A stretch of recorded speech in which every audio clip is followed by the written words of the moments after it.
It's so good to see you. Come, sit. I am so glad we finally have time to play. Me too. Let's get this set up. I'll grab the tiles. Did Anne say she was coming to play too? Yeah. You mean Anne Burnson? Yes, she did.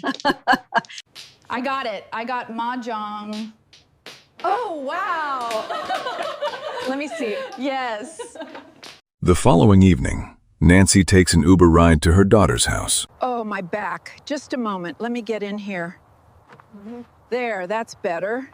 Finally sitting down.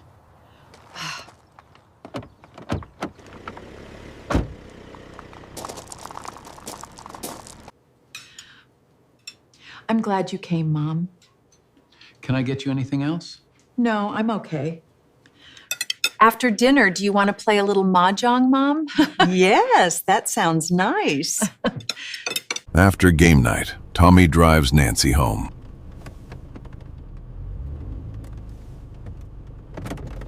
All right, we're here. Looks like we're finally home, Nancy. That's wonderful, Tommy. What a long day. At 9:48 p.m., the garage door opened. At 9:50 p.m., it closed.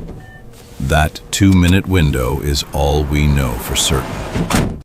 I do not know if Tommy walked Nancy inside or simply waited in the car. On the night Nancy Guthrie was believed to have been taken, Tucson was under the full snow moon.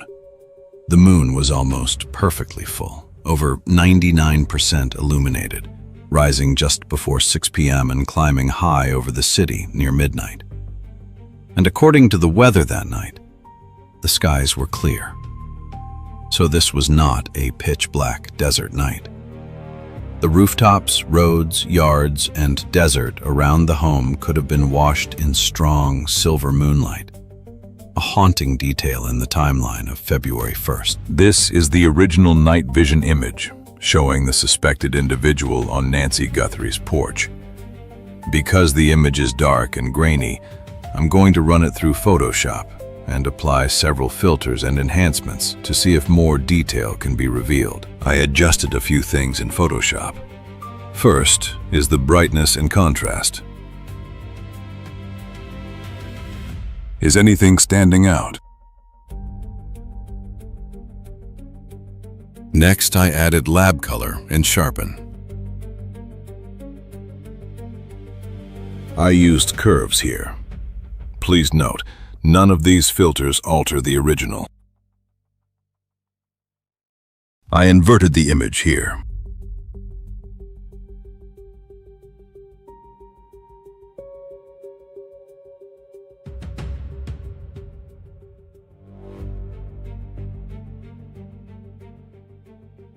Is he holding a bag? Sunday morning, early morning at 1:47 a.m., doorbell camera disconnects. At 2:12 a.m., software detects a person on a camera, but there's no video available.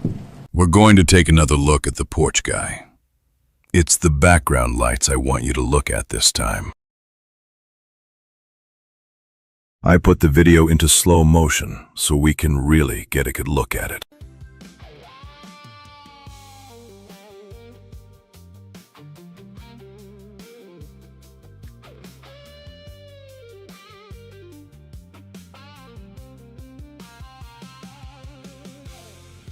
They wrote us up that night on the street lights. Court date said July 2. And everybody's watching what they're gonna do. I miss the truth so much. I miss the line between a public road and trying to silence time. What are these lights? And it feels like it's been a long, long road till that courtroom opens up and the story's told. We're not the man they painted on the phone. I extrapolated the sidewalk lines to the light source. Well, the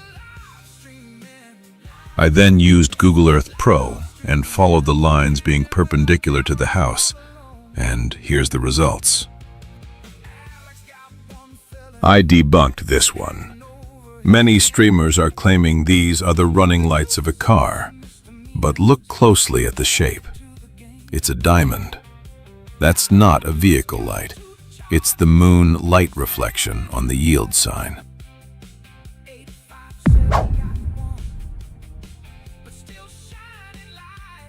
At 1:47 a.m., the home's Wi-Fi suddenly went dead. Investigators believe the intruder didn't cut any physical wires. Instead, they likely used an illegal Wi-Fi jammer to flood the area with noise and knock the cameras offline. We know this because multiple neighbors reported their security cameras mysteriously blacked out at the exact same time. But this raises a major question. If a jammer killed the Wi-Fi at 1:47 a.m., how did separate software detect motion at 2:12 a.m.? And how does footage of the intruder even exist? The answer is power. Because the house still had electricity, the Google Nest camera kept recording locally. Experts suggest the cheap black market jammer may have simply overheated and failed, allowing the camera to briefly reconnect to the internet and upload the clip to the cloud. 228. Nancy's pacemaker app shows that it was a disconnect from the phone. If Nancy's cell phone was later found inside the home, then the 2:28 a.m. disconnect strongly supports the idea that Nancy herself moved out of Bluetooth range while the phone stayed behind. A normal phone-to-Bluetooth connection is usually short range, often around 30 feet or about 10 meters indoors, so this was not a signal that would normally stretch far down the road. That would fit more with an abduction scenario than a voluntary departure, especially if Nancy left without her phone. And at 11:56 a.m., the family checks on Nancy, discovers her missing. At 11:56 a.m., Nancy's family went to check on her after receiving a concerning call from her church friend Ann. Ann said Nancy had never shown up that morning and that she had tried calling her several times with no answer. Authorities in Pima County, Arizona, said Nancy's family members searched her home in vain before calling 911 to report her missing around noon local time on Sunday. And at 12:03 p.m., 911 is called in to the Pima County Sheriff's Department. I believe it's about approximately 10 minutes later, 12 minutes later, our patrol teams arrive. They see the scene, and we start our response with our search and rescue teams and our detectives from homicide and various units. In fact, every unit here, I think somebody questioned, how come there's an ICAC member out here, or this member?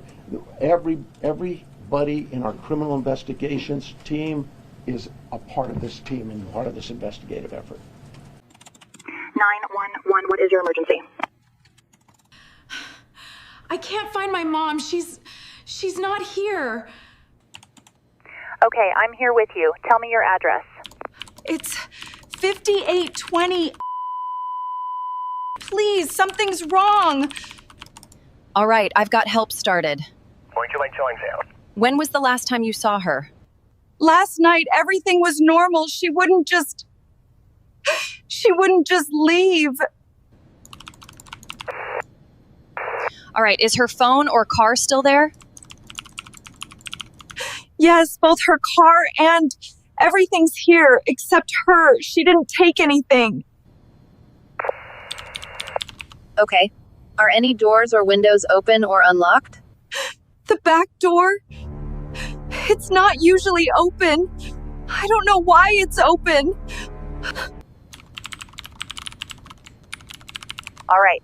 Do not touch anything for me. Step away from that area, okay? Okay. Is there anyone else in the house with you? My husband, Tommy, he's here, guys. We need to check outside.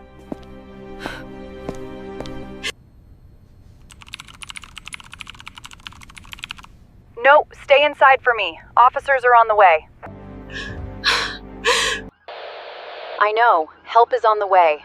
The first 48 hours starts now.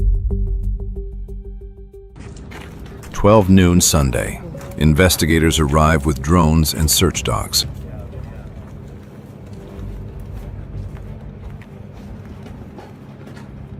A safe alert for 84-year-old Nancy Guthrie was issued the afternoon of February 1st, 2026, shortly after relatives called 911 at 12:03 p.m. when she failed to arrive at church.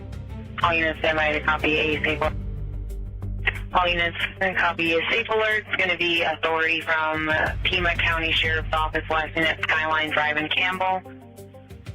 Occurred on yesterday's date at 12:15 hours. Subject's last name will be Guthrie, first of Nancy, date of birth 1/27 of 1942, 84-year-old white female, 5'4", 150, brown and blue, last name wearing unknown clothing description.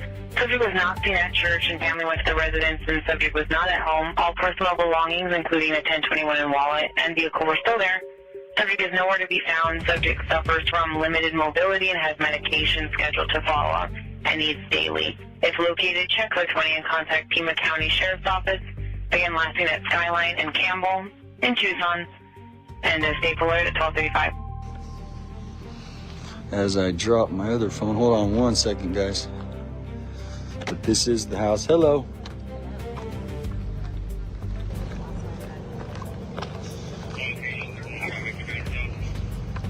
Okay, thank you.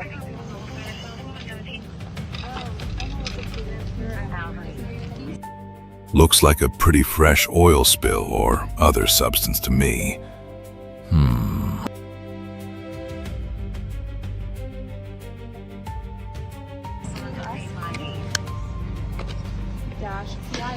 Let me know what you guys have in the comments. But we are here in front of Savannah Guthrie's mother's house, Nancy Guthrie. Last view of the house right here.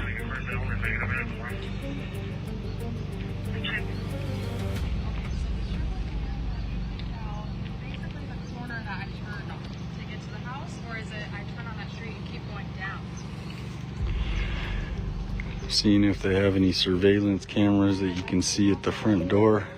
But look right here, I'm gonna zoom in. Here's a perfect piece right there. You see that? That's a Ring camera. Looks like Adult Protective Services card not left a door yet. This one here was noticed February 3rd.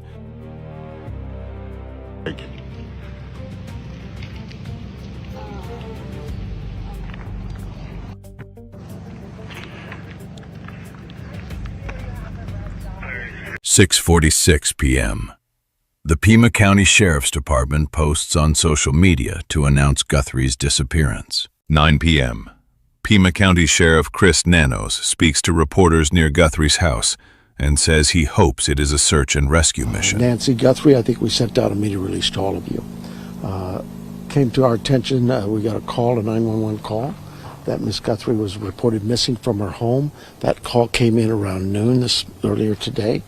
Our teams came out, our search and rescue team, being supported by our volunteers from Search and Rescue Association, from PSAR, from Border Patrol. They gave us their search and rescue dogs. We've pretty much just thrown everything at this as we can. Miss Guthrie is 84 years old and is not of good physical health, and so naturally we have some great concerns. The scene at the house also has some concerns for us as well, and so that's why we're doing all we can to try to locate her. We've contacted and remain in contact with all of our local area hospitals, our medical transport teams.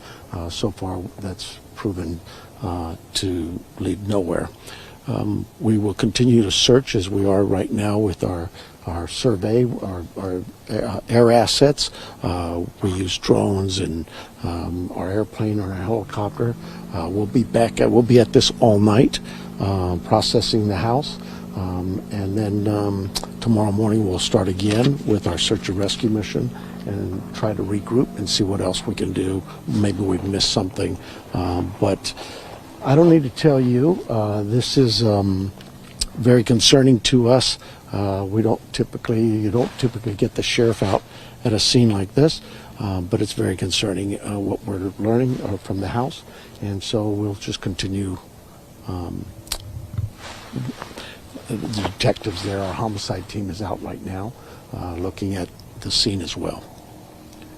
What is it about the scene that concerns you? I would just tell you that it's certainly very concerning to us, just what we see there. Please step out there. I think we're all wondering, can you confirm that this is Savannah Guthrie's mom? This is Mrs. Guthrie's mom, yes. And you can't tell us anything about what at the house? What I would tell you is we get these calls quite often, missing people, and we do a pretty good job of searching the areas and alerting the media with our media releases. But this one stood out because of what was described to us at the scene, what we found and located just in looking at the scene. So without getting into too much details, I have to allow my team to do their investigation, and they are going to be doing that. They are in the process of those things. Is there anything meaningful about it being homicide detectives, or is that standard? It's not standard. Typically, our homicide team comes out when we have a homicide, a body. This one was of great concern. So the team was telling us. What gauge the chances are that it's foul play? Would you be willing to give us any idea on that? No, I hope it's not. I hope we find her. I hope we find her safe and sound. But we can't ignore what's in front of us, and we need to take all the precautions we can and deal with what's the evidence is in front of us. You said physical factors, like, physical things, but also does she have dementia or Alzheimer's, any mental? No, she's what's being reported by family is she's very has no cognitive issues at all. She's very alert, very of good sound mind. Just some physical. 84 years old, and especially now, it's as cold as it is. She has some physical ailments that limit her ability to move around in that. There were some neighbors also looking around for Nancy. Are the neighbors looking around? Is that a help to you? Well, absolutely. I mean, we in the immediate area, we ourselves with our dog teams and our search and rescue teams, we'd ask them to stay out of that area. But we certainly understand their concerns too. And if they happen across, find anybody or see something, anything, call 911. How cold did it get? Oh, she was missing overnight, I take it? She was. Well, she was last seen at about 9:30, 9:45 last night. 9:30, 9:45. Yeah. Do you know how cold it got last night? Is that a concern? You guys are going to know that better than I. Is that a concern, though? Well, it's cool right now. 84 years old. I'm cold. It's so obviously. When she was last seen, a family had dropped her off at home. Is that correct? She was last seen by family at 9:45, at 9:30, 9:45 is what we're. And did they see her in the home? Yes. And who called in the missing report? The family. You want? Can you say who? I don't have that name in front of me. And is Savannah Guthrie in Tucson or on her way? She is not here. No. What are some things, if someone sees something, or what are some things people should be watching out for in this case? If maybe you ran into her, maybe she wandered off and you ran into her. If you've seen her or anybody like her, call us. Even being of good sound mind, you could have an incident that happen that causes you to lose some of your soundness. But I just would tell you that, look, if you've seen this woman since 9:30 last night at any time, give us a call. Let us know. And you said that you've checked with hospitals, and what else have you guys checked? Well, all of the medical transport teams in the area and hospitals and that. But that's no sign, nobody's reported to us that they have her in their care. Does it being as dark as it is here make it more difficult to find a missing person? Well, our night search teams, they use our infrared systems and a heat sensing system. So in some cases, it actually helps. The body can distribute heat, and our flares or our heat sensors can find that body. But there's limitations on in the daytime. Our dogs seem to work pretty well, but if it gets too hot, they don't. Nighttime, it's like anything. It too has its limitations. Now, this is the second time that I personally know that an elderly person has gone missing in the foothills in the past year. Is there a pattern at all that we are seeing? And it doesn't have to be just elderly, any pattern at all. We have missing persons and search and rescue missions, not weekly, not monthly, daily here in Tucson. And it can be from a young 19, 20-year-old hiker who just gets lost in the desert or lost in the mountains. It could be an elderly person who's wandered off from a care home or something. So, it's just, Tucson has a lot of people here who enjoy the outdoors. It's just beautiful. And so you get the hikers and those kinds of calls. And then, of course, we also have our elderly population. It's a great place to retire. And a lot of people choose this area for that reason. And, of course, when you're coming here for that reason, what's the attraction? A lot of the great weather we have today is a beautiful day. The outdoors, even to the elderly, it's just... So our search and rescue teams, our search and rescue volunteers, we could not do this job without them. It is tremendous work for them, and they every day are out here helping us. Can you tell us what the homicide detectives are doing besides being here at the scene processing evidence? Are you looking at acquaintances, friends, family, or? Well, I mean, we're talking to anybody and everybody. I mean, that's what you do. We've got to hear from people and talk to them. When did they last see this person? What do they know? Do they have any ideas for us? Is there somewhere else we can check? At the scene that makes you think there may have been some random encounter? The only thing I can tell you at the scene is it's concerning to us that it's enough of a concern that we called out our criminal investigation team as well. Okay. Any aerial surveillance? Well, you don't see it now, but we had our Survey 1, our aircraft. We have our drone systems, our volunteers, their drone systems that have some great technology attached to them. What other air assets? Earlier today, our chopper was out here, our helicopter. So we're throwing as much ground and air assets as we can at this. And now I hear our airplane somewhere up there. Is there anything else that we didn't touch on that you think is important for people to know? No, I just, like I say, I know that this is going to get some attention, but I just hope that we can find her, that somebody might know something, that they say something. Let us know what you would. And the call is our 911 center or 88 crime. The concerning evidence.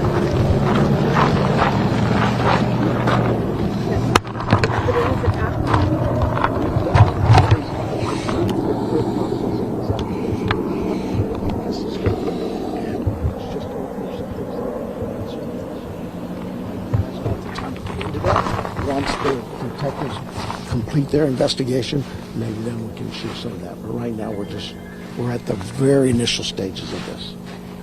The search mission started early today. We'll continue that. We're not giving up that. But it does change its platform because of the nightfall, right? The criminal part of this, the criminal investigation part, is ongoing, and it will continue ongoing until we can resolve this. Thank you. Okay. Let's see, we had our search and rescue, our PSAR, our search and rescue association, volunteers, literally hundreds of people out here and searching the area for those dogs that and still no signs. We've we've checked with all the local area hospitals, continue to check. Support teams, no results. I think what's concerning is what's at the scene, at the home, is of concern to us, so much so we've decided we're going to call out our homicide team. And so they're here, they'll process the home, do what they can there. And again, as we speak now, our plane was up just a minute ago. Those things are happening.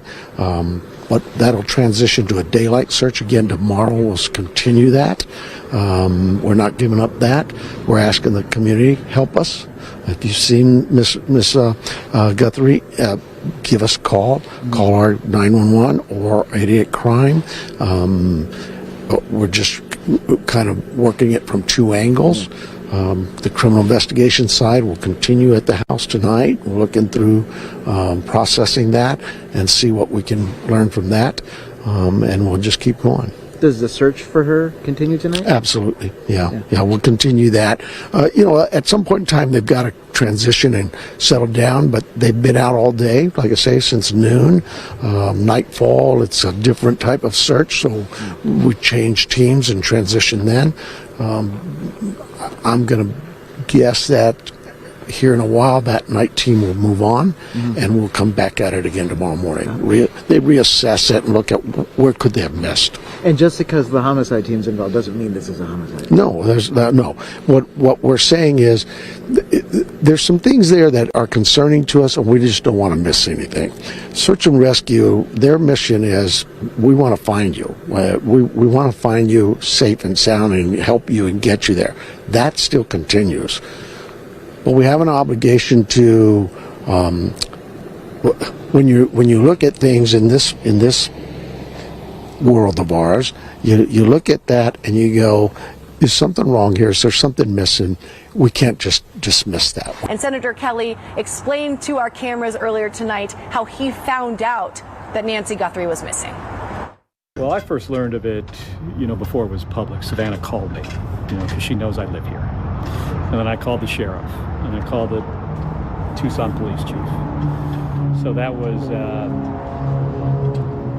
that was mid-afternoon on Sunday. And Savannah was on the way to the airport to fly here. And obviously rather upset. So I've been doing whatever I can do. On February 2nd, 2026, authorities officially declared Nancy Guthrie's Tucson, Arizona home a crime scene. There is a white car parked here. I don't know whose car that is, but there's a car parked there.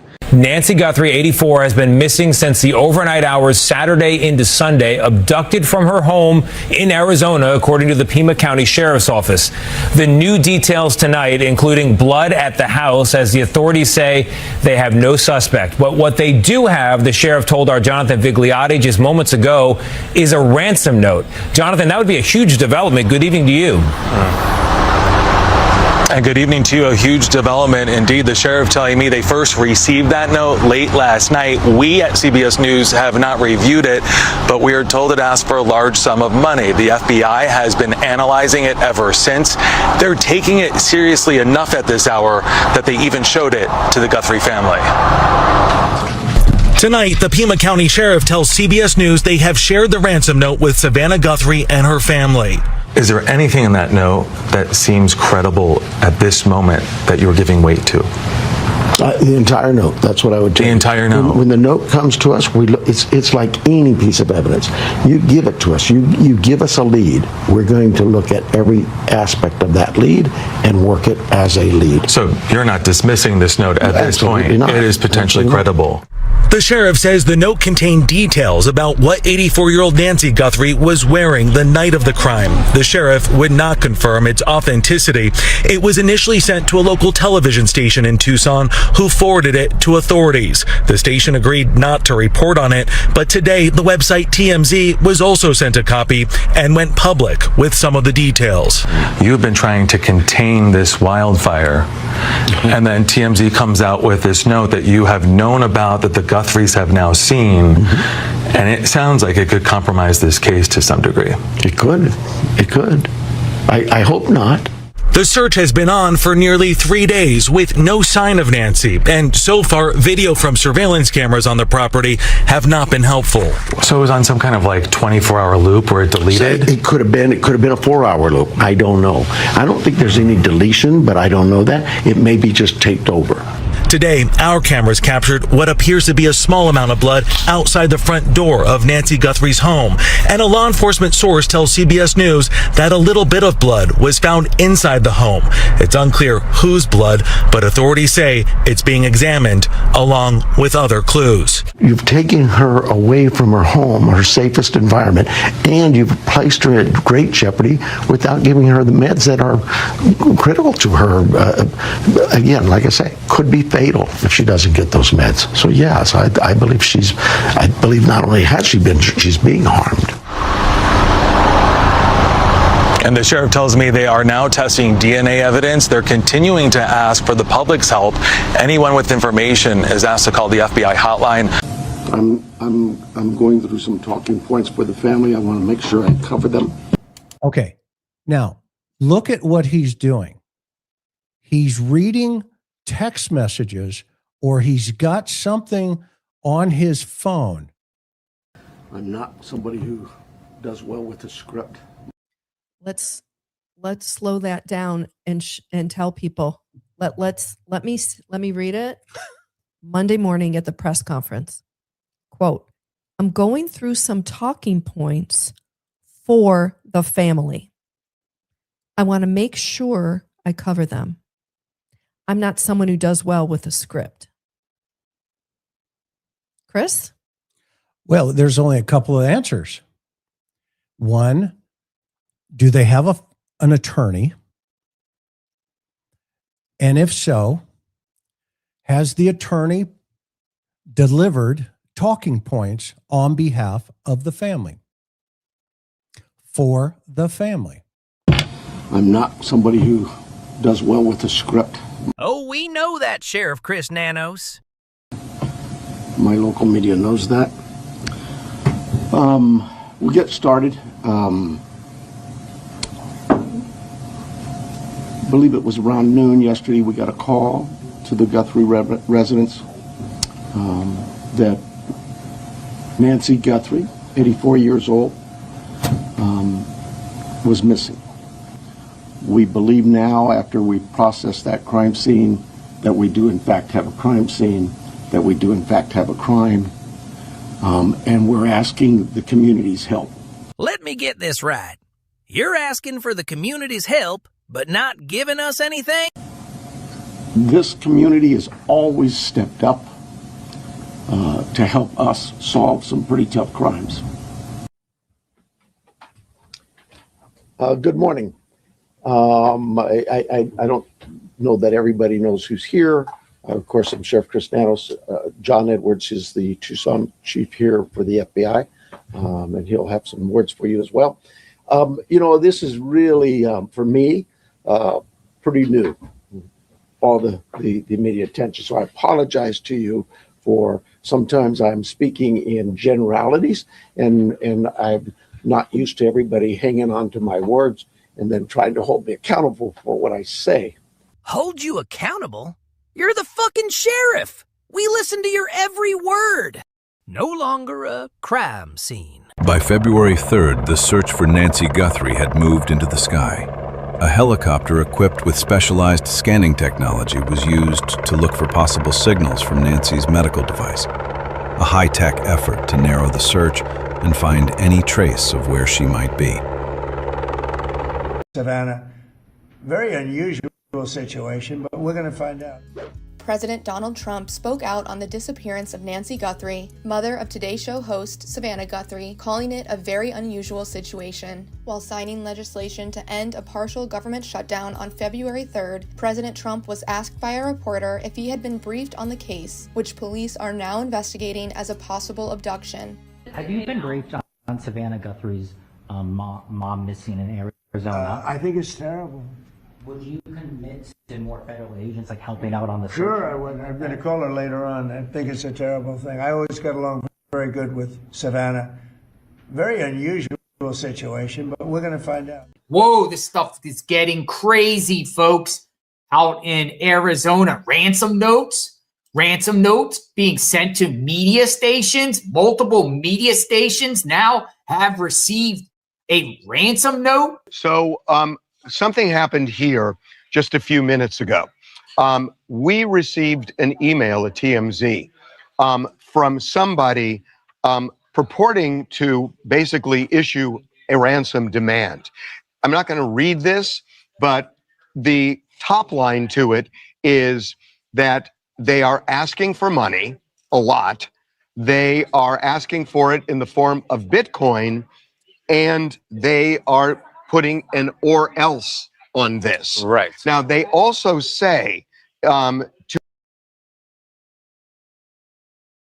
this clip, TMZ appears to show a handwritten note, but the image is reversed and blurred. I screen captured it, darkened the writing, printed it out, and held it against my sliding glass door to read it from the other side. After reversing it, the number appears to be 520-724-5600. At first, a reverse number search showed 4 Tucson area names connected to that number: Ana Leyva, Elisa Islava, Chloe Boyle, and Alexis Gallego. But this does not appear to be a private, personal phone number.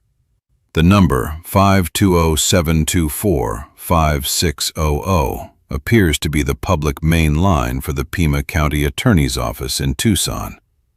One name, Chloe Boyle, fits that pattern because the record connects her to legal processing support at the Pima County Attorney's Office. they do two things. You don't want that number.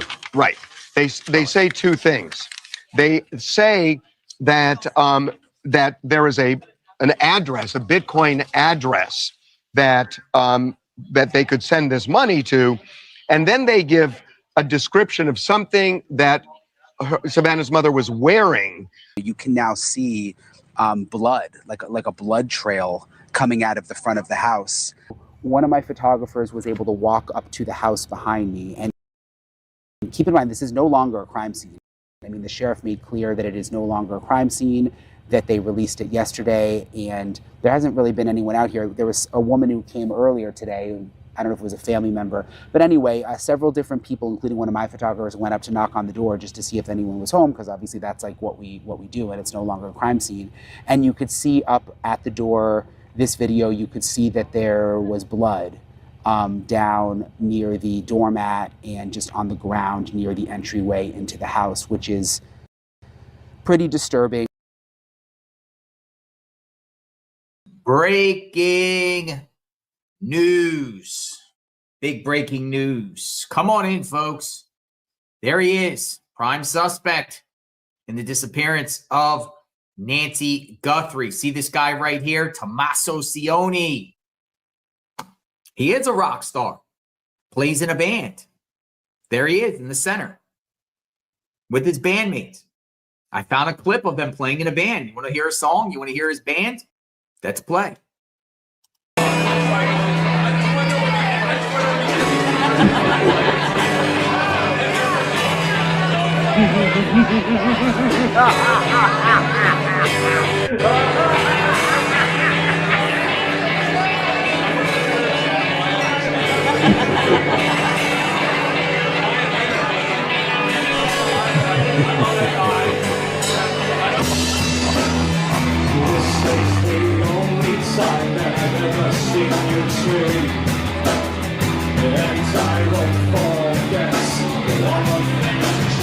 4 o'clock or so local time, all of these sheriff's office pickup trucks and evidence units came down the road, really out of nowhere, went into the yard, and they set up a full crime scene at Nancy Guthrie's house yet again. No longer a crime scene.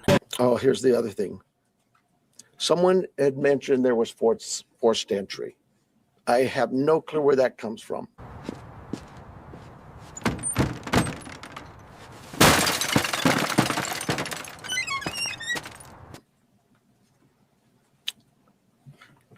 I think I am about done with my piece of this. I'm going to bring up here Heath Yankee, and I think you know him if you haven't been here. John Edwards is the assistant agent in charge with the FBI here in the Tucson office. Heath Yankee is the special agent in charge for the state of Arizona out of Phoenix. Thank you, Sheriff. Hello. I'm Heath Yankee, the special agent in charge of the FBI's Phoenix Division. The FBI is now working this case jointly with the Pima County Sheriff's Department.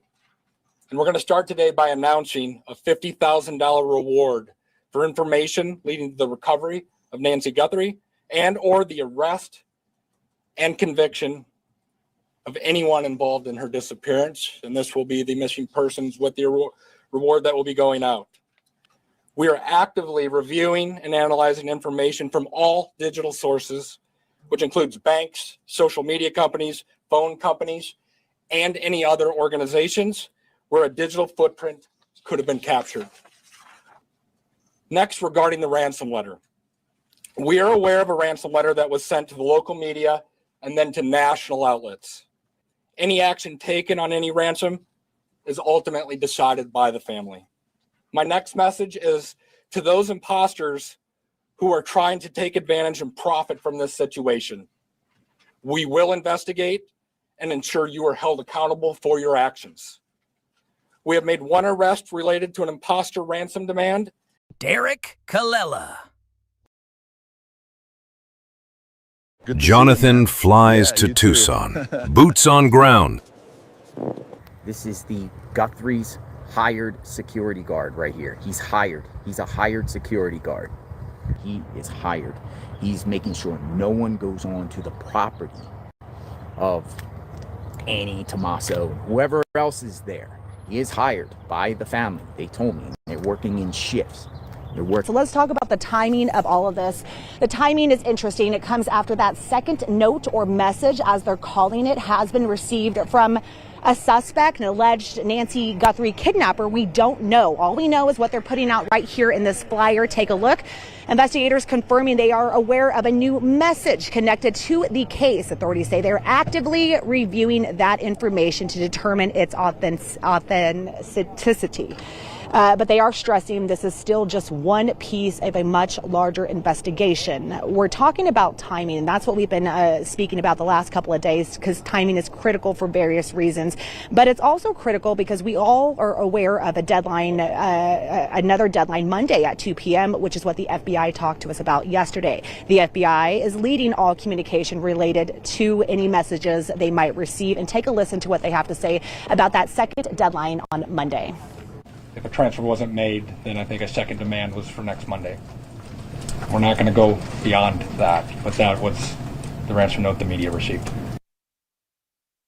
Of course, all of this comes after Nancy Guthrie, the Guthrie family, Cameron just yesterday putting out a message saying that they themselves are ready to speak to any suspect who possibly might have their mother, but of course they want to see a sign of life.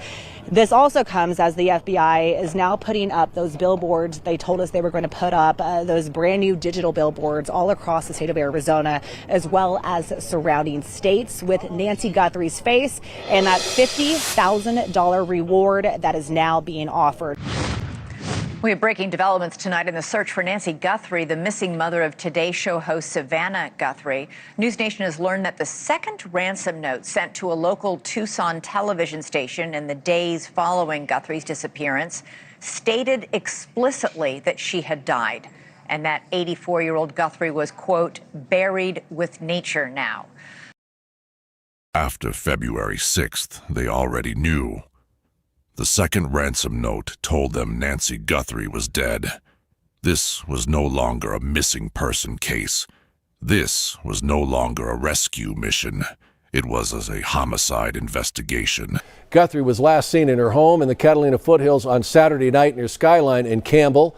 NBC News has learned that law enforcement is checking out surveillance video now after getting a tip about a possible vehicle or vehicles of interest at a local Circle K gas station. Now we're working to get more information about that new lead. We will keep you posted.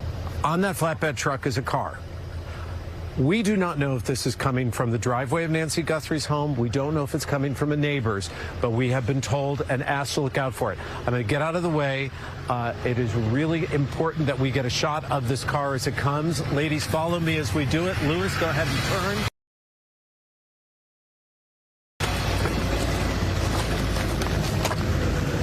Here, just tons and tons and tons of people all across. So hopefully it looks good. At least it's paying. At least it's awesome. I've been sleuthing around a little bit today, going to these Bitcoin centers, and I don't know. Are they paying a ransom? They're offering to pay. They're offering to pay. That's the thing. So, all right.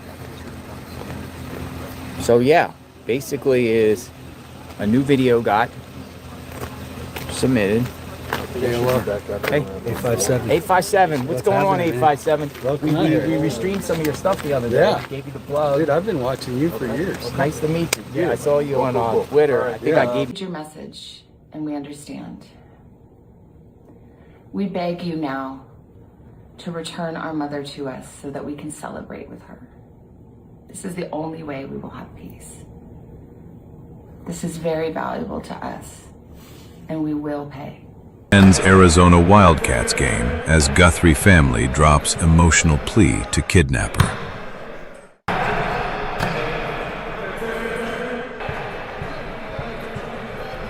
Listen to this.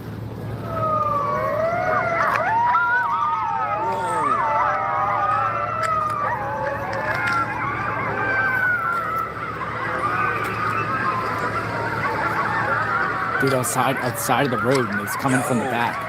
This is outside the home of Annie and Tommaso, and there's coyotes.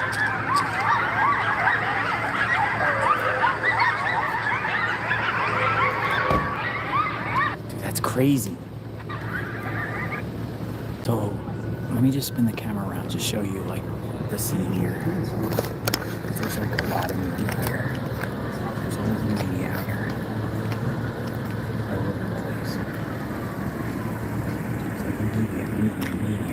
Media.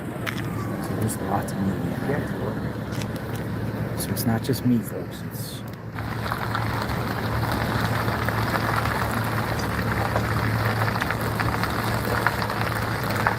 a female. Female deputy over here. So I don't know what everyone's waiting for. Maybe somebody's coming back. Drone shows investigators conducting search at Nancy Guthrie's home.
He's getting their mail.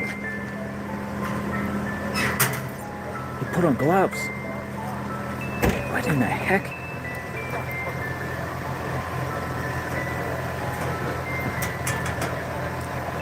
Dude, he put on gloves.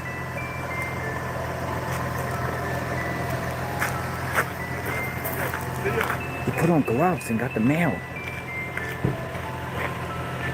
What the heck did we just watch here? Dude, he's probably instructed to get the mail but wear gloves just in case there's like a ransom in the mail or something.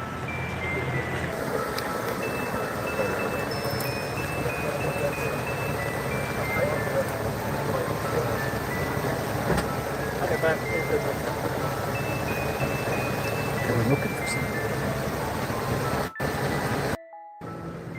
All right, so this is Jason right here. Jason is a neighbor. He lives here. He's never seen anything like this ever. What do you think happened here? As you being a Tucson resident, what's your gut telling you? My gut is telling me that it's the brother-in-law. Got action. What are sheriffs up here for? Two sheriffs have arrived on the top of the hill. Maybe somebody complained about trespassing or something.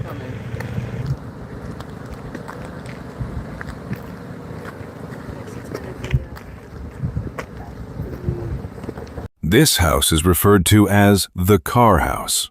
Let's take a look inside.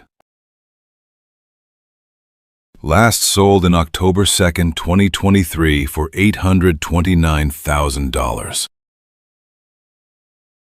Just to our left is Sue Ellen's home. Let's take a look inside, as Realtor.com showed it before purchasing. Single family. Year built is 1961. Last sold for $625,000 in 2017.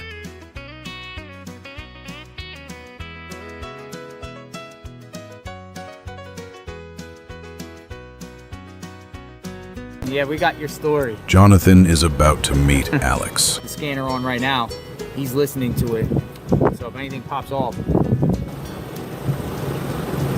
JLR. Hello. My name's Alex. Hi, Alex. How are you? Nice to meet you, man. Nice to meet you. Yeah. How was the soul search? All right, so we got Alex. Alex. Network. What's going on, Alex? So, Alex, you told me you were out here searching for the very first time. Yeah, I came Thursday. Asked some of the news vehicles because there was no cops that day. I'm like, is there any search party? And they're like, nothing we know of. So I just went walking, and behind the house right there, there's a big gully. And you get like almost like close to the houses, you know what I mean? So honestly, it was undisturbed. I don't think she went out that way. She had to come out this way. And why? What's back there? It's a gully. So in other words, but like the terrain is all rock.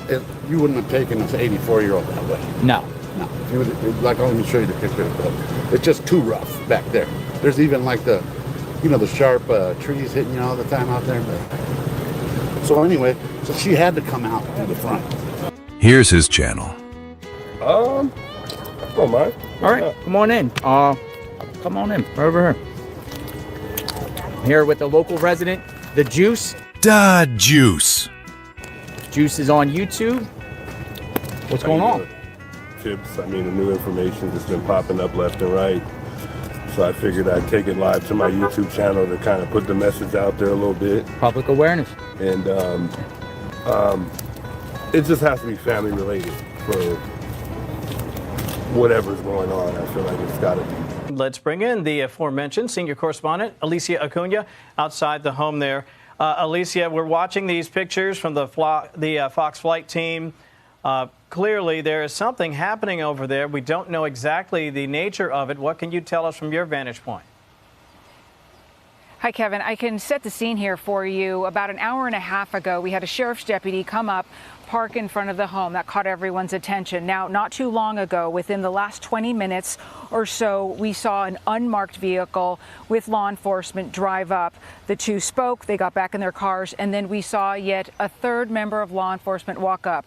3 people walked to the back, 2 to 3 people walked to the back, and you can see them now. And they are what our drone team is describing to us. The Fox flight team is describing this as possibly a manhole. I heard Jonathan say that it could be some sort of water drainage. Either one of those is possible. We're not quite sure. But they've been poking around in there almost like they're looking for a sample of some sort. Looking into this area. We've been kept back just a bit, actually. Usually when they have some sort of activity here at the site of Nancy Guthrie's home, we're often pushed back. The media is pushed back so they can do their job. Clearly, they're not concerned about that right now because we've all been allowed to stay as law enforcement continues its work to the back. Kevin? This is not Nancy's septic tank. It's her neighbor's.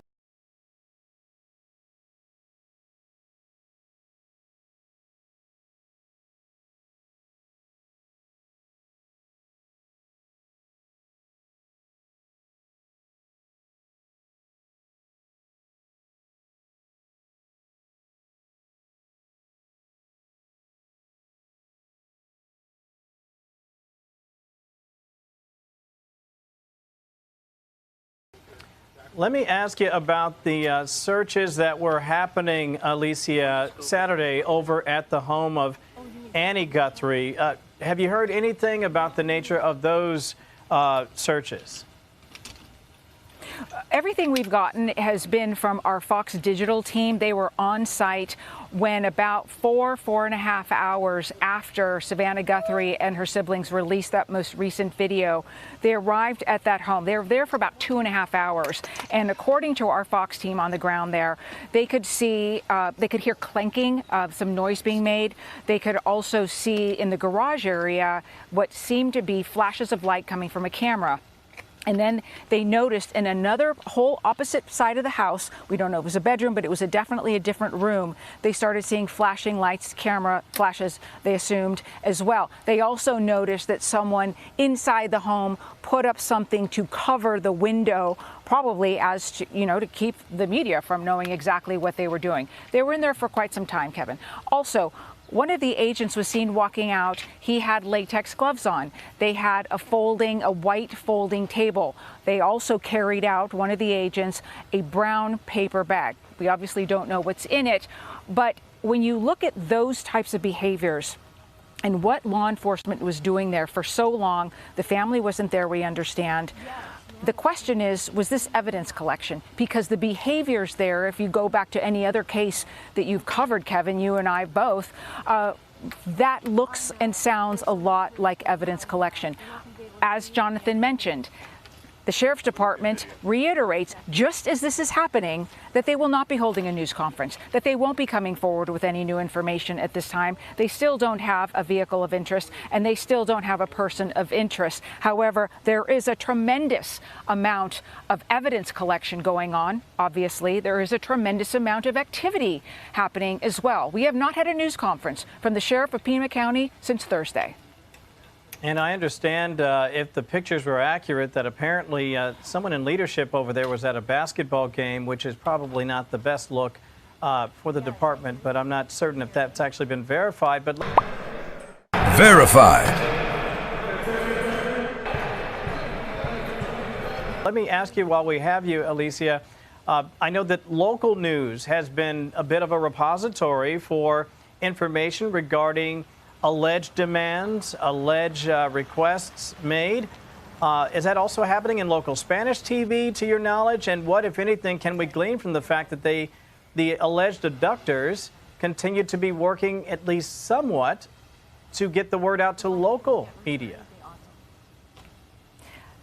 It is interesting, isn't it, Kevin? Because obviously the kidnapping of Savannah Guthrie, an NBC News star, her mother, was going to garner national attention. And whoever's behind this decided to reach out to, as far as we know, 2 local TV stations here in the Tucson area, in addition to TMZ.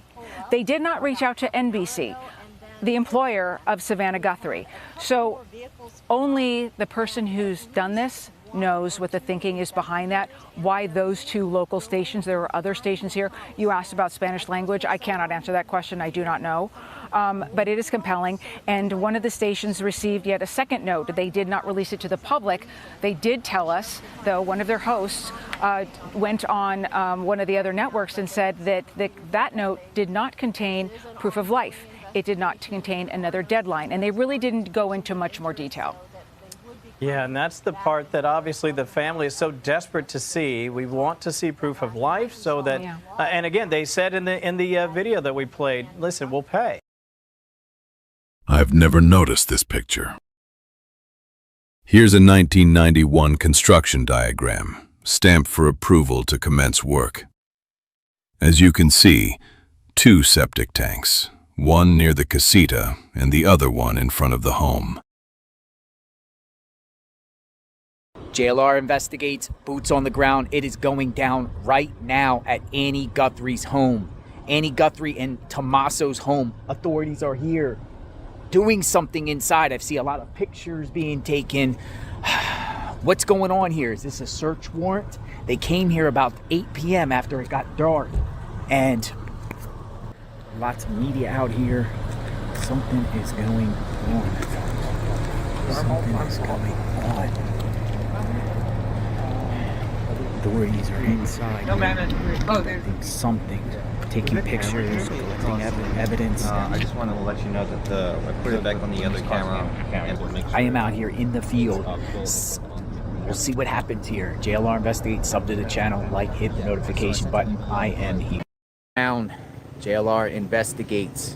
Another day outside of Nancy Guthrie's home. It is a media circus. There is more media here today than there was the last couple days. Media is camped out here all over the place. Look at the cars. They go all the way down the street. Dude, that's like 20 feet up.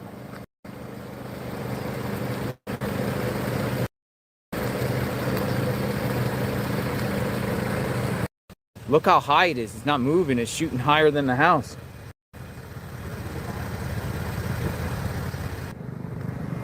They shoot drones up in the sky. Where is it? Where is it? It's like it's falling. It's coming down.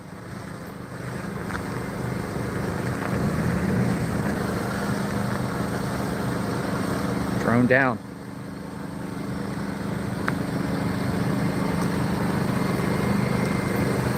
Soft landing.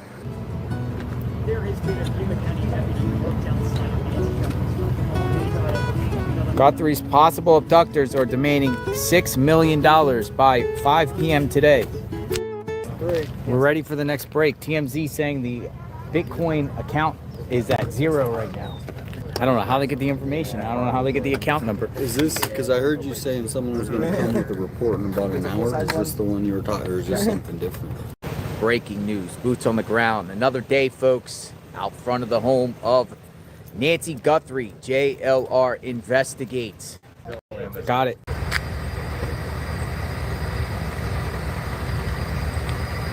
Richard Nolette says his brother took Nancy Guthrie to Rose Canyon Lake. This clip occurred the morning before they aired The Perp on Front Porch. The early morning of February 10th, before the video of Perp on Nancy Guthrie's porch was displayed to the world, this man was seen walking past. Coincidence? Maybe.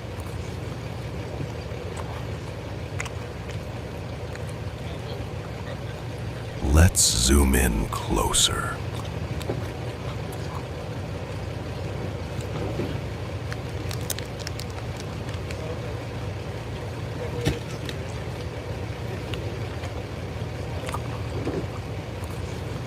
AI stated the dog is a Rhodesian Ridgeback or a Hungarian Vizsla. So at least y'all got to join me for the sunrise this morning. Even the dark soles on the shoes tend to match. Listen to what Monterey Spike has to say regarding the burger cipher. So, going back to the theme of the sacrificial lamb, Nancy was murdered in her own home on the 1st of February. Then her body was taken to Rose Canyon Lake and deposited into the water under the light of a full snow moon, I think is what they call it. Got it. Got it. I got it, folks. Here we go. I got it. Here we go. Sorry, folks.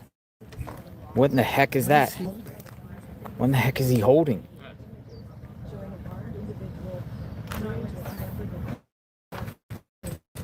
What do you think?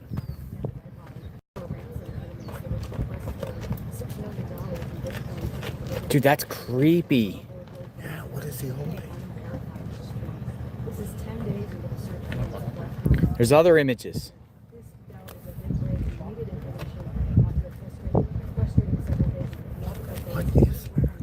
So are we in terminal break? Who is that?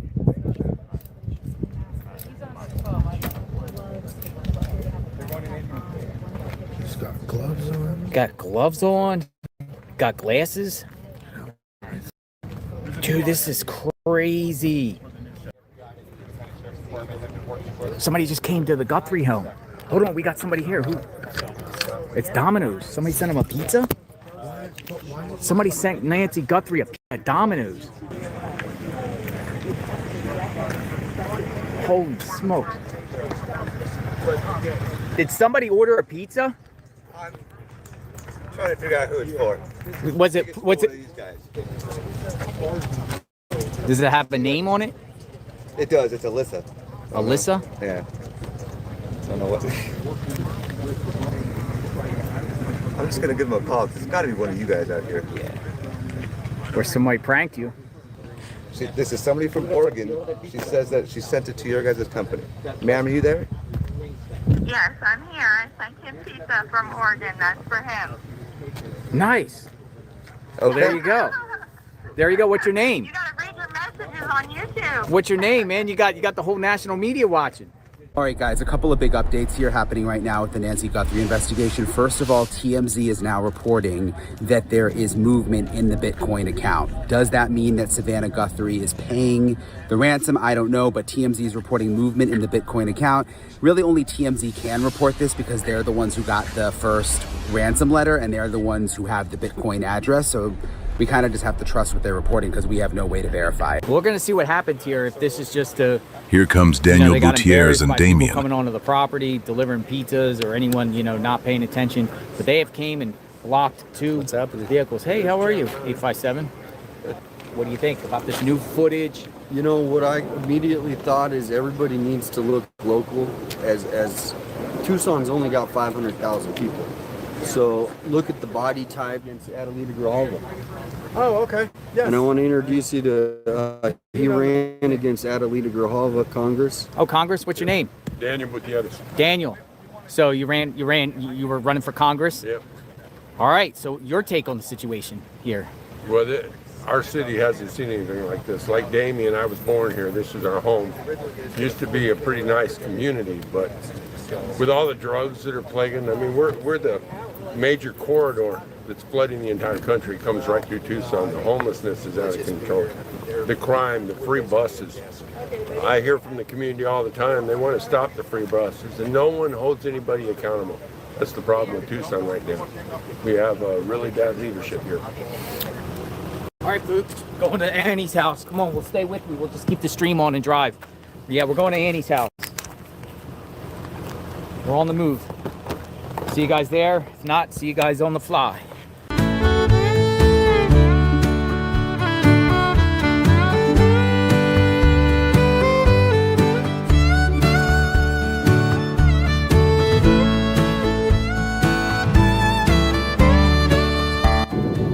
Right here. We're here. Looks like reporters are here. All right. They're all going across the street or something. All right. Yeah, we're off. We're off. Some media already here.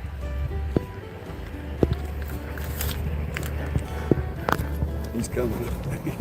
What do we got? Where are they at? That way? Who? Police? Yeah. There's right now there's several officers over here. I'm not Oh, sure. there are officers right here. Yeah, I'm not sure what their credentials are. Oh, they're going door to door. Look. Look. Yeah. They were at the house next Can you door, open and that they've up been and set down the that up? house. Yeah. So they're going to every door on this. Why? On this block. Why? Dun, dun, dun. Oh, it's a pig. Boar. What is that? Holy smokes. Look at that. I'm stopping. We're following a different study. Holy smokes. We got a breaking news. I don't know where this thing came from. Javelina. What is it? Javelina. Javelina. Are they? Call it a pig. It's pecker. Are they wild? Yes. That's not somebody's pet. And I wouldn't And a pet it. herd of them will hurt. Wow. Javelina. Sorry? Whoa. Okay, yeah, I'll find it on but yeah, it should be in the next little bit.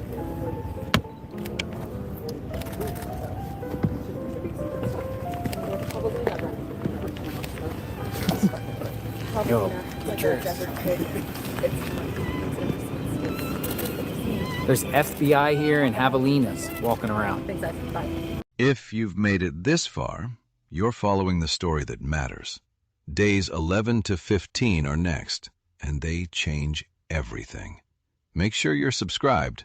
You won't want to miss it. We won't stop until she's home. No matter the cost. Another day, folks. Nancy has still not been found. Media is still camped out here. Whoa, what a wild day yesterday, right? What a crazy day yesterday. They detained a person, only to let him go. FBI searching all over the place. We're gonna keep the conversation going. Who's ordering a pizza today for JLR? On February 11th, 2026, the FBI conducted an extensive search in the Catalina Foothills neighborhood near Tucson, Arizona.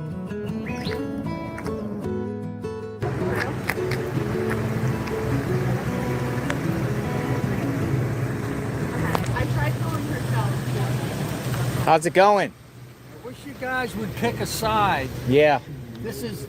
You want me to let everyone know? You're a public fucking nuisance. I am?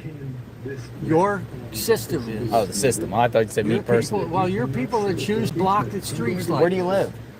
On this street. In the street. How do you like? How do you feel about the situation? Horrible, huh? Well, yeah, I have great sympathy for the family. You betcha I do. But you don't like the parking situation.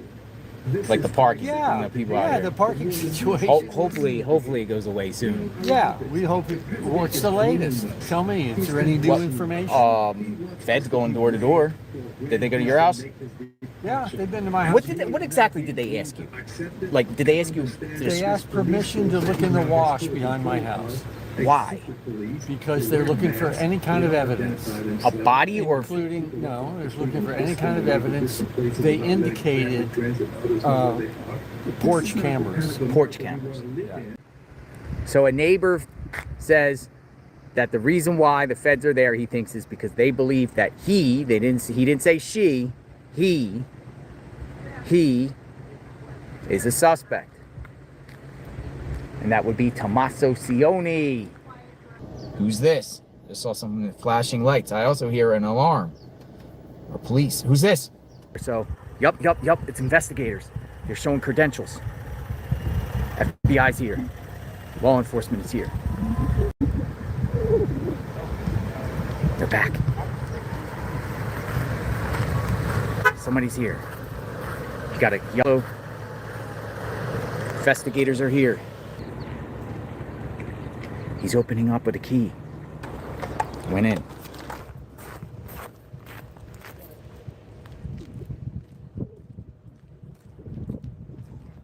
Oh, he's going in. He's grabbing something.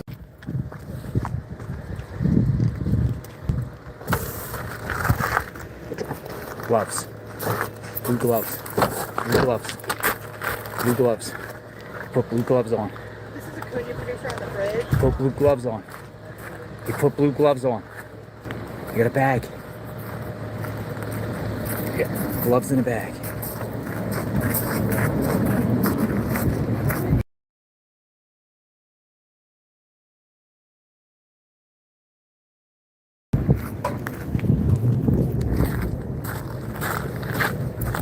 Delivery? Hey guys, are we collecting evidence?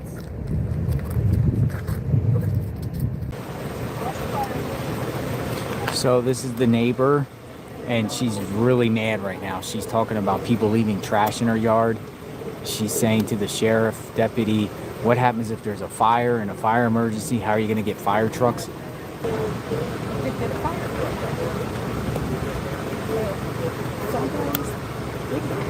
Guthrie's home. It's packed out here. Just reporters. Yeah, it's packed out here hard. February 11th.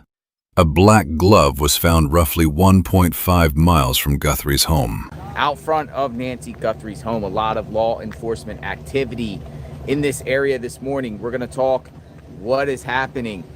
Law enforcement descended onto the property. Forensic sheriffs, they came in, tried to come in when everyone was sleeping. FBI at the scene right here. They're at the scene. Again, this is in the last. They're here.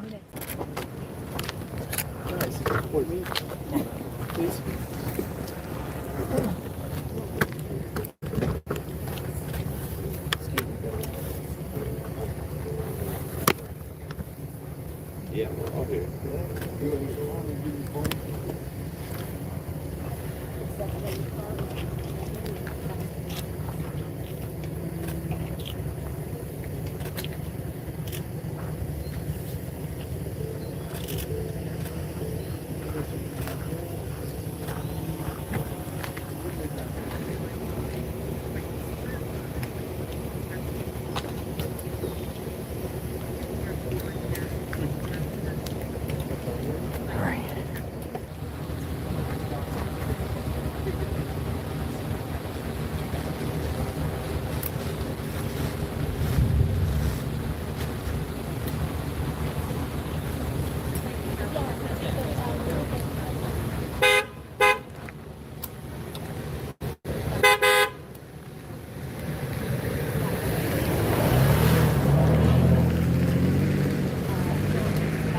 Pretty hostile.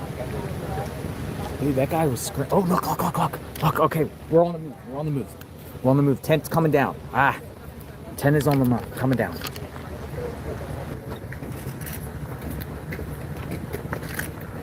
We're leaving. It's the tent.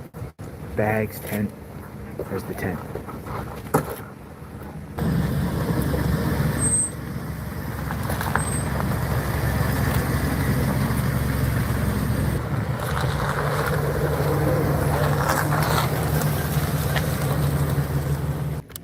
I'm here with John DePietro. Yep. From New England. Yes. Out here. You've been out here for days Yes. covering. What's your take on the whole situation by your coverage and what your perspective is and what's going on? In covering different scenes, what we're seeing right now, and I know there's always like second guessing and there's no perfect investigation, but what you're seeing and people are seeing right now is, to me, this shows the FBI has really come in. The day here's what should have happened. And where should I be looking? Just straight ahead? Yeah, you can just look straight ahead. Here's what should have happened. This entire house should have had yellow tape around it. Annie's house should have had yellow tape around it the entire time. It is day 13, folks. Front of the home, bright and early. Tents are up. Tents are up. Rain is in the forecast today. One thing I noticed though, look at the bottom of the door. I saw these like markings at the bottom of the door there. If you can see them, there's like these like 2 dots. Do you see that?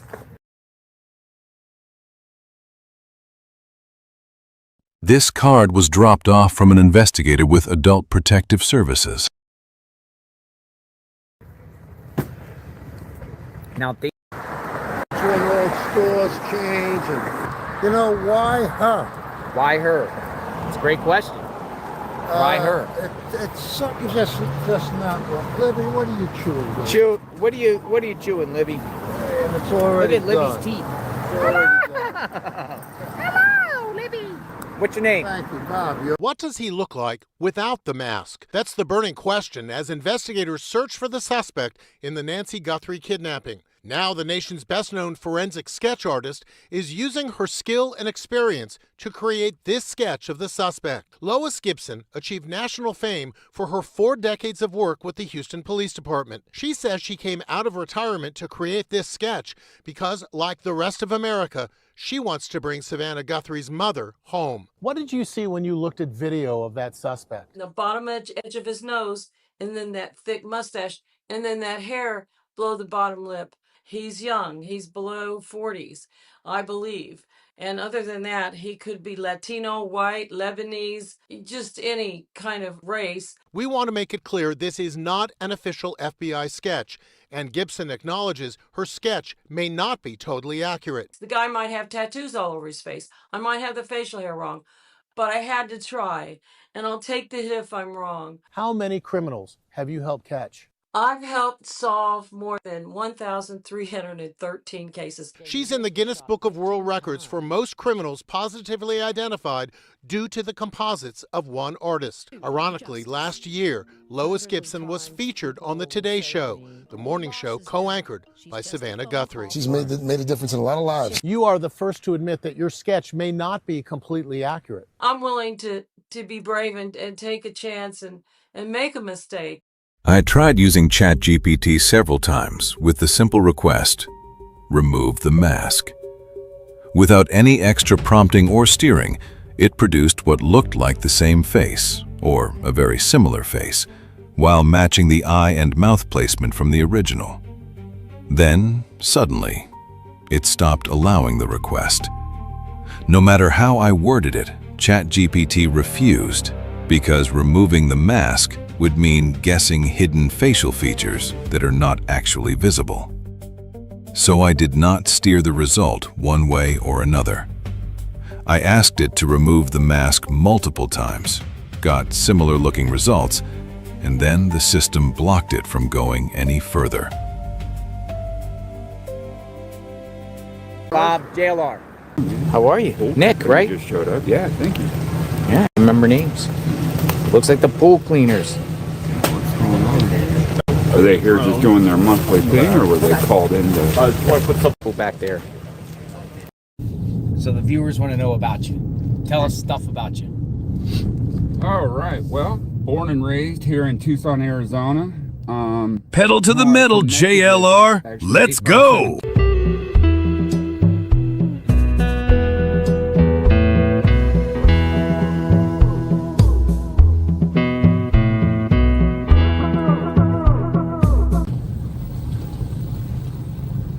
All right, we're gonna go out and take a walk.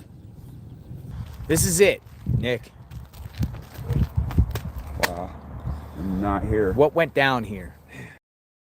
JLR arrives at the KVOA News 4 television station for the first time, noting the prominently displayed banner at the front of the building. That's definitely unexpected.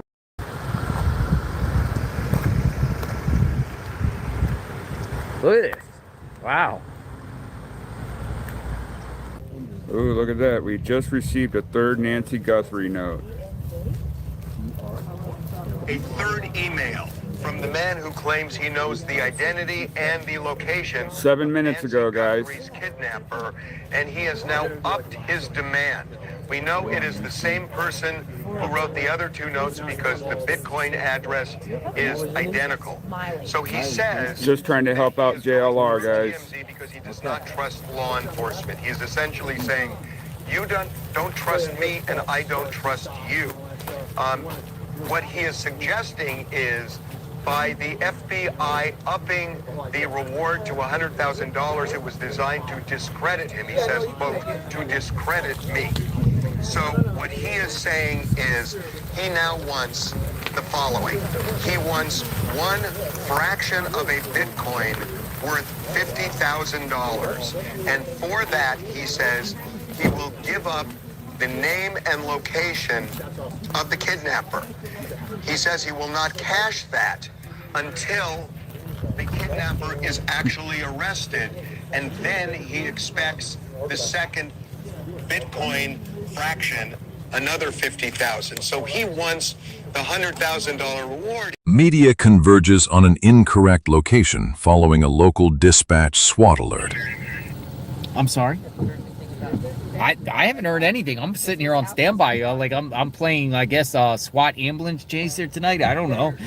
Authorities detained and questioned Luke Daly, 37, and his 77-year-old mother, Mary Chapman Daly, on February 13th. This was crazy how we were all the way in one town, flew down here, flying up there looking. Holy smokes, folks. This is crazy. This is crazy. I'm literally at the home of the raid last night. I'm at the home of the raid last night, and oh my goodness, there's no one here. This is crazy. This is the home on the left. There's not one police in sight. There's no crime scene tape. There's nobody at the house. This is nuts. Apparently, there's talk that these people have not been arrested and let go. JLR meets Exploring with Jim. Ship change. He was formerly a Tucson resident. He wasn't driving the Range Rover and was in the country Jordan since 2019. Nice. Got the camera and everything like that. What brings you out here? You're from here? I saw Savannah issue a plea for help. The people that come out and help search, help restart this situation. So I loaded everything up from California, and I'm going to do a grid search. Neighbor. Got a neighbor How's it going? of, this is Annie and Tommaso's neighbor. Oh, nice to meet you. I just live right over there, on the other side of that two-story. How's it been with all the headache with all these people, or dying down? Crazy. Yeah. Interesting week. Yeah. You want a water? No, I'm okay. I got Gatorade. I'm good. Okay, Thanks. thank you though. Yeah. Thanks. See the cross? Yeah. See the cross? Yeah. It's been weird. Yeah? We didn't even know they lived here until about Friday last week. Oh, interesting. So you didn't have much engagement with them. Hey, hello. How are you? That's good. I was over at the Circle. I went to the Circle K and then searched all the arroyos around Annie's house. Just did a complete grid search around there, just with ever expanding concentric circles. The person of interest is interesting. The guy at the Culvers, his name is Zach. But Pima County was calling him their person of interest. This guy, right here. So he's a Tucson resident, and he's the one that was driving the Range Rover. He was picked up. You could kind of see him right there. He's the one that was down there when they pulled him over at the Culvers, right?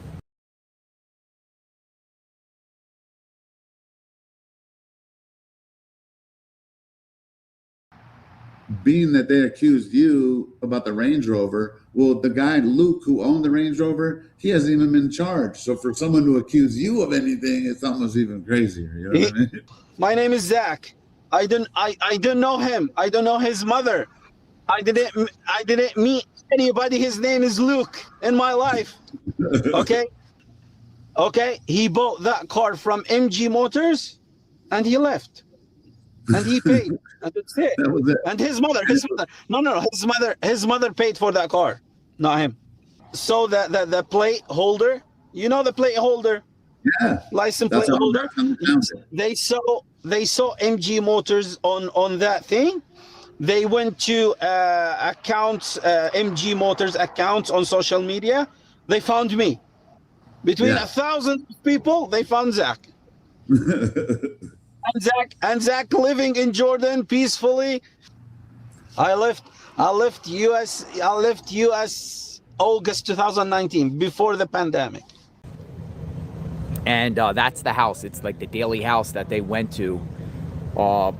According to court records, this guy has all types of like drug charges and whatnot. This is Luke Daly. Again, I don't know for a fact, but this photo is circulating all over. So this is the house. This is the house. Luke Daly. So a guy that has a long, extensive record. Why they bring authorities to him?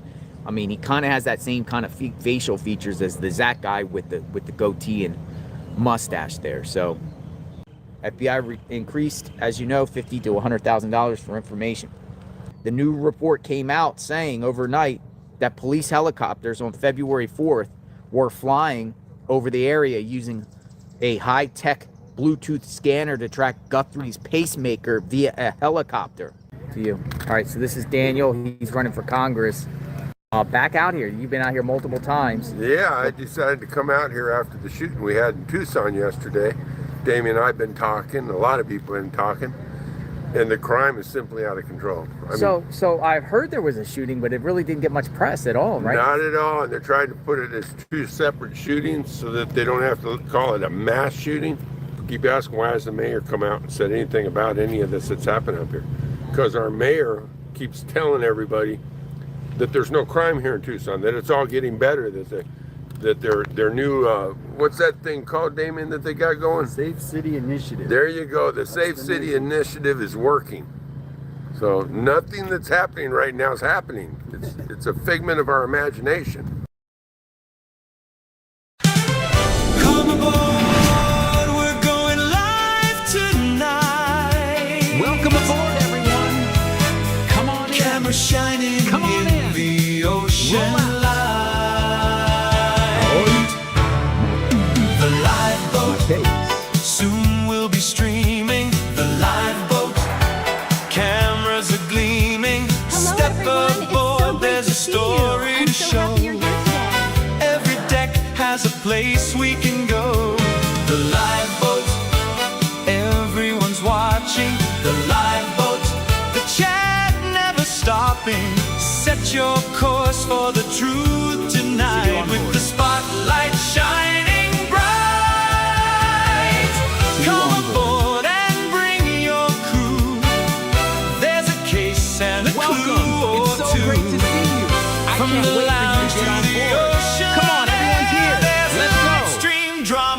Welcome everywhere, the lifeboat, full of surprises. The lifeboat, when the curtain rises, one more wave, one more show. Everybody's on the lifeboat.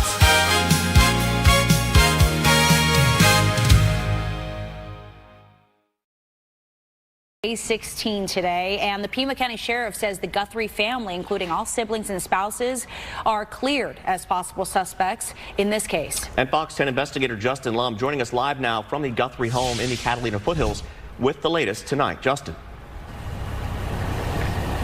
Well, Mark, Christina, as you both know, Sheriff Chris Nanos has said early on in the investigation that everything was on the table, but this is a substantial announcement today saying that the family of Nancy Guthrie has been nothing but cooperative throughout this ordeal. Also today, TMZ reporting that they received a fourth email for a ransom from someone claiming to know the identity of the suspect involved in the kidnapping, the alleged kidnapping of Nancy Guthrie. I guess you guys are making headlines once again. You received yet another communication. Yeah, so sorry, I'm just going through the notes here. But yeah, we got a fourth letter from someone claiming that they know the people who allegedly kidnapped Nancy Guthrie. They're still asking for $50,000, really just to protect themselves and their family. They're saying this guy is saying he has a criminal record, and that, really he's just looking that if he gives his information up, that his family is protected should something happen to him, whether that's from the people who he is allegedly going to rat out, or from the police arresting him for other matters that he may have been involved in, or saying that he's involved in this case at all. What is that? Put something on the back bumper.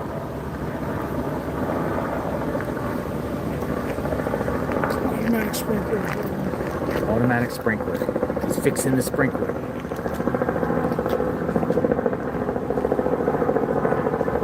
None, man. I've been turning in a few the other day. Remember that tip? Oh yeah, with the sand. Yeah. So that night, detectives came and picked me up at home. They did? Yeah. We met out over to Biani's house. They had FBI there. They wanted me to point to the spot. Oh, whoa! What's going on there with that? So this was like that spot over there by the home. Yeah. So this was at this. It's interesting you say that because when you were telling us that, the FBI descended onto that neighborhood. Right. Now I don't know if that's just them. It was weird. I never wanted it on me, but they did start looking after that. So they wanted me to point to the spot where I sent them the picture, and they wanted to see the bottom of my shoes to see if those were my prints that were on there, and they were. Really? Yeah. Well, because I was there, I was poking it. So did they like dig, or what did they do? They dig, and then it was probably a nothing burger, but they started going down the whole wash, and they had me wait at the end of it. You know what I mean? Oh, so they're taking that seriously over there. Very seriously. So check this out. You guys will not believe this. I think we cracked it open. Maybe it's a nothing burger, but Luke Daly. Let's pull the thing up a minute. Hold on. Luke Daly, who was, of course... Step back. So yeah. You're good. Can you hear me? Yeah. Okay. Luke Daly. Thank you, man. Yeah, good to see you, Joe. Anyway, so Luke Daly, who was pulled over in the Range Rover, right? And they let him go. Okay, well, looking up Luke Daly, he was arrested in 2025 with a Kayla Noel Day. Who's Kayla Day? Guess what? She's related to the Guthries. Whoa. That's breaking news. I don't know anything. I have to vet this, folks. I'm only going by what he's saying. How about take my word for it? Criminal Network. If I'm lying, you guys could bash me later, okay? Well, now there's a tent there. Someone's living there. I need to go confront this person. I want to see if there's... Tent? Well, no. I mean, there's There's no stores in the area. What in the heck? That one at the very end. Look at the rocks right there. Those rocks weren't there the other day. Oh, you were back here before? Yeah. 2 days ago. See that little tent down that road? Dude, this is crazy. There's a huge tent at the end of this one. Look.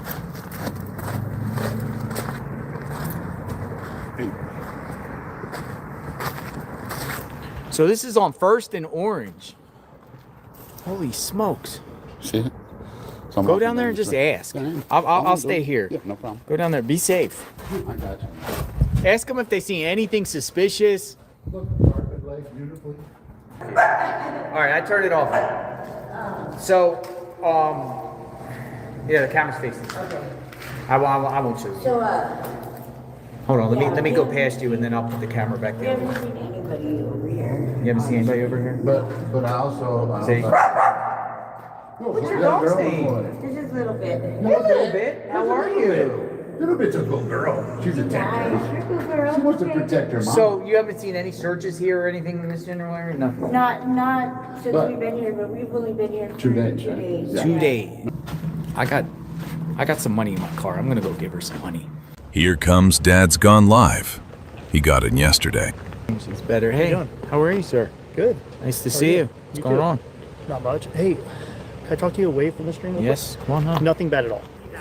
There you go. Appreciate that, guys. There's Dad's Gone Live, California. Kind of gets in his vehicle and just Drives in circles till we streams find away. Yeah, we got the flowers. Got the flowers. So we'll lay down flowers in the next 10 minutes. I'm waiting for it to kind of... I have an umbrella.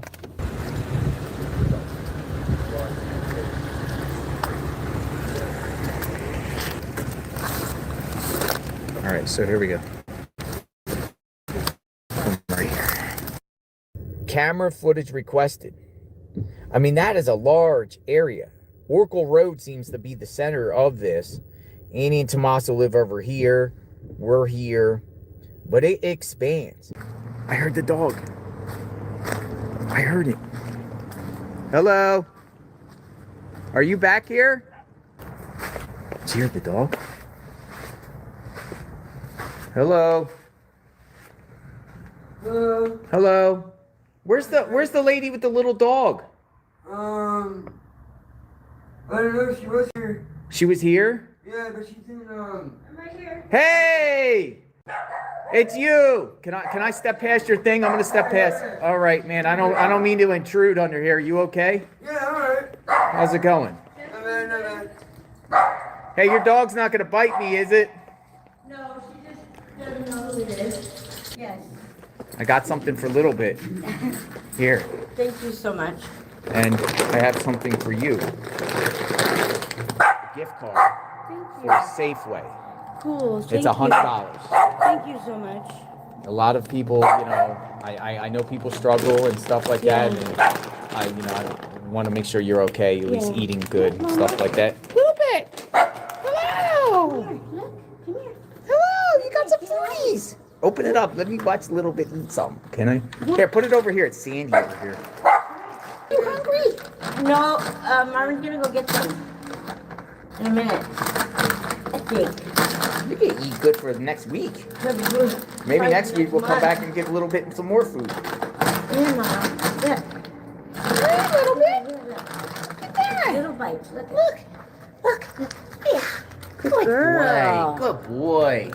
He's eating. See? That's good. Get some good foodies. There you go. Look. Say thank you. Bless you. Thank you so much. Again, if you see anything, let us know. If you Oh, see of any police course. activity or Of anything course. around here, I will. please let us know. I was actually looking your site up yesterday. Nice. I was looking at all of the videos that you have. Yeah, in there. yeah, That's yeah. pretty cool. Pretty cool. You okay? Yeah. All right. Thank so you so I'm gonna much. bounce off. You be safe. Thank you. Come on, Thank you. Mama. God bless you. Is it Domino's? Papa John's. They're telling them to move.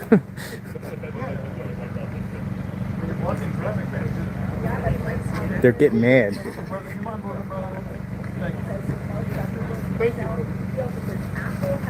He's just like,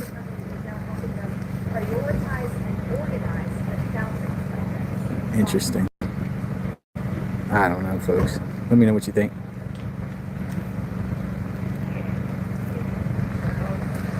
All right, they're doing their shots now.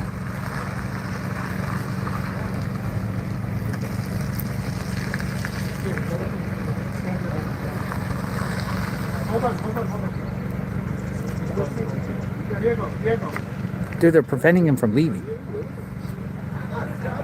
Yeah, so do we, brother. Yeah, we're trying to go, bro. Just 1 second, please.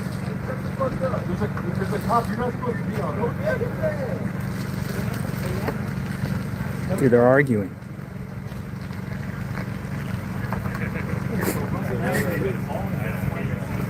So the media's like, we're doing a shot right now, and he's like, I got a job too.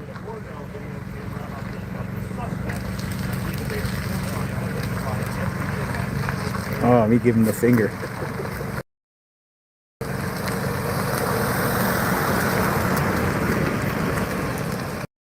like, I'm trying to put myself in a criminal mind, right? And I've been incarcerated with all types of people. I've been incarcerated with nonviolent drug offenders, fraudsters, terrorists.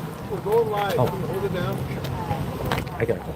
No, I'll let you do it. Why is he screaming for us to hold it down? I gotta roll.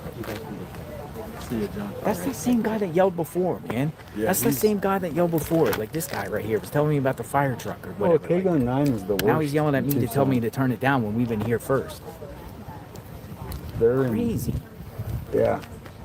Guy's like, yo, we're about to go live. That's that same guy that was yelling at me about the fire truck. That was yelling at the other reporter. Michael, how are you, sir? Michael, how's the family holding up? Is there anything you can say? All right. Michael, is there anything you want to say to the people who have done this?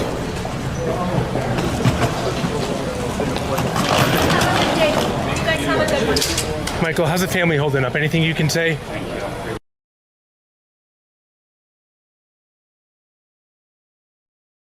Oh, I'm with a gentleman here, Mel. All eyes watching the world. He's out here. He's from New York. What's going on? Yes, the name of the channel on YouTube is Watching the World, but I'm also on other platforms. So Pickup truck. It's been parked on the side of the road. What time? You seen that guy? Where? He's like working at like 3 in the morning, just on the side of the road. No, I'm not aware of Sitting that. there. Yeah, it's been like really creepy when you walk in. Sitting there. Really? I'm gonna go say something. Okay. Whoa.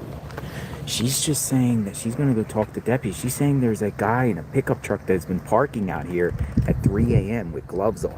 Black gloves. I'm serious. She's like, do you know anything about a pickup truck that is a white pickup truck that's been parking out here?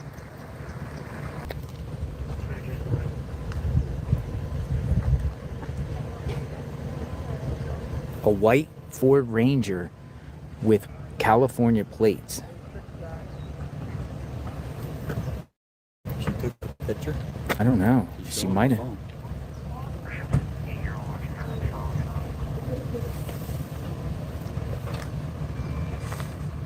Something earlier? Yeah, I believe so. Yeah, that was me. That was you? Yeah. Huh? Yeah, that was me. Are you the suspicious man they were That's what they were saying, so, man. I'm YouTubing. You have gloves? Yeah, I You have have gloves. you have black gloves? Yeah. Let me see. Let me just see. There, yeah. You're coming to set the record Well, straight. yeah, I mean, I'm like up there sleeping. I was YouTubing last night with Jacob. We were having some pizza out here. And then everybody's blowing up my phone right now. I just woke up, so. Oh, wow. They're like, dude, what the hell is going on? What's your name? Bark. So you're just out here streaming. I mean, come on, give him a break, right? I know, right? I mean, that's pretty cool. Yeah. No trespassing signs planted in front of Luke Daly's house. That's the guy's house. And there also was lights all over the house on. I went there this morning. He got a lawyer, just like Carlos. Total denial. Most of the time, and most Americans, when you have your home searched with a warrant, the authorities give you a warrant letting you know what they're searching, you know, the warrant signed by the judge about the search. Well, in this particular case, both people, they're not being provided the warrant. Oh man, it stinks. Anybody in there? Oh man, it stinks. Oh, hold my nose. Oh God. Ooh. Oh. Ah. Crap, I thought I saw somebody. There's a bed in here.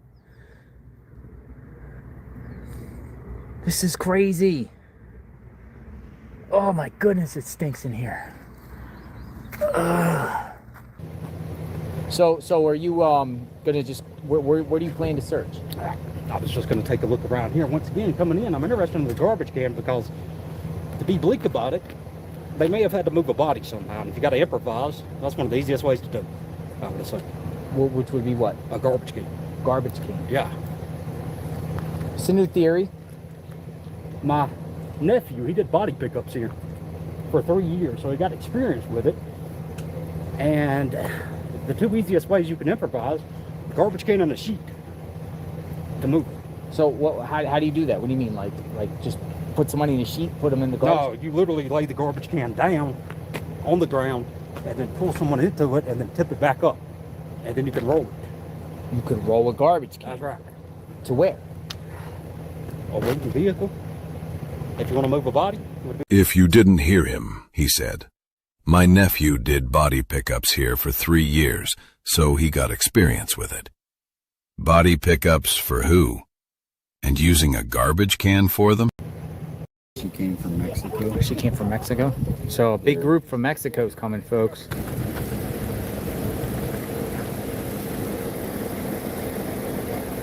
Yeah.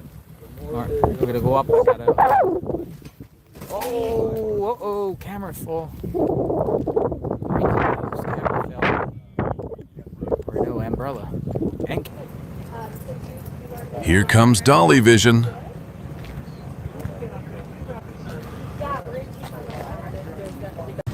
that's Jim. We got Jim in the house. Jim. Hey, Jim. My whole chat has been asking about you. My whole chat has been asking about you, man. They were very concerned. I'm gonna come back talk to Come you on again. in, man. You got the... Look what Jim got here. Look. Just don't show my license. All right, won't show your license plate. Look at this. Yeah, we'll see you. Come on in. So how are you Sioux doing? City, Iowa or something. I'm doing good. Yeah, doing great. I just got back from. I was searching Sweetwater Reservoir and some of the reservoirs up north of town.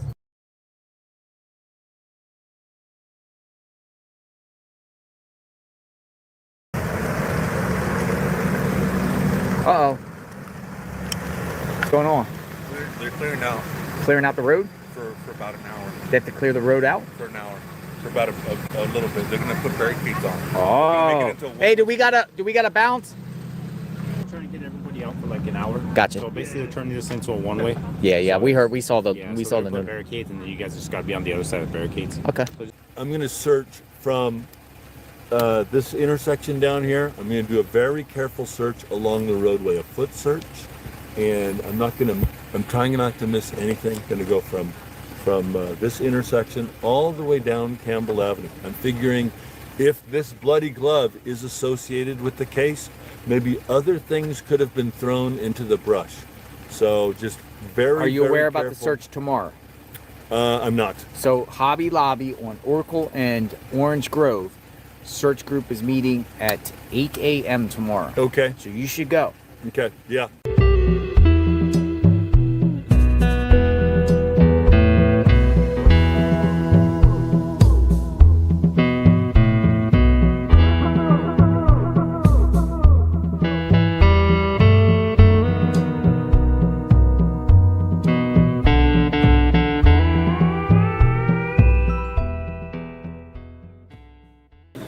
There's so much people looking, but here the sheriff say no. You need a permit. Unbelievable. Thanks for sharing, and thank you for caring about Nancy. Bye. Unbelievable, folks. Now the sheriff's telling searchers they need a permit. Sure. People were saying that. Oh. Who is that? Hey, she broke it, man. Who is that? She's a neighbor. Literally, just didn't even slow down. Just... Well, that's kind of my fault. It's in the road. No, sorry. Nah, but she could. Yeah, she broke my tripod. At the end, right? My advice to you, keep being Jim. Yeah. Right. Oh, what the heck? Somebody's going on the property, dude. What the heck is this guy?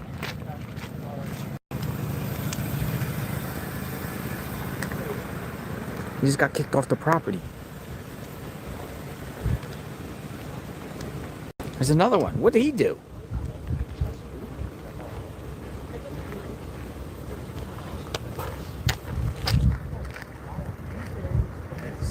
That's weird. What was he walking up for?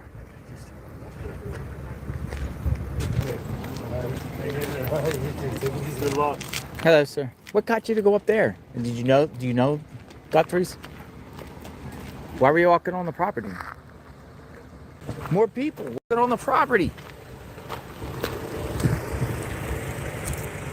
What in the heck? You guys law enforcement? How's it going? What's going on? Not much. We're just looking at this. Oh, nice. You guys like investigators? I'm JLR Investigates. Just tourists. Looking. Oh, you're tourists. We live up the road a ways. Yeah. Gotcha. I thought I was finding what's going on. Like maybe you're investigators or. No. If any psychic is out there, or medium are out there, and wants to take me on a drive in this area and try to, figure out where Nancy is based on how you do things, I'd be more than welcome to take a psychic around. It does appear searchers are arriving here, so I'll get out of the car here in a second.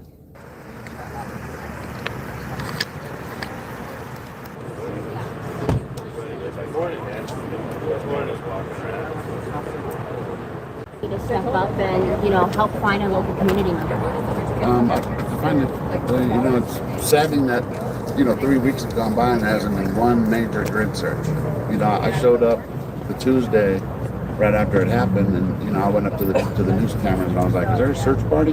Like, oh, we don't know about any search party. So, but today, we're out here searching for Nancy.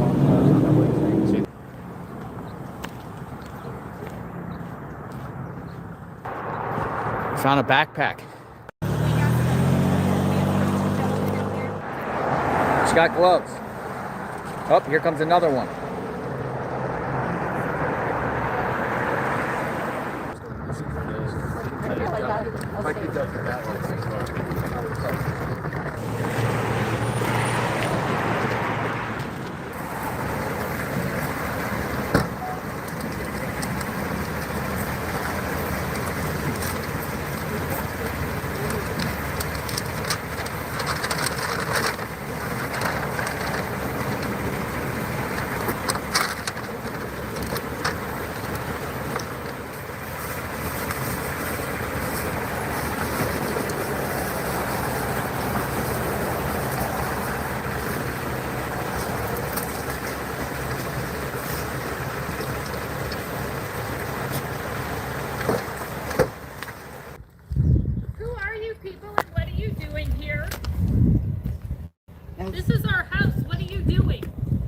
It's a public road. Filming.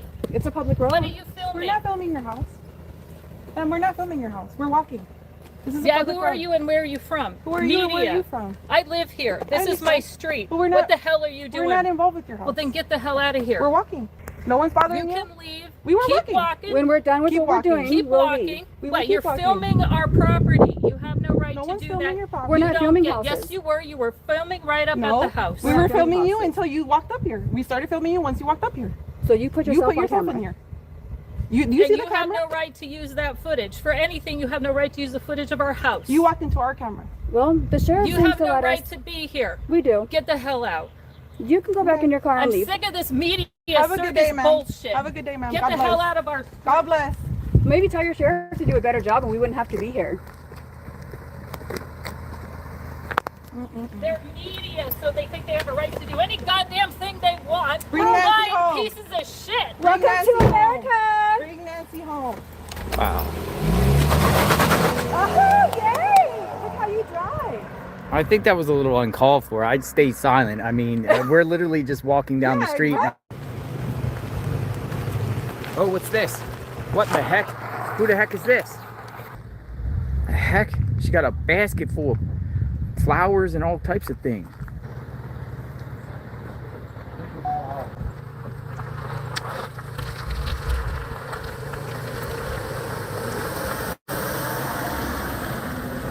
Those flowers. I thought you were going to the house for something like. Oh, no, I don't know what's going on. I'm just delivering flowers. Why authorities believe Guthrie was possibly taken from her home. No suspects or person of interest have been publicly identified. DNA from her home does not match any samples in the FBI's DNA database, and authorities are still asking the public's help to help identify a man seen in images. Sprinkler's still broken. Remember the gardener came the other day? We thought he was fixing the sprinkler. Sprinkler's still broken. Authorities have been searching as far as looking for surveillance, ring cameras, floodlights, whatever on individuals, that could be responsible within this 5-mile zone, the Catalina foothills. Suspect in Nancy Guthrie case had been to the house before the night of her disappearance, source says. The Pima County Sheriff's Office said in a statement, "There is no date or timestamp associated with these images. Therefore, any suggestion that the photographs were taken on different days is purely speculative." Thank you, John. Folks, follow this guy. No, follow Nobody this works guy. harder. Follow this guy. Steve Arena, come on in. Very nice to meet you. How are you? We're good. Thank you for coming out. What's going on, Steve? Well, I wanted to give you something. Oh, whoa! I didn't expect this. What do you got? A challenge coin. Holy smokes! I got a challenge coin. A little background to this. Look at this. The Department of Homeland Security. Love it. So I'm retired CBP. Are you? Yeah, I'm a civilian employee. God bless you. I love. On the way to Saguaro National Park, sit back and relax.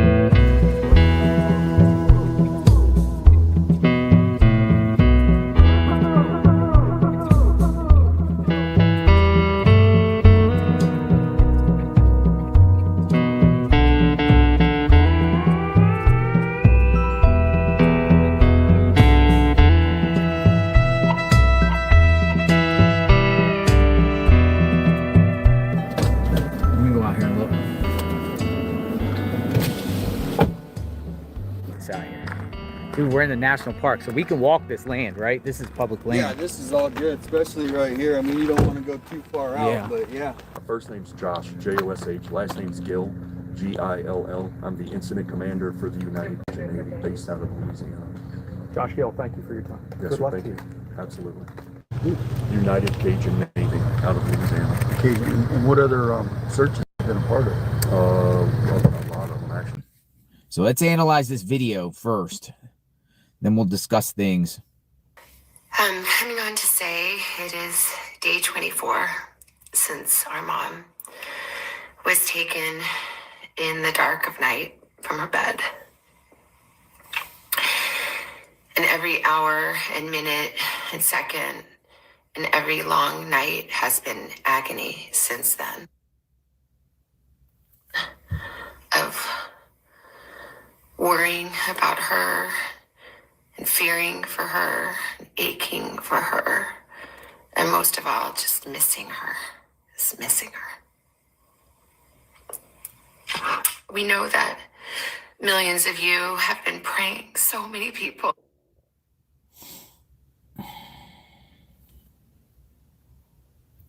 My reception. Have been praying of every It's horrible. faith and no faith at all, praying for her return, and we feel those prayers. Please keep praying without ceasing. We still believe. We still believe in a miracle. We still believe that she can come home. Hope against hope. As my sister says, we are blowing on the embers of hope. We also know that she may be lost. She may already be gone. She may have already gone home to the Lord that she loves and is dancing in heaven with her mom and her dad and with her beloved brother Pierce and with our daddy. And if this is what is to be, then we will accept it. But we need to know where she is. We need her to come home. For that reason, we are offering a family reward of up to $1 million for any information that leads us to her recovery. Recovery. All of the information about this reward and the details is in the caption below. Recovery. You can call the 1-800 tip line. You can be anonymous if you want. Someone out there knows something that can bring her home. Somebody knows. And we are begging you to please come forward now.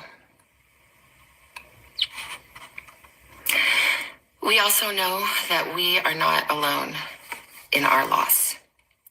We know there are millions of families that have suffered with this kind of uncertainty And for that reason today, we also are donating $500,000 to the National Center for Missing and Exploited Children for their work in helping families who are coping with loss and actively looking for those who are lost.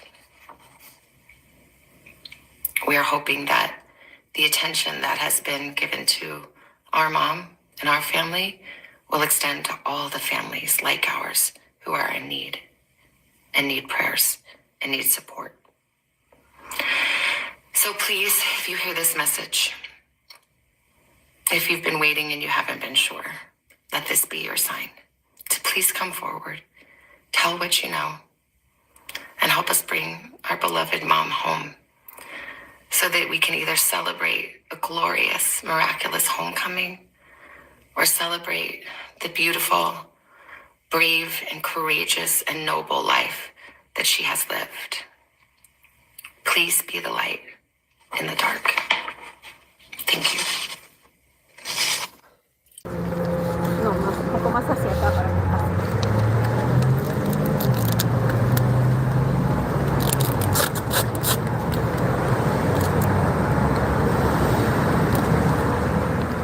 O si fueron las autoridades. No, señor, no comentaron de eso.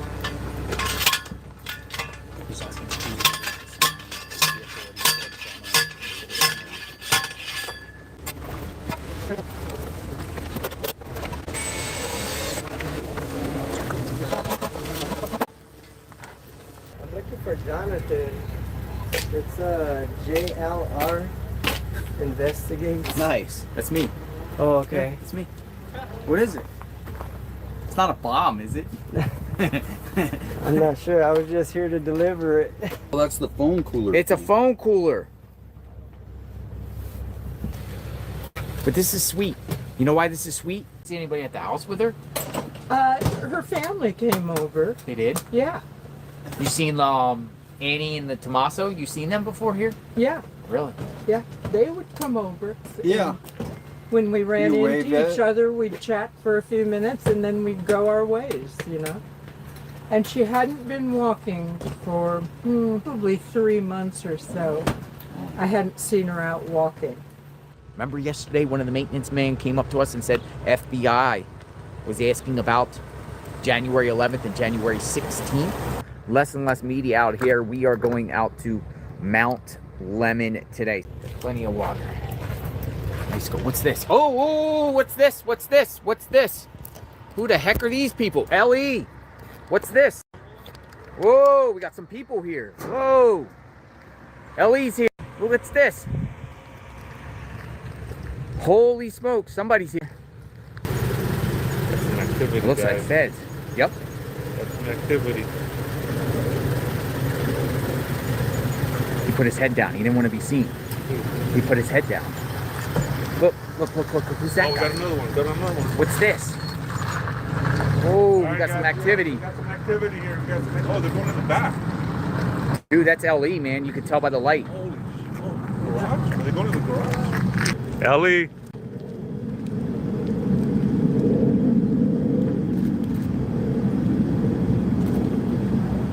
Alright, CJLR stream, you can zoom in. See that?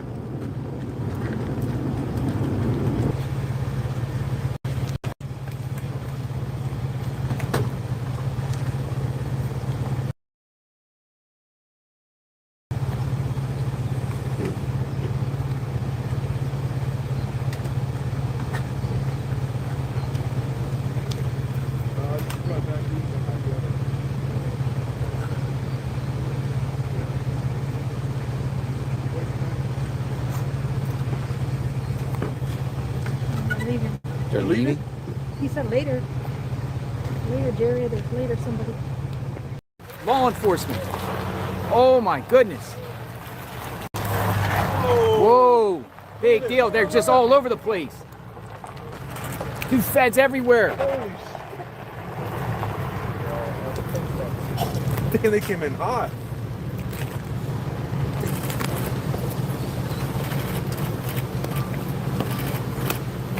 Whoa. What the heck? Holy smokes. Guys, look at that, suits. We got suits coming in. Yo!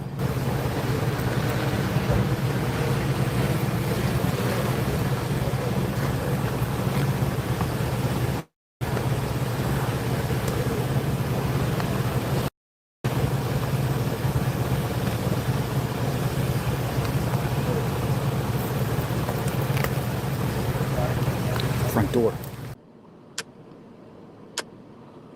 You guys see that?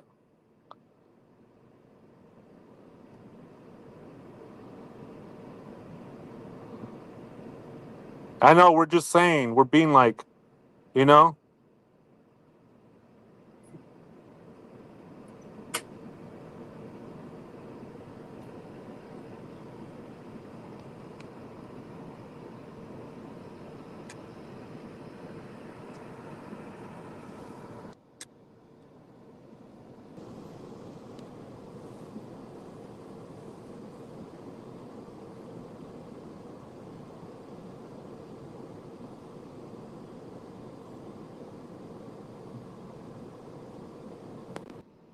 No, wait.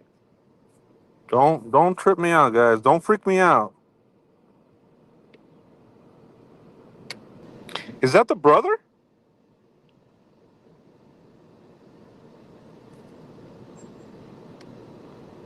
Is that the brother, guys? I wonder if that's the brother.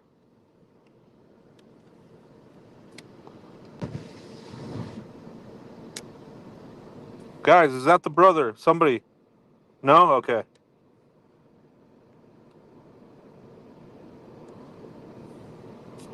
Brothers, okay, thank you, guys. Thank you.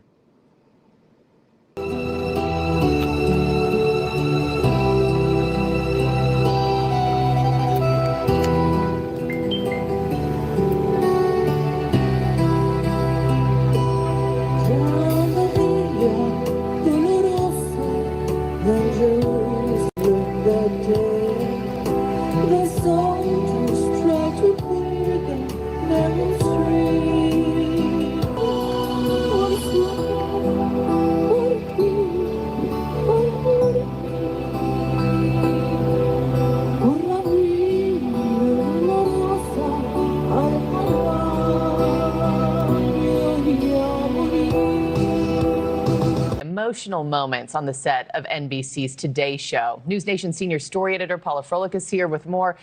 Paula, Savannah Guthrie's husband, Michael Feldman, he took time to travel to New York City amid his mother-in-law, Nancy Guthrie's disappearance, for a visit with her crew. This wasn't anything on air. This was, I'm told, a private meeting between him and her co-workers. Absolutely. So at this point, the entire staff of the Today Show, and they're saying from top to actual bottom, top of the company to janitors, have tried to support her. And they're also invested in finding Nancy at this point, that they've really been so supportive. He wanted to thank them personally. So he has been going back and forth from New York City to Arizona because, you know, again, they have two kids who are in school. So he's doing the supporting of the home and wanted to just stop by and say, thank you guys so much. We see you, we hear you, and we appreciate you. And Savannah wished she could be there, but of course she is completely overwhelmed with the search for her mother right now. I still can't believe this story is even real, Paula, and that we're 100%. In week 4. 30 seconds left. Did he offer any sort of insights as to what her future might look like? Or do you know if the network has even broached that topic with her yet about her return? They have not, although as I've reported, at some point she's just kind of like, I don't know what I can do. I don't think I can go back. Of course, it's moving parts. JLRs, I got a message. Please research The Old Rancho Diablo by Ryan Airfield. It's 26 miles from Nancy going southwest. This is where Kayla and Luke, along with other dangerous people, go to. It's ran down in many places to hide Nancy. Before Kayla took down her images, they were screenshot. She is pictured there at an old ranch hanging upside down from a cross. Holy smokes. And here's the arrest records. Kayla wasn't released from Pima County Jail. She was transferred to Perryville Prison in Arizona. She will be released in October of this year. I don't feel that it was a right call not putting crime scene tape up there from the beginning. Uh-oh, we got some action here. I got to call you back. I see that. All right, I'll call you back. Thanks for the chat. Bye-bye. Bye.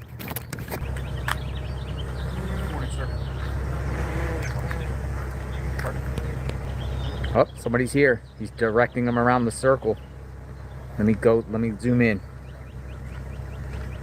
This is the same man that appeared next to the Guthries on March the 2nd.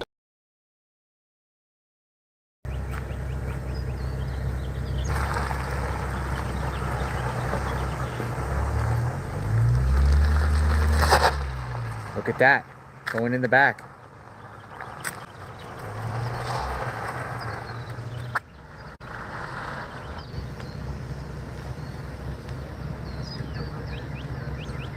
They're opening up the garage.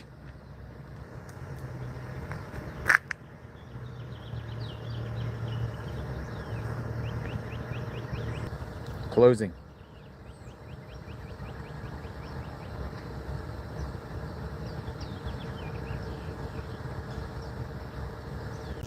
They went in there, closed the door, and now came out.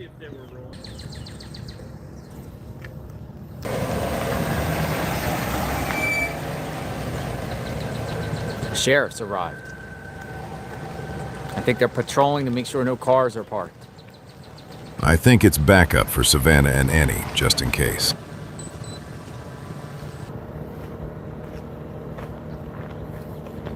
Oh, somebody's here. Look, somebody's here. Somebody's here. Comcast.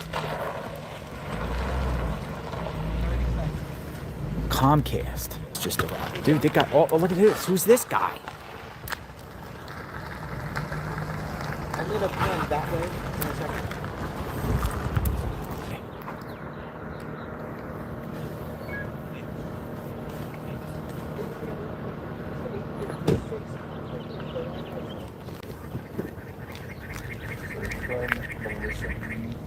I didn't know, but my name is JLR.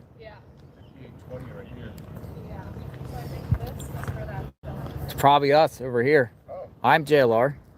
Are you JLR? Yes, sir. More deliveries. Interesting. Who did that? Who sent that? Melissa? Melissa.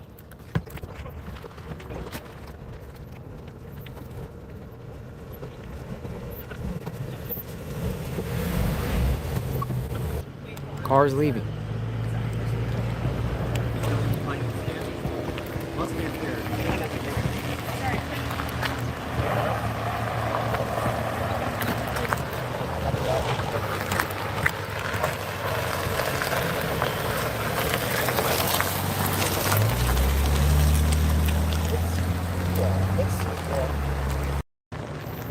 Oh, somebody else came. Who's this?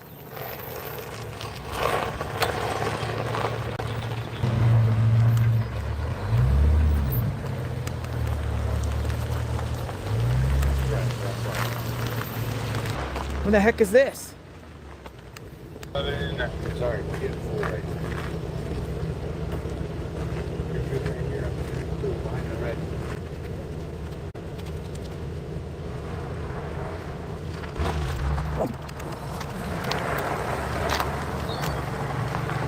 She goes right into the garage.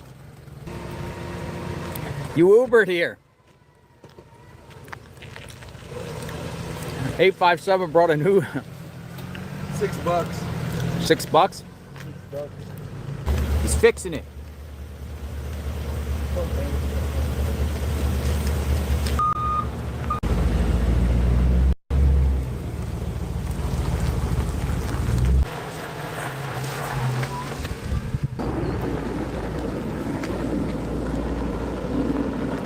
That's a Mercedes.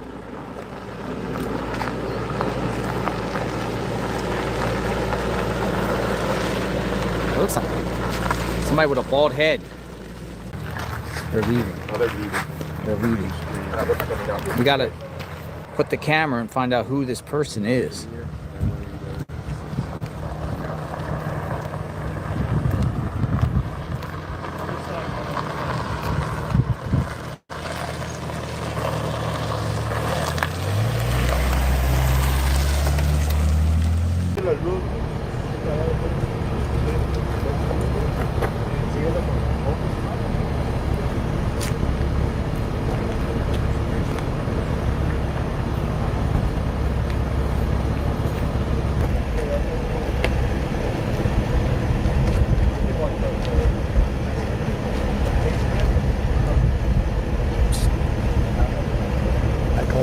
me they want to run this.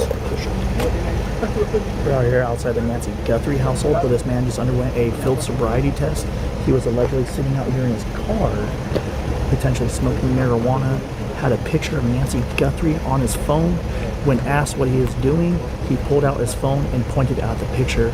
Officers did smell marijuana. They conducted a field sobriety test, and he is now being placed in the back of the vehicle. Video recorded by Dad's Gone Live shows officers responding to calls about a man parked on a residential street at night. 4 officers are present. Among them, Travis Reynolds, a deputy with the Pima County Sheriff's Department, who was later arrested for kidnapping.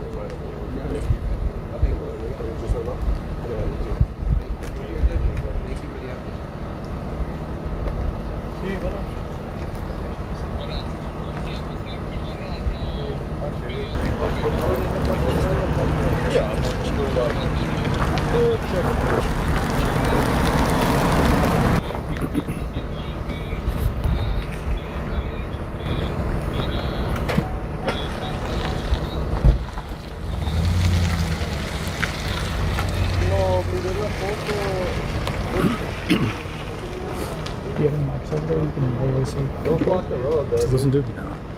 Don't block Just the road.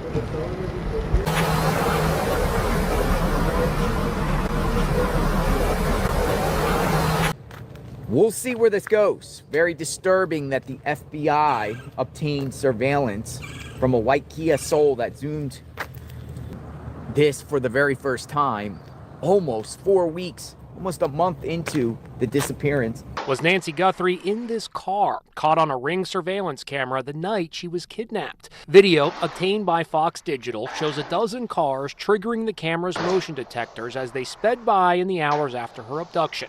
But this one is getting intense attention. It was taken at 2:36 a.m. That's 48 minutes after the kidnapped suspect was caught on camera at Nancy's front door. It's also 8 minutes after her pacemaker disconnected from her cell phone, which is the moment she is thought to have been taken from her house. The Ring camera is located here, 2.5 miles from Nancy's home. The car is thought to be a Kia Soul based on its slanting roof. The Pima County Sheriff's Office says it is actively reviewing the new lead.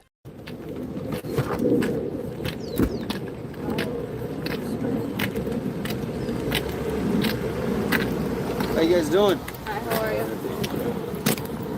You guys with media? Yeah. If they have a passion, they're...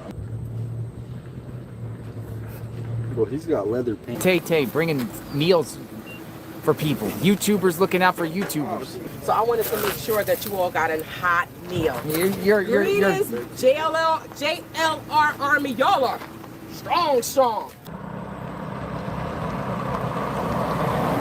I'm sorry to grabbing that video. Look, photo shoots. In front of Nancy's home. See? Great word. They're literally doing model pics, man. Modeling shoot? Photo shoot location. It's a photo shoot? I don't know what it is. What would you call it? What would you call it? Photo shoot. Off we go. Here we go. Photo shoot.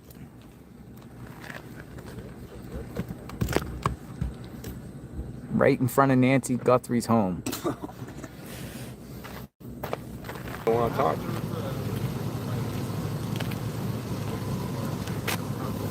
No comment. No comment. She goes, I don't got any information. What the? Hey, at least you're a babe. She called you babe.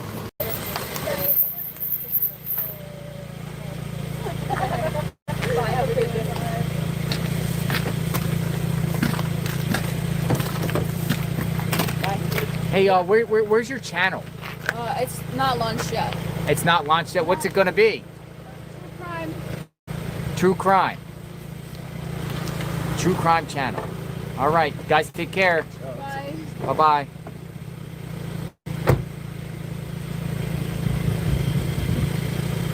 It's a true crime channel. Well, they're off. They got their Uber. Still here? Harrison. Come on, let's finish it. David. Is it good? Taylor's still here? My name is Kiki, and I am the girl from the videos. When I received an influx of DMs from young people asking me Who is Nancy Guthrie and what are these posts from the New York Post about? I knew it was my job to continue to raise awareness over Nancy Guthrie's disappearance. I wanted to make a public statement exposing the real truth.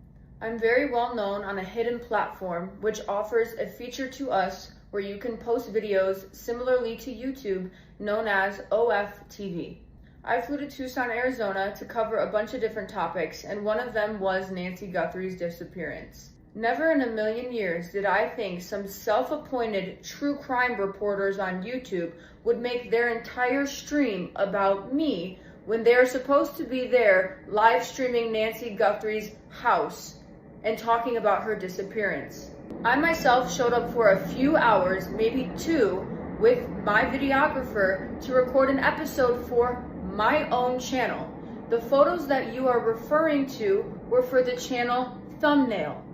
Unbeknownst to me, these perverts then directed their entire stream onto me the entire time, accusing me of doing a photo shoot because I refused to speak to them.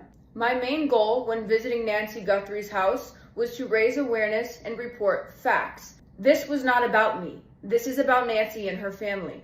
Not only was I filmed the entire time, I had strange men pulling up, yelling obscenities at me. And as for the New York Post, whose views are already dying, of course they wanted to cover me. That was the biggest story of this entire week. And when it comes to my outfit, I'm free to express myself in whatever way I feel comfortable. It was 95 degrees and it was hot. And aside from that, in my video, nowhere in the video at all do you see my lower half.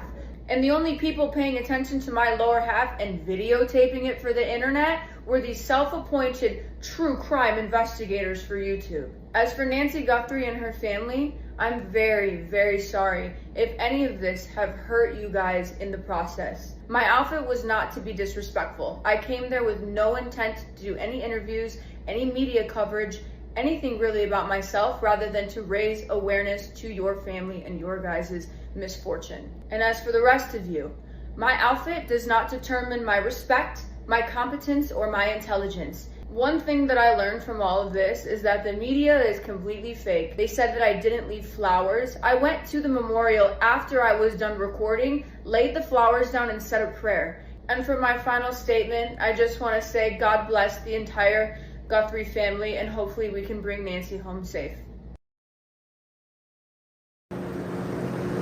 It's gorgeous. Dude, this is a million. If you had a house up here, it'd be $1 million view. People are saying I'm getting car sick. That's what people are saying. I'm getting car sick. Watch.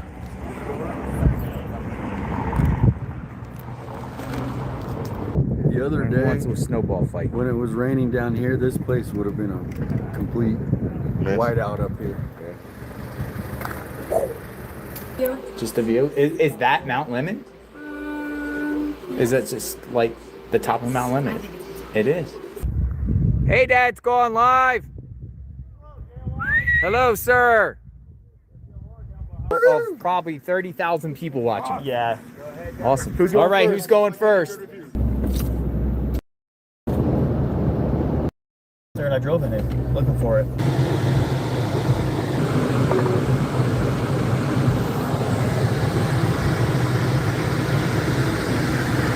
Good backdrop. Bomb squad. Unsolved and mystery cases because of your situation, right? I do, yeah. And I think I had, in my younger years, not a good intuition, I guess you could say, because I actually have 2 people that I was close with who are now in jail for life. So nothing is going on out here. I let some people piling in. I don't think much is going to happen around this house anymore. So blood. Ashley Banfield. Did she say it, or she had somebody on, or her sources tell her there was blood? She said it. She said it. I sent you a video, and I said, look at timestamp 31.45, and that's where she says it. Blood in the hallway. Splattered blood in the hallway by the door. just the drops, the same kind of drops that were in on the porch. I've spoken to someone who is in law enforcement, is familiar with the investigation, who has told me that the blood found, and again, blood found inside the house. This is something that I reported on day 3, that another source of mine, a high-level law enforcement source, reported there was blood found inside the house. No one in law enforcement, the sheriff, etc., has confirmed that.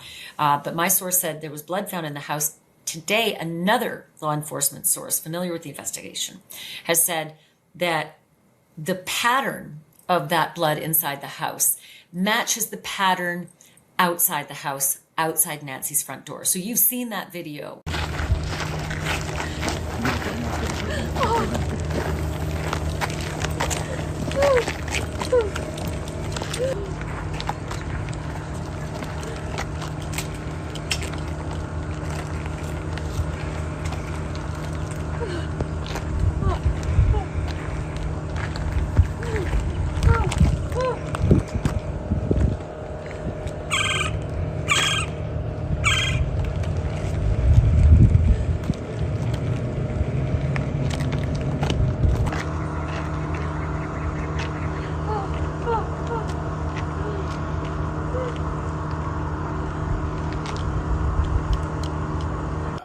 This is the card the family left. Mama, we miss you so much. Our hearts are broken. We are standing on ash, on scorched earth. But Mom, though we are surrounded by so much darkness and uncertainty, our love burns bright. We love you, Mommy. We miss you so much. Our best friend. The word scorched appears 3 times in the King James Bible. Matthew 13:6, Mark 4:6, and Revelation 16:9. The strongest example is Revelation 16:9, where it says, "And men were scorched with great heat." That verse connects scorched with intense judgment, suffering, and destruction. So while scorched earth is not a direct Bible phrase, the word scorched itself is biblical, and Revelation gives it a powerful image of burning heat and devastation. Yeah, all right. Woohoo! Let's go! We're here! Hooray! James the Map Guy. Morning.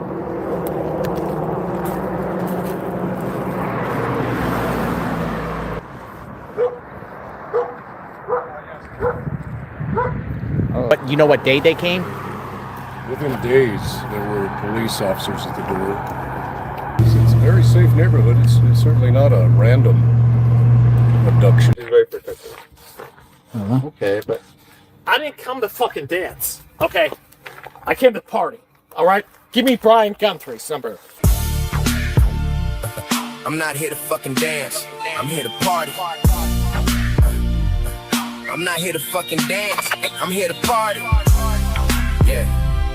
Definitely know where she's We're the at. searchers. Okay, yeah, Let me know. We're not law enforcement. We're searchers. Let us know. We're like you. I We know wanna exactly. Tell us. Where's she at, James? Walter Nash. And Walter Nash won't face any consequences at all. I'm gonna solve this fucking crime tonight. Yeah, you know what I mean? What's his name? Walter Nash. Walter Nash. Who is he? Drug dealer. Drug dealer. Piece of shit fucking drug dealer. Brian Guthrie, then there will be no party at all. And Walter Nash won't face any consequences at all. I'm gonna solve this fucking crime tonight. I think you should probably share that. I think we were just coming out here. Look, I brought my dad out of here. Like I was trying to find the reporter that would do Oh, this you're for talking me. about Brian? No, Brian fuck Anthony? that guy, man. He's a fucking cartel fucking drug dealer, man. You know what I'm saying? You know what I'm saying? That's exactly who it is. Tell him, James. Walter Nash, 100% fucking knows who fucking is involved in this. Tell him. I just told him. If they arrest Walter Nash, you know who gets the reward money. Thank you, brother. James. Good to see you, man. Yeah, you too. Ready? Ready. 1, 2, 3. Yeah. Woo! Criminal Minds. Hello? Hi, Brandy. JLR Investigates. Hi, how are you? I'm great. Thanks for reaching out. I believe you call. I didn't think you were gonna call me. Stay 1 second. I'm getting a call right now. Maybe something's going on. Hello, what's going on? Hey, JLR, someone brought you some food over here. What do you want me to do? I guess you could eat it because I'm here. I don't know what kind of food is it. Who's it from? It was from Amy? Amy. It was from Amy. Amy, I'm not there, Amy. I mean, I guess it's for them, Amy. I can't go retrieve it. Okay. I mean, enjoy. All right, appreciate it, bro. Thank you, Amy. I mean, I'm not there, Amy, so thank you. All right, bye-bye. Maggots. I'm sorry? Do something credible. 5,000 indigenous women go missing every year. Preach. Go ahead. Why don't you get out of here? You're not relevant here. Do you live here? Yes. This is my neighborhood. I've seen you maggots occupy the street for a month. I wish you would all leave, okay? When you have something relevant to say, when you have something credible, when you have some non-conspiratorial bullshit. What's your name? None of your fucking business. You have a good day, sir. You're a bunch of maggots! Sir, did you just call us maggots? Over here, what did you say? Do you regret your statement? Sir, you bunch of maggots! Sir, did you really call us maggots? Over here, sir. What did you mean by that? What are you saying? Get away, leave me alone. Don't you want to comment? Why are you riding away? Sir! Daily yesterday, we're asking questions about what he was wearing, what he looked like, the way he walked in, kind of like his overall demeanor. And with the clips we posted yesterday, the full interview, you could only see about right here, right? Because that's where the camera was framed on both of us. But we did shoot behind the scenes clips of when Luke came into the interview room with his attorney. We were getting him mic'd up with the microphone. Hey, Luke. How you doing? Thank you so much. I get up, I'm just all mic'd in. We're going to get you all mic'd up right there as Hold well. on, before you sit down. Then he wants. Can we make it easy for you? We're gonna wait. He wants to be in here, right? Yeah. Pop out your collar for me, man. Oh, you better. Makes it easier for me. The best is ideal for the mic. I'm just gonna clip this on right here for you. There you go. And you can butt it back up and have a seat. Perfect. Chris, sorry, I know it's not ideal in the corner for Sorry? you, but sorry, I know that we don't have an extra worry. chair. No. You are all good. Look up real quickly. Perfect. Right there. You know, see, just a couple. Appreciate it. And when we do it, you'll just look at me, just you and chat. It's just a second. For sure. Everything all buttoned up here.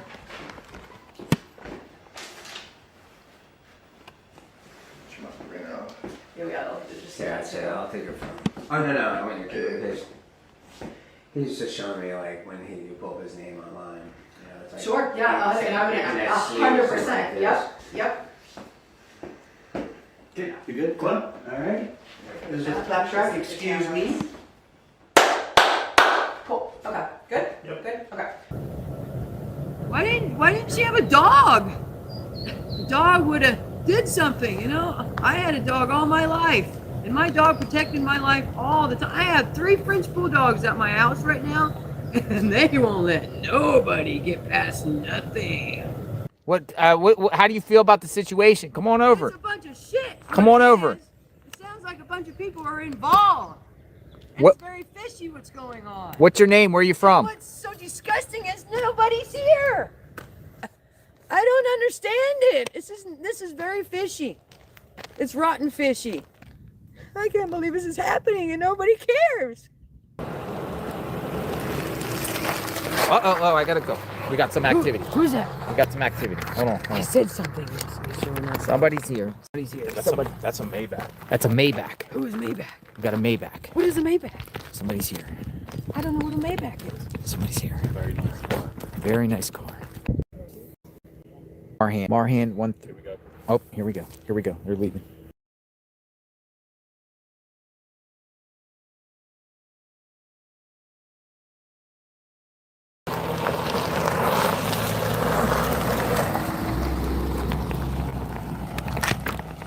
Oh, we got law enforcement here too. Who's escort? Somebody in the back.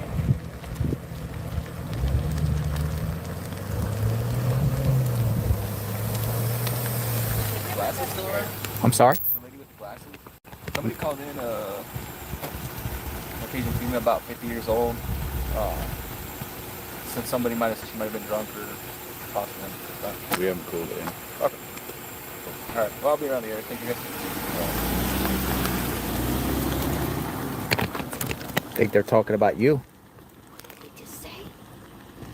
What did he just say? They said somebody called the cops on a woman that was 50 years old with glasses. What? Who the hell's calling the cops on me? I'm not even going on the property. Do you see how stupid this country is? And he just drove right by me and I'm standing right next to him. Somebody, it looks like they was talking about you. I don't know. I'm not going to point him out because I don't see you drunk. Me, I want to go down it. I want to see. It takes us to a highway out there, then we can take the highway back down to Tucson. We'll probably be on it it's probably like an hour-long road. But here's the deal. What if we don't find Nancy, but we find somebody else? I got kids' toys out here. Same here. Well, if someone passed away, my condolences. Whoa. Whoa. What the heck's going on here?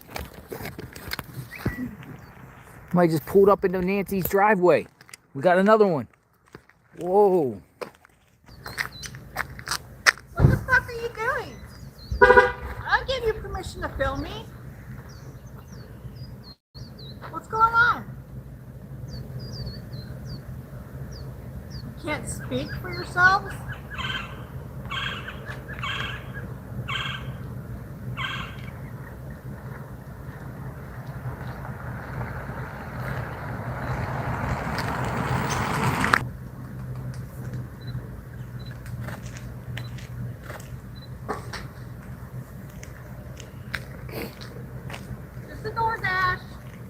Investigators were reviewing a damaged utility box near Nancy Guthrie's home.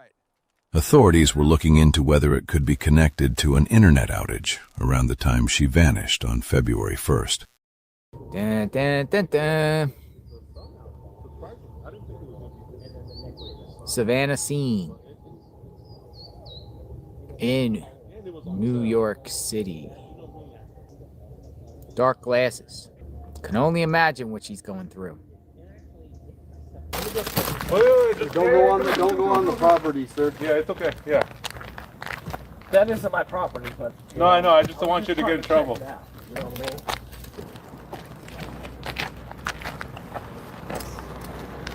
This guy came to party.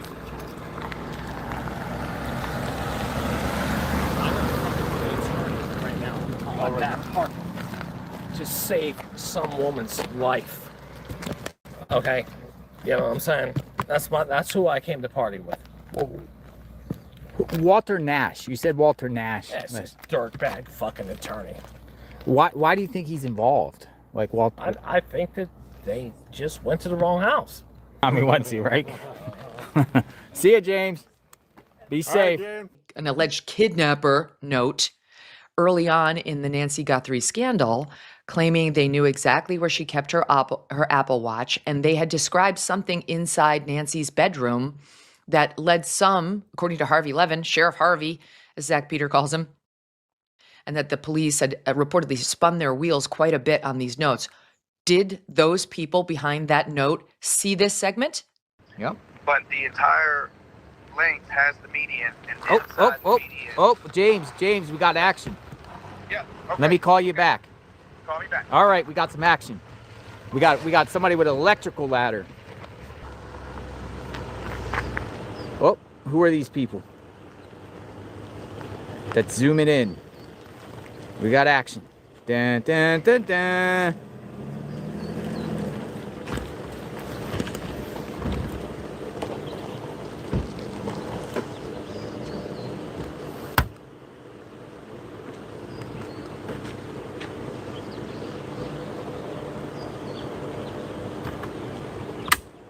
Coming down crazy. I went out and it was like, oh, somebody's here. Oh, they're getting the ladder.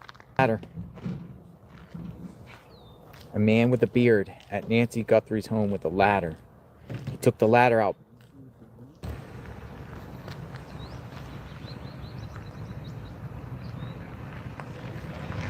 Air conditioning people.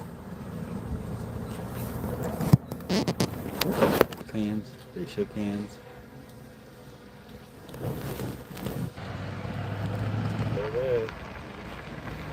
Outside of Nancy Guthrie's home, a Kia.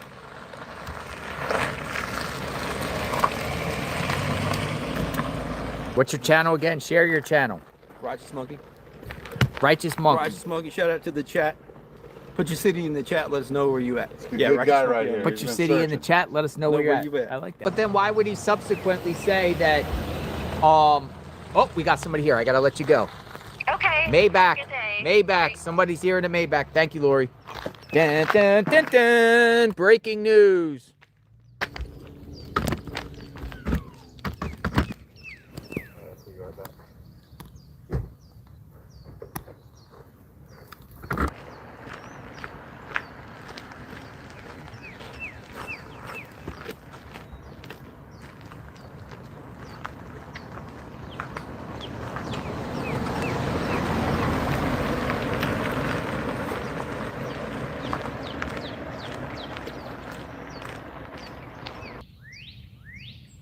He's going in. Somebody's coming out. Coming out. Come out. Different car? Whose car is this? Holy smokes. Is that Nancy's? Dude, cars are coming. Multiple cars. Whose car is that? Who's driving? Hang on, that Hyundai's going to come out fast to tell that. Hold on. Whose car is this? Dude, I think that's Nancy's. You think that's Nancy's car, right? So that's someone moving that. Now I think this is Nancy's car. Is that your understanding? I don't know.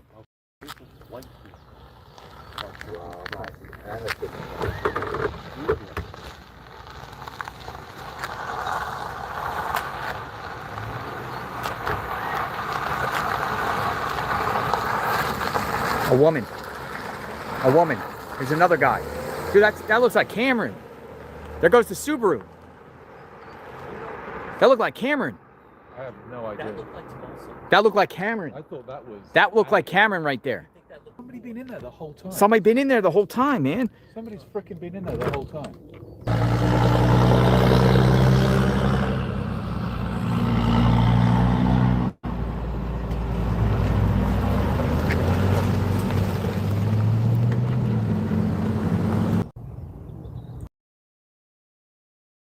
Came out with like a briefcase and some Tupperware or something. Let's do this, please. 22 says, holy smokes, we got roofers. Well, how many vehicles are here? A lot. A lot? Are they all electric people? Somebody was painting. Painter? Yeah. Which some people say is like the Kia Soul right behind us. Mm-hmm. Or Range Rover. At that flag, they just made us stop and dropped her off somewhere. It would have been in those areas. Do you know that person that was in this car? Which one? The one that just drove by and waited? I don't. How are you? No, yeah, I'm just stopping real quick to talk to him, and then I'm going to get out of here. Get out as fast as you can. Oh, Sue Ellen's not playing. You got me out of here. Nice to see you, Sue Ellen. Good. You have a good day.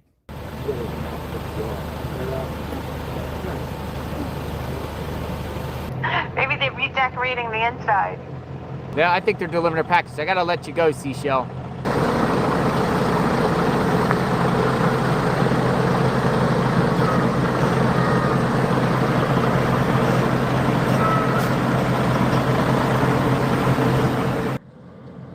No way. FedEx is coming to deliver water. Thank you. You're very welcome. Somebody delivered it for FedEx? Yeah. Really? A FedEx water? FedEx water. Oh, I... Thank you, brother. How you doing, JLR? Hey. My name's Chris. I'm out of St. Pete, Florida. Hey, St. Pete. Over the road truck driver. We were in the neighborhood. Nice. So we thought we'd swing by and say hello. Nice. Pay our respects. I saw your cute dog, so I say hi to your dog. Yeah. Tour of the rig. Holy smokes. You don't need to do all that. It's lived in. You don't even need to do all that. Yeah, brother. Oh my goodness. Hey! Oh my goodness, here, I'll carry one. Hello. Hello. Hello. Hello. See you later. I knew he was going to do that.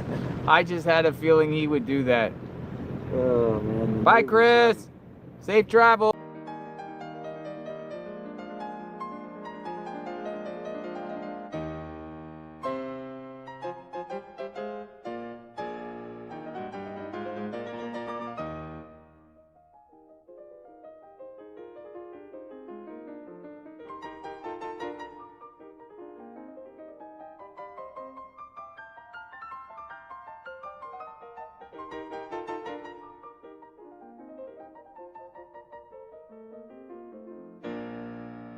Like I said, I knew Miss Guthrie personally, You did? and I used to talk to her every time I would, come service Miss McGaw. She would be out here once in a while, and Could you see her walk?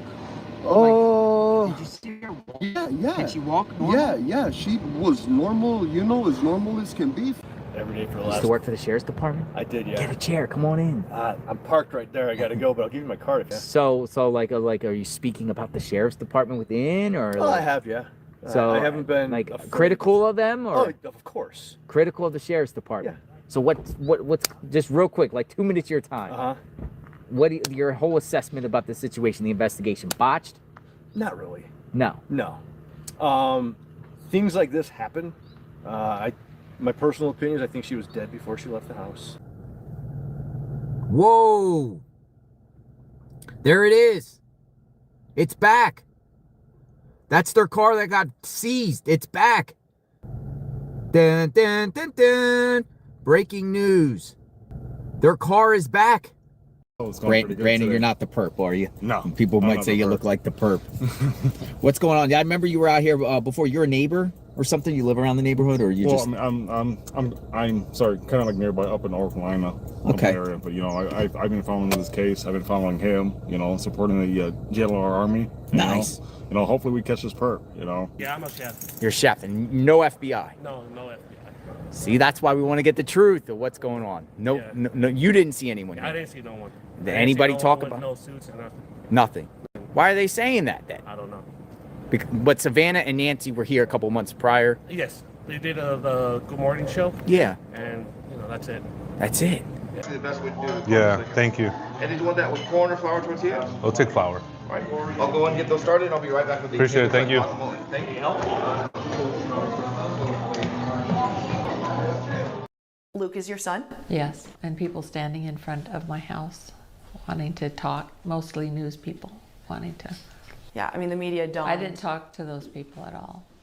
This one, late afternoon when they came in the big SWAT vehicles, pulled into my driveway and said they wanted to, they wanted to see anything that could link anything. I said, well, yeah, go ahead. So they were there for about 6 hours, and I was in the SWAT vehicle, and they went through my house and went through everything and tore everything, broke my. If a door was locked, they would break it open to go see what was in there. There really wasn't anything in there, but it was pretty upsetting. So when they detained you, did you know that this was related to also them investigating Luke? No. You had no idea? No, I wasn't thinking this was about Luke. I found out it was also about Luke, but initially, no, I was thinking it was all about Nancy Guthrie. And could he have been involved? No, I didn't think he ever could have been involved. If you wanted to avoid all detection, Yeah. that was the route, because it took me to a river and the Bashes. Bashes. That's 9 miles of no. Today is day 45 in the search for Nancy Guthrie, the mother of Today Show co-anchor Savannah Guthrie. And investigators are busy with the painstaking work of forensic genealogy, trying to build a family tree from that mixed DNA found in her Tucson home that could lead to a suspect. And we have new information on cameras at Guthrie's home. CBS News' senior coordinating producer for our crime and public safety unit, Anna Schechter, has more. The FBI was able to recover some still images from the 2 cameras that were facing the side of Nancy Guthrie's house and the back. And the FBI told us that it was nothing suspicious, but that is more information. So let me put this out there for you guys. This from all of us.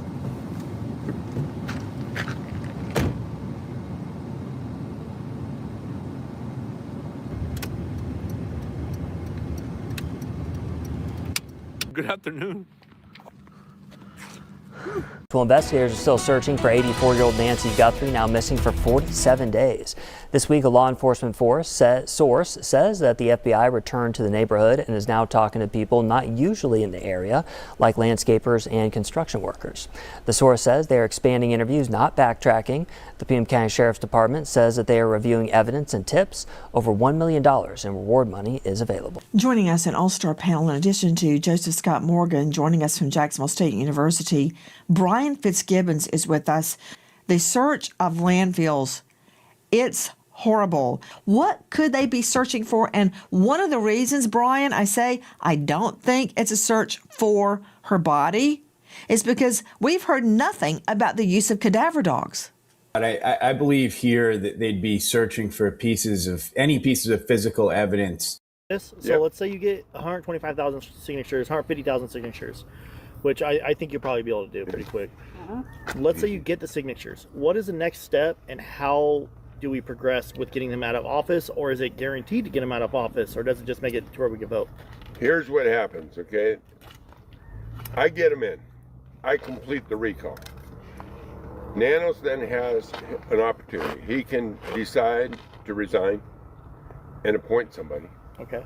Or he can go ahead and call for a special election. But you know, and it was just so nonchalantly. You're talking about a high-profile kidnapping, and you're talking like it doesn't matter. I actually got an email late last night from a gun shop owner in Scottsdale, Arizona, which is, Phoenix area. And they wanted to talk. They wanted to talk off the record. Now, I can share this information. These are some of the names that were provided to me by this gun shop owner. And look at these names. The FBI 3 weeks ago went into his gun shop with some faces and these particular names. And in the course of these are last names, by the way. These are last names. And then numerous first names associated with some of these last names. I think it was a total of 20, he said. What nationality do you think these names are? I was doing a little research. Iranian, Persian and Iranian, Middle Eastern. Get that Middle Eastern look here. I can also confirm that one of those names on the list is associated with Nancy Guthrie. There you go. We might have a possible lead here of an angle. It doesn't mean these people are involved whatsoever. The feds are definitely looking into those names and people that purchased guns in those names. Breaking: Nancy Guthrie once had an Iranian healthcare worker staying with her in her guest house that she fired a few years back. This is 100% fact. An Iranian healthcare worker, and I know who it is. We're not going to put the name out right now. You could do your own independent research. This is not rocket scientists, folks, but this is very, very interesting. So 2 and 2 makes sense to me here. We are now more than 7 weeks into the search for 84-year-old Nancy Guthrie, and tonight, Sheriff Chris Nanos is talking about that date that investigators and the family have put an emphasis on. It comes as the Guthrie family says it believes Tucson and southern Arizona are key to solving this case. News for Tucson's Jacob Owens joins us live on the south side after speaking with Sheriff Chris Nanos today about that date. Jacob, what did he tell you? Sean, big takeaway from this conversation was Sheriff Chris Nanos saying that there's not a link between that date of January 11th, which is being emphasized, and an image we're about to show you. However, that January 11th date is being stressed by investigators. Detectives had been asking about it. And we also know that the Guthrie family is asking members of the public to think back on that date. Now to that photo. So as a reminder, this again is unrelated to the January 11th date. Sheriff Nanos says this photo still does not have a timestamp. He says the link between January 11th and this image may have originated from the FBI in Washington. But shortly after, Google said the image does not have a confirmed date attached. Investigators say the person in this photo appears to be wearing similar clothing to what was captured on the doorbell camera the night Guthrie disappeared. However, it appears they may not have a backpack on. Sean, the FBI has not replied to my email asking about a timestamp related to that image, just trying to get any update we can from them. And Nanos did add one thing. He says that January 11th date is not the only one that detectives have been asking about. He says that other dates range back to late last year. This is because that's around the time that it's believed that cameras at Guthrie's home were installed. Reporting live on the south side, Jacob Owens, News 4 Tucson. If that's your Nevada plate rental car, you guys need to move it. I walked from Campbell up there, way up there. Because it's going to get towed. It's on private property. All right. On the news, they're telling us if anything happened January 11th, January 31st, they said even if you think if it's irrelevant, turn it in, right? So I went and looked at my calendar, and on January 11th, I had an open house selling my house here to Okay. And on that day, two of my neighbors called me up and told me that there's a guy there, he's suspicious. And have you called the tip line? I already called. I went to the FBI yesterday. Okay. The reason I'm coming over here is because I'm picturing my information going on a pile, and it's going to sit there with 1,000 other things. Right. And I figured if I can get over here and talk to somebody who can expedite it. Right. Okay. I'm going to ask him if he'll just say it on camera real quick. Have a good day, man. You as well. You don't have a Utah plate or Nevada plates, do you? Yes. He was saying it's going to get towed. So I'm not going to have you go through the whole thing again, but It's just that I thought they challenged the public if you saw anything on these dates, and I actually did. But I didn't know until I looked at my calendar. So you're saying someone was going to an open house and wrote their name down who was suspicious, who had been there before going in and out? Right. And he was just suspicious? People were calling in saying, who is this guy? My neighbors. Your neighbors were? calling me, yeah, okay, so it wasn't just some random... and so that's the same night that the date that they gave us on TV. Right. In the days that followed, multiple notes demanding payment were sent to various media outlets. The ransom notes or ransom requests came. Did you believe those to be real? There are a lot of different notes, I think, that came. And I think most of them, it's my understanding, are not real. And I didn't see them. Are you telling me you never looked at the ransom note? Is this what I just heard? I didn't see them, but, the two notes that we received, that we responded to, I tend to believe those are real. Really? So you responded to notes but never looked at them. This is confusing me. I'm sorry. Pima County Sheriff Chris Nanos says the case remains active with a 20 to 24 person task force investigating Nancy Guthrie's disappearance every day. Now, meantime, the Guthrie family is in close contact with law enforcement and has announced over a $1 million reward for information. And last week, the family released a new statement urging the Southern Arizona community to help find resolution in this case that goes on. Folks, if you have any information, once again, on the disappearance of Nancy Guthrie, you're asked to call that number right there on your screen, 1-800-CALL-FBI. Oh, okay, so there are two vehicles. Go.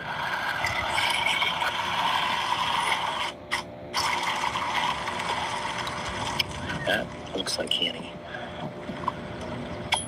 That looks like Annie. Oh, she slowed down. And then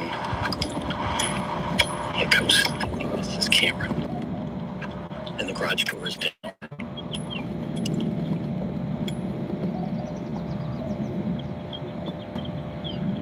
Here we go.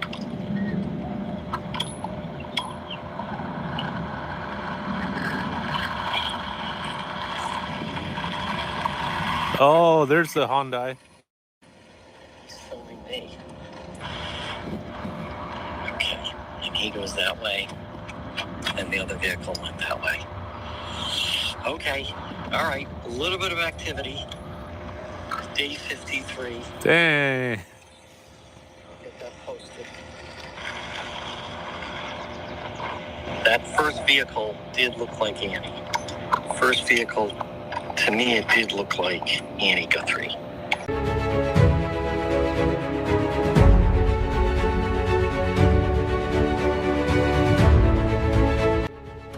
The door on the right opens up into the family room.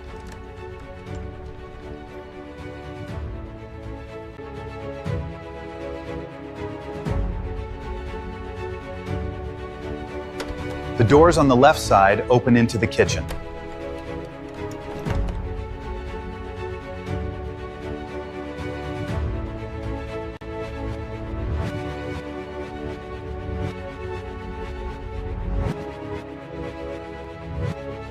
Right now, investigators still have no leading theory on a motive as we show you that doorbell camera footage showing that masked armed person at her door on 2 occasions that we know of.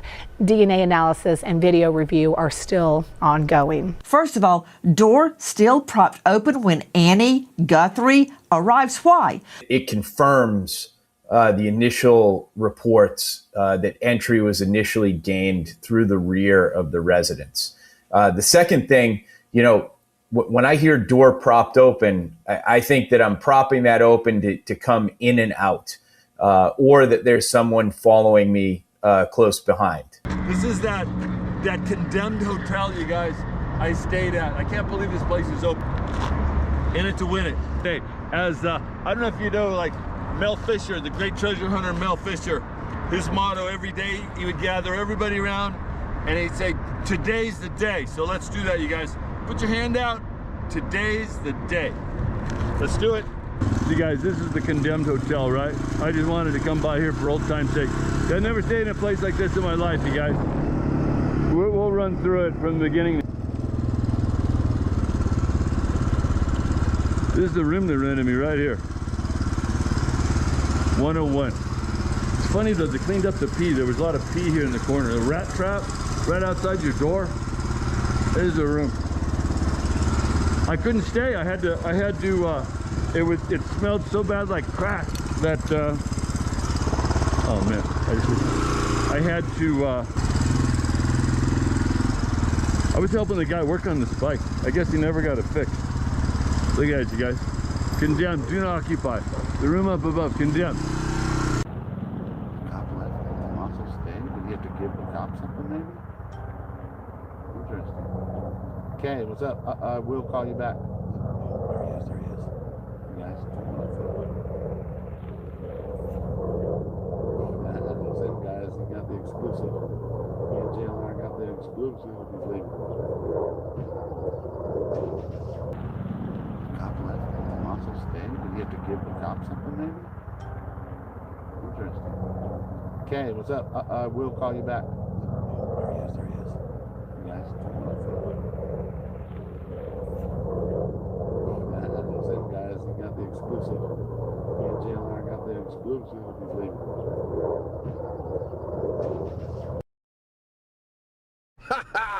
No way.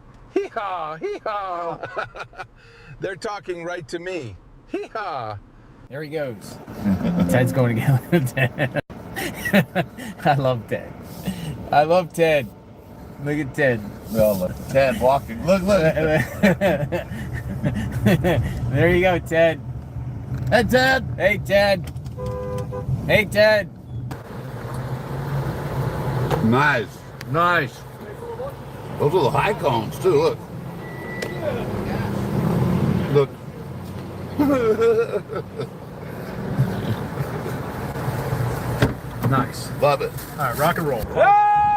Fucking this flannel. All right, let's just take a selfie here.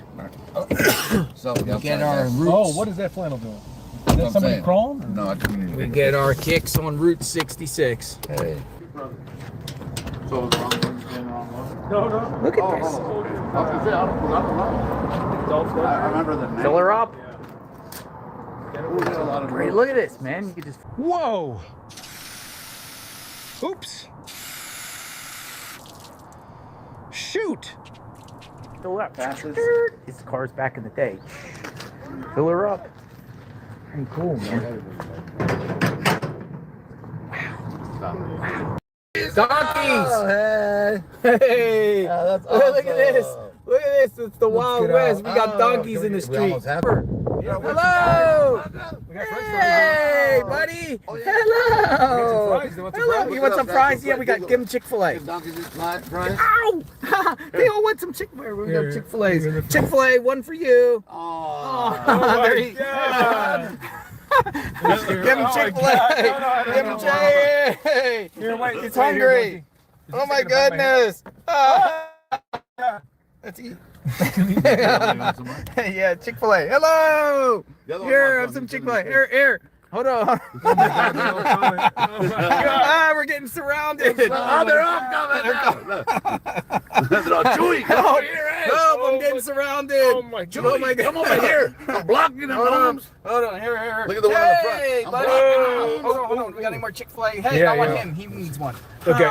Hey, I think I'm out of Chick-fil-A. Any more Chick-fil-A? Wait, here. Oh, no, they're going to be pissed. I got sauce. Yes, we got Chick-fil-A. Chick-fil-A. We're giving donkeys Chick-fil-A. They're Googling it for us right now. Here, everybody, Get some donkeys eat Chick-fil-A. French fries. Hey, Oh, they're happy. Hold on. Holy cow. I gotta go. Look. Oh my God. I gotta go. They're like, you're not going anywhere, Mom. I gotta go. We gotta go. I gotta go. Oh, Hey, I gotta go. Hey, bud.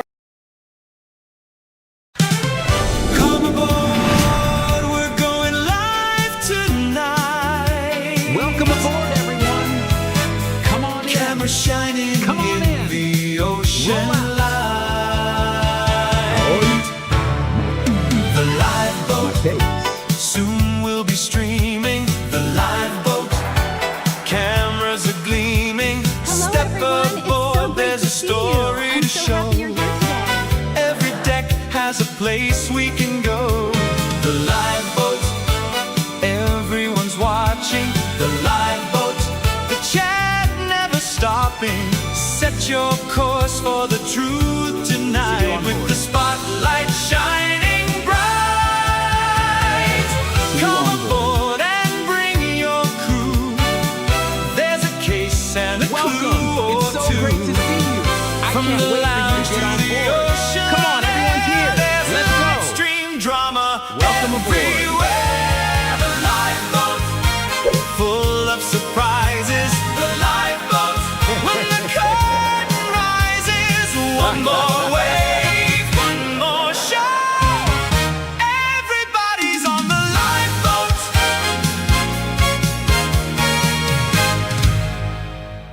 Yeah, Zoltar. Tom Hanks. Big.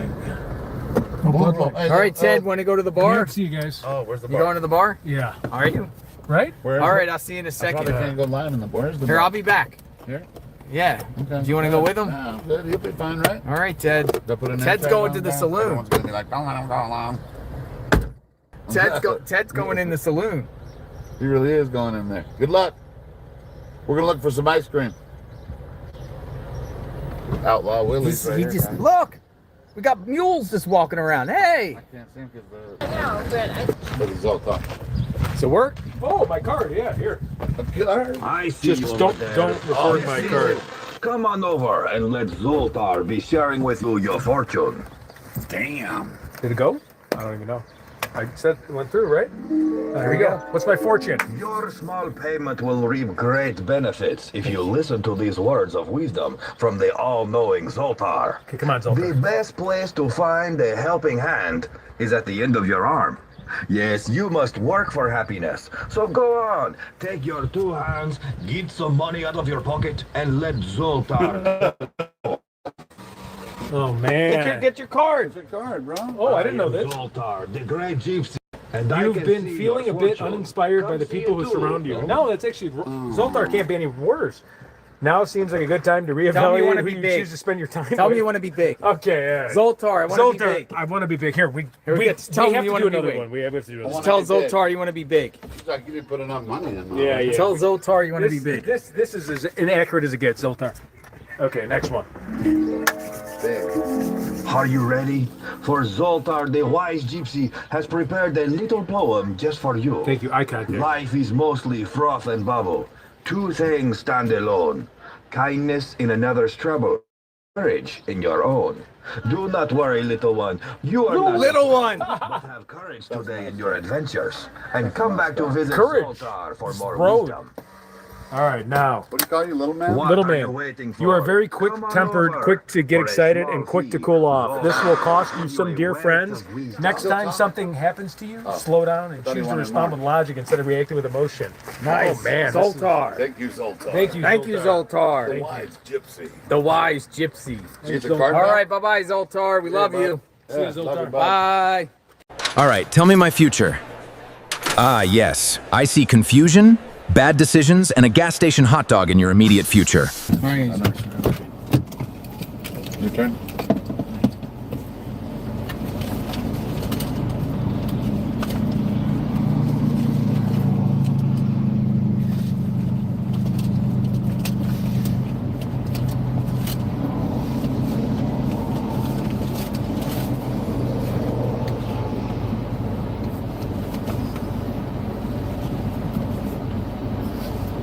Did you see that?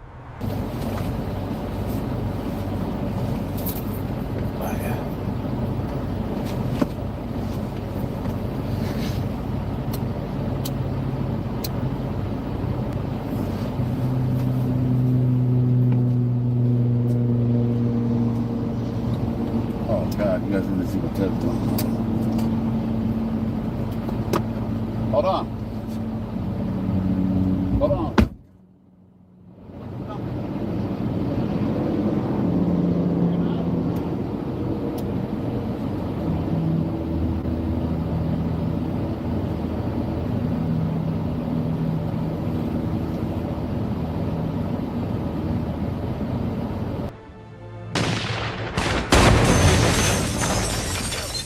It's exploding!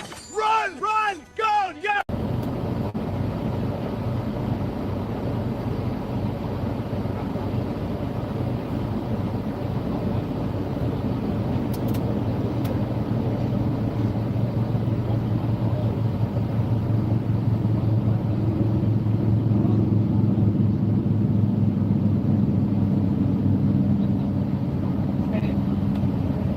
Ted's going crazy. What the heck is Ted doing?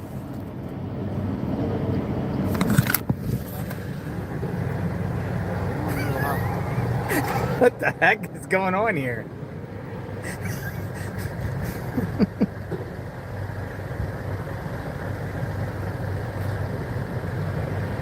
All right, Ted. All right. The city of Las Vegas thanks you. Thank you, thank you. You're welcome. We're getting into the good casino. Hey, look at this! Look at this! Holy smokes! Hey! Hey! Hey! I love it. Hey, your thing went off. I don't know what. It's not on, but it needs to be redone. Guys, Hey! Let me take a selfie. What's your name? Welcome to Vegas. Hey! Woo! Yay! And it lights up. See? Crab leg. What? We're investigating. Steak. Oh yeah, you sell it. We're investigating. Soda. Look, Valerie, this is cool. This is a Kojak Well, lollipop. Kojak lollipop. What are the cards for? Right? And It's I know $34, magic trick, but you're in Vegas. You have to have. Come a here, magic Alex. I want to expect you, Alex. Expect you. What the? This is where we're staying. I can't have an Yo, after this party is where here. we're staying.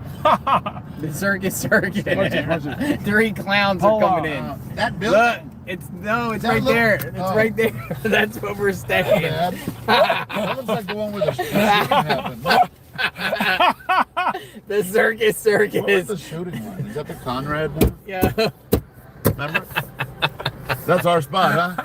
Oh, That's our spot.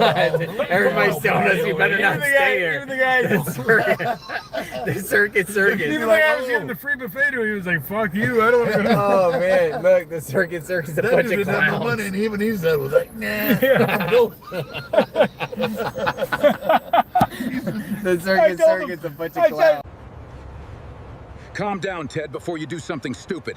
Get your hands off me, Jim. Listen to me. It's not worth it.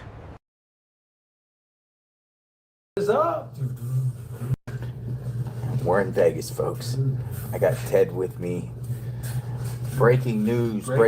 Wild times ahead. Wild times ahead, friends. Day 2 of our Las Vegas adventure.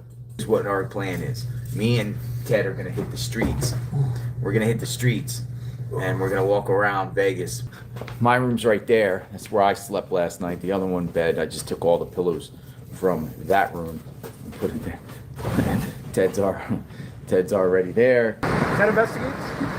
This one, Ted investigates on YouTube.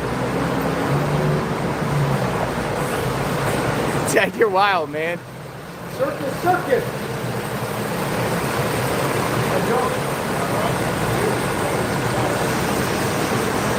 You're fist pumping everybody.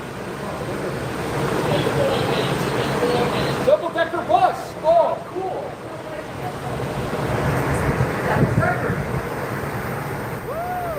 Hey, hello there. Hello. Hey, hello. Bye. Awesome. We're touring. I never seen a double-decker before. Really? Yeah. This is awesome. We're tourists. How do you get up there? Is there an elevator or just stairs? Stairs. Okay, all right. This coffee's so hot. Eiffel Tower. How cool is this? Yeah, we'll go to the Eiffel Tower. Oh, okay. Okay. Yeah, go up the Rainbow Bridge, Ted. There he goes.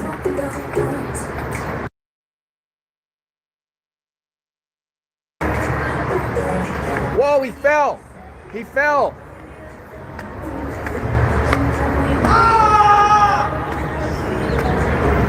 He fell. Vegas, baby.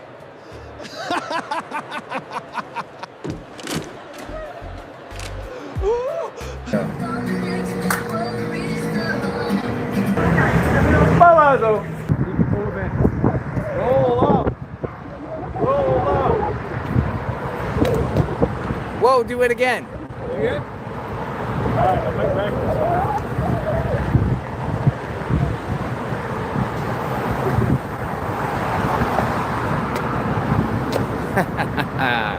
Good job, Ted.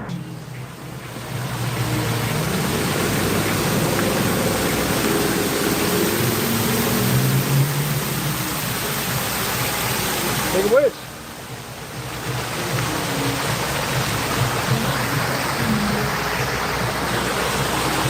Look at me. Ted, you're wild, man. This is the life. Come on in. The water's great. Watch this. That's all. Ah, you confirmed it. Please remove your hand from me, Ted. Sorry. That's what he said. He said fist bump for YouTube. Yeah, how you doing, brother? All right. How you doing,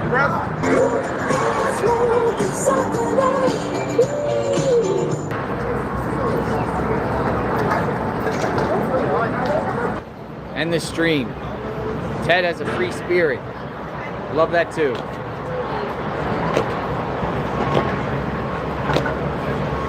Thank you, Summer Brown. I don't look at this guy. Look, everybody's like, hey, it's the star of the show. He's the star of the show. That's Ted. If he misses, it's gonna hurt. I know, right?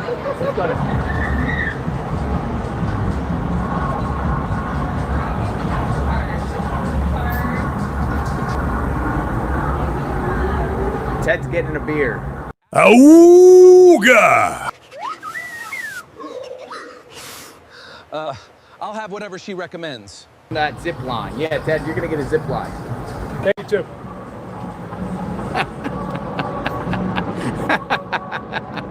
Whoa, whoa, whoa, whoa, whoa, whoa, whoa, whoa. Kicked out.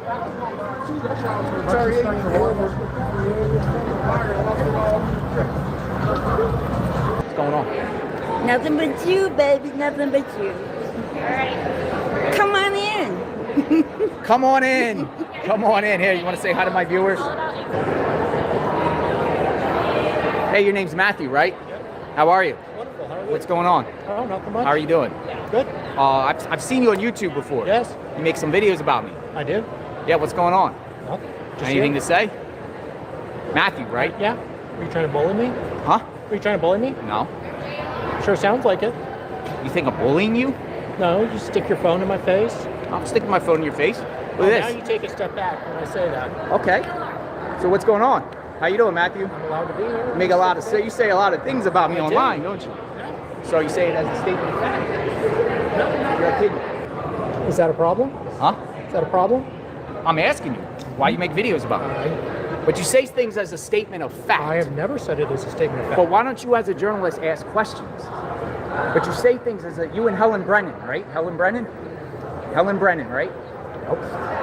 Yeah, you sit on a panel with a girl named Helen Brennan. You step back. Huh? Step Sure. back. Sure, I'll step back. Where are you from, Matthew? I'm not having that conversation with you. You're not having a conversation with me. Well, we're in a public place, so unfortunately you make videos about me. So now I have an opportunity to interview. How old are you? How old are you, Matthew? Huh? Yeah. His name is Dolly. He calls himself Dolly. Oh, you're Talks. bad mouthing me too. Yeah, he's bad mouthing him too. You're horrible. You're so horrible. Why would you bad mouth? He bullies people. Oh, he's a bully? Bully Matthew right here. the bully. I'm gonna take a selfie with the bully. Selfie with the bully. Bully boy over here with the Australian. Not even from the country, just being mean. Yeah. Bully. Okay, I'll take it. I'm just hanging out in We're just hanging out in the hallway? I'm working. Immediately. All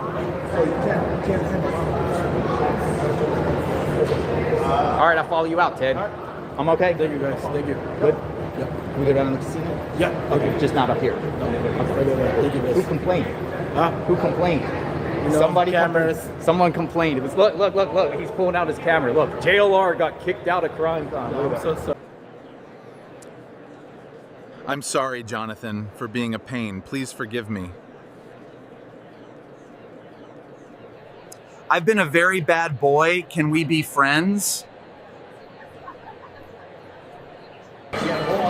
And then what I was doing was I was minding my business, and this dude was behind me filming me. I see him, and you know I recognize everybody. Yeah, he's good. As far as He's filming me. We don't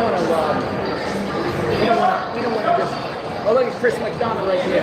I got to say hi to Chris McDonough for the first time. There he is. There he is. Hey, your turn. Come here and just sit for a second. Chris McDonough.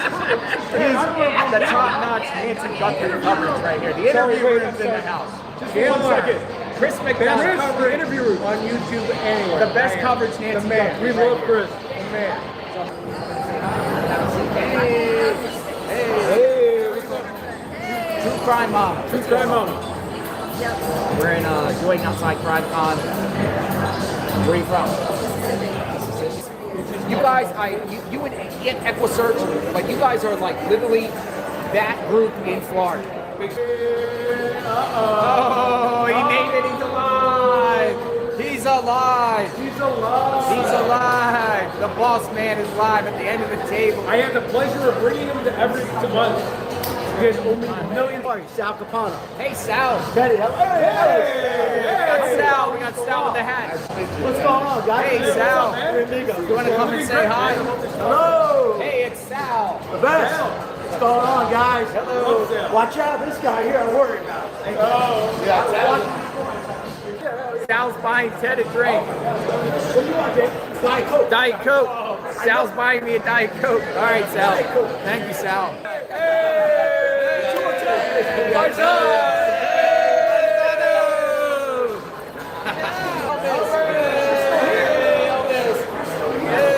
Hey, you want to give me a chair? Yeah, we gotta find Elvis a chair. Oh, here. Sit here. Come on in, Elvis. Come sit next to me. Nice. Valerie and Harold. Valerie and Harold? Nice. What do we got? A performance? Let's get them a drink on. DGL. Whoa, it's DGL. Hey. Yo, the whole crew is here. All right, Elvis, what you got? LJL looks like a biker.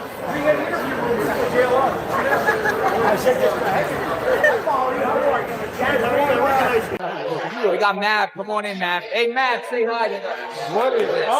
So the viewers. I was meeting everybody. All right, Matt. Here's the plug. What's going on, Matt? Brian. Oh, you're Brian Condit, Tim. We are so surreptitiously video partner. Mark Garrett. It's been 4 months old. The building. How do we get to the parking garage? We're getting escorted out. Ted, you're crazy. You're probably the one that got us kicked out. Half a mile? Half a mile. You want to walk half a mile? You're wet. That ain't bad. Half a mile. By the time we get there, before. It's up to you. That's awesome. Yeah. We'll talk about it. Good news and high five. Wait, are you MAV Investigates? Can I please get your autograph? Thank you so much. This is priceless. Gillies? Allegedly. All right, Ted, we're looking into getting you on the bull at Gillies. Yeah, bring it on. You think I'm scared? I'll jump on the plane. You want to go on the bull? Yeah, for sure. Relax, folks. I was born for this. Turn it down. Turn it down. This thing's got a personal problem. I meant to do that.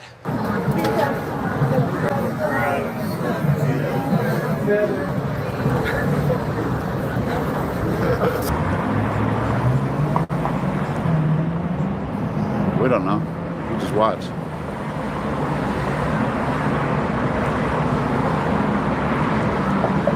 We got the exclusive right here, guys. Gonna do a backflip, guys. Woohoo! Yeah, check that out. We got the exclusive right here, guys. Look. One man, one pigeon. He saw a pigeon.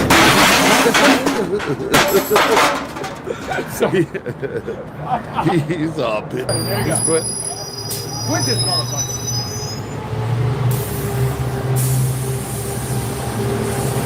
Uh-oh, Ted about to get arrested.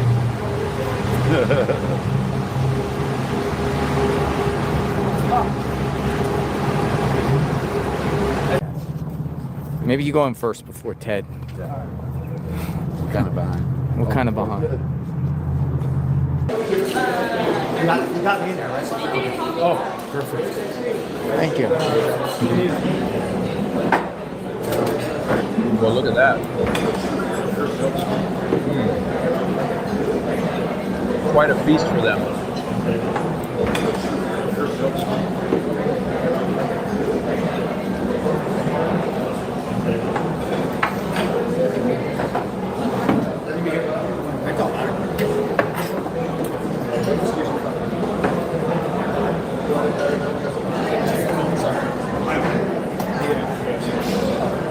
What is this? Check that out. He's nanos. No frog. Oh, this is All right, Ted.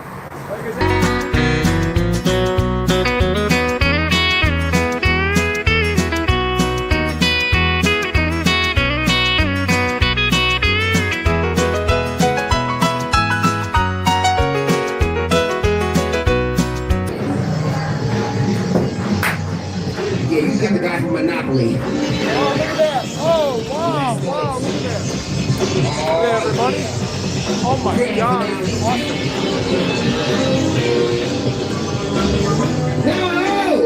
Before we go any further, we must obtain ground control. That means everybody that's watching our show, take 3 steps forward. Everybody take 3 steps forward. We're about to do this right here. Hey, right Ted. now. You don't want to waste no time. Take 3 steps forward. Let's make it happen. People in the back. Everybody make some noise! Ladies and gentlemen, we'd like to thank you for stopping by. Ted, where they want a picture from you? Huh? Yeah, no pictures. No picture.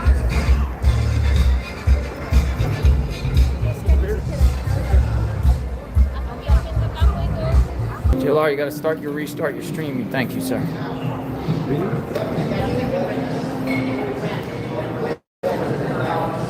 Alex said he was just asking about you in front of everybody. You what? Yeah, Chris was just asking about you. Oh, really? Yeah. Nice.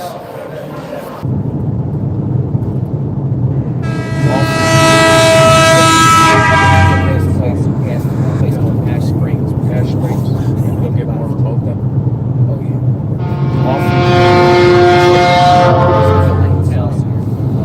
Oh, yeah, check it out. Yes. Oh, so we're ready to get gas. Here we go. This is where we're at. Wildlife refuge. Oh, yeah, they got parking over there and everything. We can. Right. The ring. I don't even know how to say that. We don't either. Yeah, we just called. Yeah, let's check it out. See if it's open. What? That'd be funny. Somebody They got two animals. Hey, come on in. So you see an alien? Yeah, I am alien. an alien. I come from Belgium, Europe. You're from Belgium? Yeah. Welcome to the United States. Yeah. Where are you going? We can now to Vegas, and Vegas. After tomorrow we travel back to Europe. You need to keep your eyes open for the UFOs. They are hard to spot.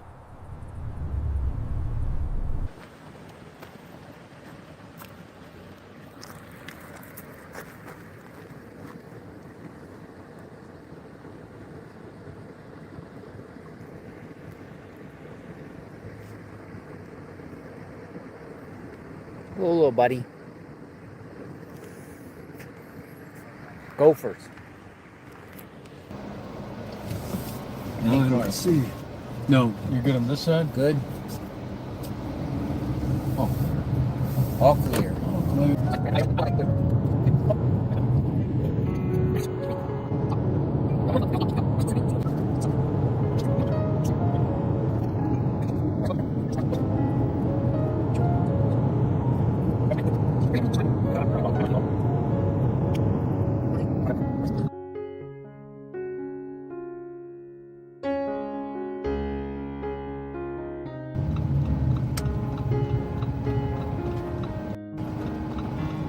What the heck is this, Ted? Whoa. Oh, yeah, dude, this is awesome. See that? It's plugged in. It's probably lights up at night.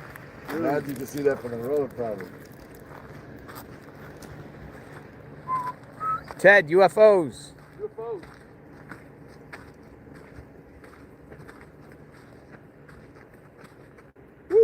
Goodbye, everyone. See you on the other side.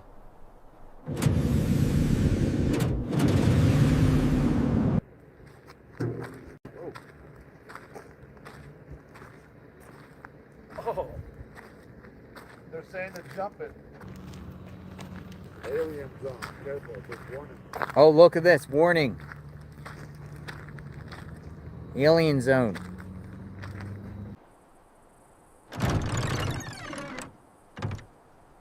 Where is Ted? I need Ted now. E.T. E.T.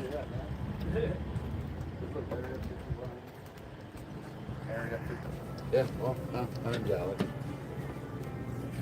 You let go of my hand? Can you let go of my hand, bro?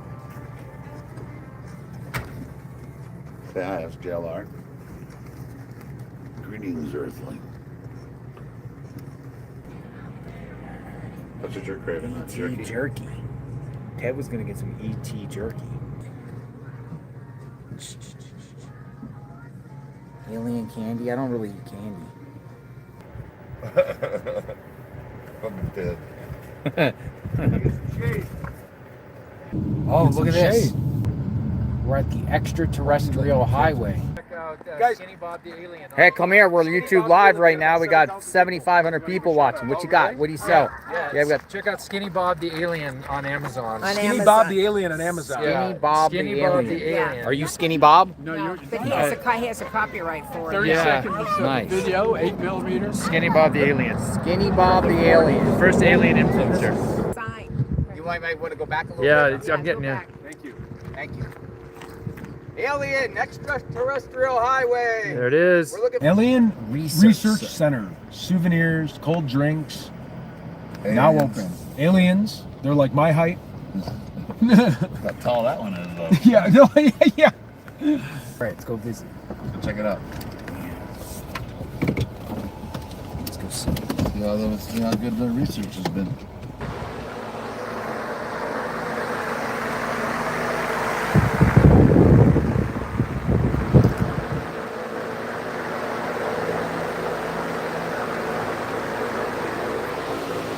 My goodness.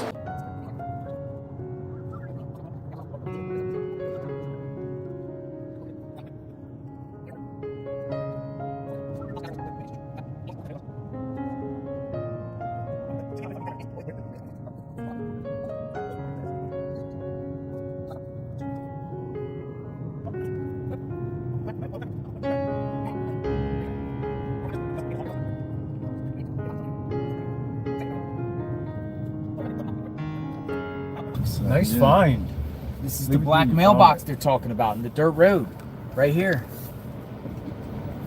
Wow. Let's go look. Let's go check it out, guys. This is what they were talking about. Let's go check it out. You know about this stuff? Yeah. What's your name? Daryl. I'm JLR. We're out here. We're YouTube streaming live right now. Oh, okay. We have You about have service? Well, we have Starlink. Okay. So we have 8,000 people watching live. What do you know about this? We're told. My understanding is this was originally the mailbox for the rancher that owned this land. And once Area 51 started getting noticed, after Bob Lazar kind of blew the lid off of everything, people started coming here and putting letters to aliens in it, and it just started driving them crazy. So eventually it got taken out, and then UFO buffs put one in and have kind of maintained it ever since. I used to be with MUFON. I'm with the International UFO Bureau now. Awesome. And we used to maintain this, and we would put heavy-duty black steel boxes here for it, and people just come and take it away. So right now it's like a igloo cooler or something. But that was one of the original poles. The pole in the concrete is still being used. Wow. Yeah. So where is Area 51? Where's the property? So Area 51 is going to be right on the other side of this mountain range. Right on the other side. Yeah. Now over at that gift shop, there was this thing that said on the side, restricted area. Is that part of that, or is those are fake? It's fake. You'll see those at the gates. Interesting. But those are just photo ops. Yeah. So if we wanted to get to the gate of Area 51 where there's like... So you just passed the road for the front gate. Uh-huh. So just as you came down that hill... Yeah. Is it a public road you can go? It is. Down that hill, just as you get to the bottom of it, there's a long road that you'd see in the distance, a straight dirt road. That is Groom Lake Road. That's the front gate entrance. It's not a big thing. They've got a gate and some signs. But when you get down a little bit further to just before Rachel, there's another road, and that takes you to the back gate. That's where you've got all the towers and those signs. So you can actually go up to the gate legally? Yeah, you want to stay a good 100 to 200 feet away from the gate, and they won't bother you. Pull off to the side of the road. You can take pictures in front of it. As long as you don't go up to the gate, they won't bother you. The lady told us that the mailbox would take this road. Here's the gate. How far you want to go up, Ted? Floor it. We're a little bolder than Daryl. Maybe by 10 feet. Yeah. All right, let's get out. Okay. No knock on the gate. Photography strictly prohibited. In this area, of this area. Well, these flies are aggressive right here. Wow. Listen, the gate's here for a reason. He's allowed to kick it. Right? No drone Like Alex zone. said, we have to be able to read the sign. Look at the bird nest up there. They're allowed to kick it. Yeah, show ban for entry. I mean, we don't have a badge. These guys are coming. Pulling up. How's the reception? Oh, these flies are off the hook, I think, bro. All right, come on. Let's take a warning. Unlawful. Let's take a selfie. Yeah, come on. Area 51. We're good at the angles now. We got this. All right, look at this. Whoa, yeah. Thumbs up, smile, got it. Wait, what? I feel strange. Oh man, my head. Did he just leave?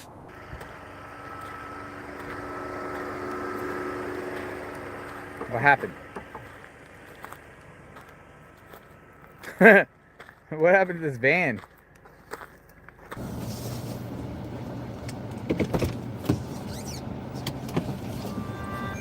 What do you got? Bunker? Yeah. That's crazy. So you have a couch in there. You have a couple old stuff. It's really intriguing in there. Yeah, 2 couches. I get a little scared about rattlesnakes, but Really? well, I just, we didn't really want to walk in there, but Alex found it. He goes, look, a bunker. Well, no, yeah. Or sorry, I don't want to use your words. Well, because JLR said there's a bunker around here. Looks like a bunker. Yeah. You got snake holes in the rock.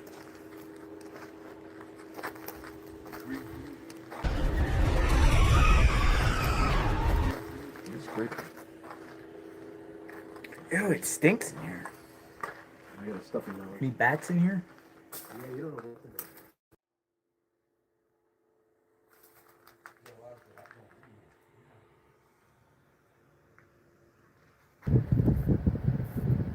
Oh, look how cute they are.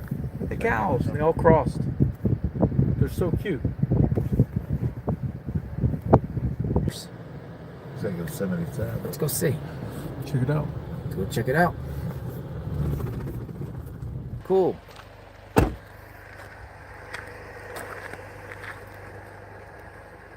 Oh, look at that. It lit up. This is where we're staying. Look at this old Wild West This is town. amazing. Yeah, this is crazy. We're gonna live. We're gonna live?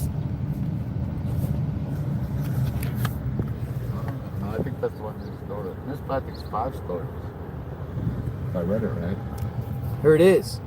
5 stories. Where do we park? Remember, 502 is where the lady in red.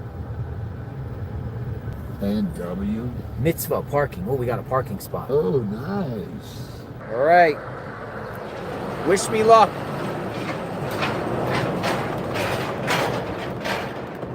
I already feel the presence. I already feel the ghosts.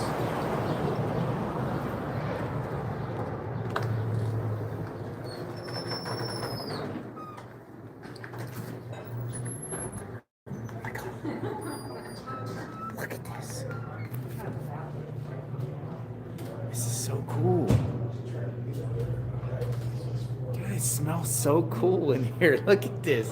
This is cool. Look at this. Oh, we're gonna have a fun night. Oh my god. How did I even get to the upper floors? This is 2 floors. This is the 2nd floor. Here we go. Let's go. I'm going in. I'm going in. I'm going in. All right, here we go. 510. Oh my goodness, look at this. Oh my goodness. This is cool. Look at this. Perfect night, isn't it? One man, one room, one vision. The Mispah. Oh, wrong about the date. It's in 1920. It's 1907. Yes, 1907. She just said happy. She said when I got my key, she goes happy ghost hunting. I love it. Happy ghost hunting. Yes. Thank you, Ted. Looking good, Ted. Thank you. Look at this.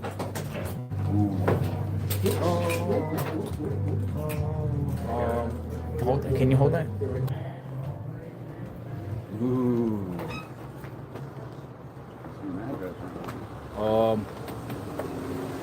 Has to be seen. Wow. I don't know. You're tripping, but it should have a number. It's called the Clown. What is it called? The Clown? Clown Motel. Clown Motel. It even says that world famous. The world famous clown. Look at this thing. People still going to the driveway. Yeah, we wanted to come look at it before we check in. We wanted to see. Look at this thing. They said there's tons of clowns everywhere, supposedly, like hundreds and hundreds of them. World famous. Like little, I don't know what they are. Clown Motel. In the back of the car. Yo, how's the hotel? What's going on with it? We're YouTube live, man. We're like, We wanted to come check out the Clown Motel. It's a cool little backstory and all, but it's not the best motel. It's not, dude. We were gonna stay here. The guy was telling me, "Oh yeah, he charged me $100 an hour for streaming." I'm like, "What? What the fuck?" Yeah. So like, what you guys got? Like one of those theme rooms? No, we don't. I'm here for work, so okay. I just got a regular old room. It's a room. I'm sure there's there's hey, a I want to good go to the room Clown Hotel for work. I didn't get to choose. Man. It's not the best though, right? All right, thanks. Not from what I've seen. Not my room. Gotcha. We're in a. How does it feel to be in a cemetery at night? Are you scared? I feel okay. No, you know me. I don't mind this kind of stuff. I don't think there's any serial killers in Tonopah. Serial killers in Tonopah. Some of these stones are. Wow. What are these? Look, they're a Barbie doll or a doll? It's not a Barbie. Weird, huh? Hey, we miss you.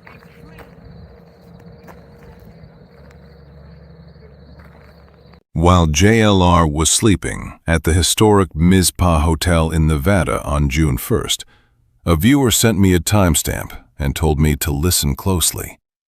They claimed they heard a ghostly voice calling out JLR's name while he was asleep.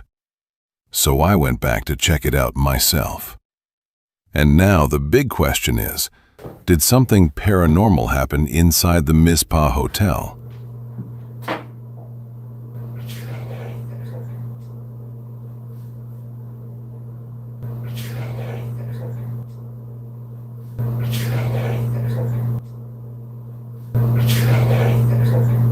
Or was it just a strange sound in the night? On YouTuber and volunteer search organizer has been arrested in a crackdown on unlawful behavior in Nancy Guthrie's Catalina Foothills neighborhood. PCSD says Alexander Zabel, who runs the true crime page Criminal Network, was taken into custody at his home before 6 p.m. Zabel faces 2 counts of obstruction of a highway or public thoroughfare. We're told he had been active in Guthrie's neighborhood since her disappearance, despite being cited before by police. And for continuing coverage, be sure and stay with us on News 4 Tucson, on air, online, and on our social media platforms. The 2 counts being discussed are not for Alex. That information belongs to Dodjuice, a.k.a. Troy Bradshaw. So let's be clear. Alex should not be tied to those 2 counts unless verified information proves otherwise. I'll use the word YouTubers, but the complaints got to be pretty egregious in that the behavior of those individuals was becoming pretty scary, pretty frightful. After months of neighbors complaining about unlawful behavior in Nancy Guthrie's neighborhood, the Pima County Sheriff says enough is enough. Tonight, Sheriff Chris Nanos announcing a crackdown on the problem, and News 4 Tucson's Monica Garcia joins us live from the foothills to explain. And Monica, I know this has been a big issue. What do they plan to do about it? That's right. We just spoke with Sheriff Chris Nanos, who says he tried to respect the public interest surrounding this case. A lot of people want to know what's happening, right, especially in the months after.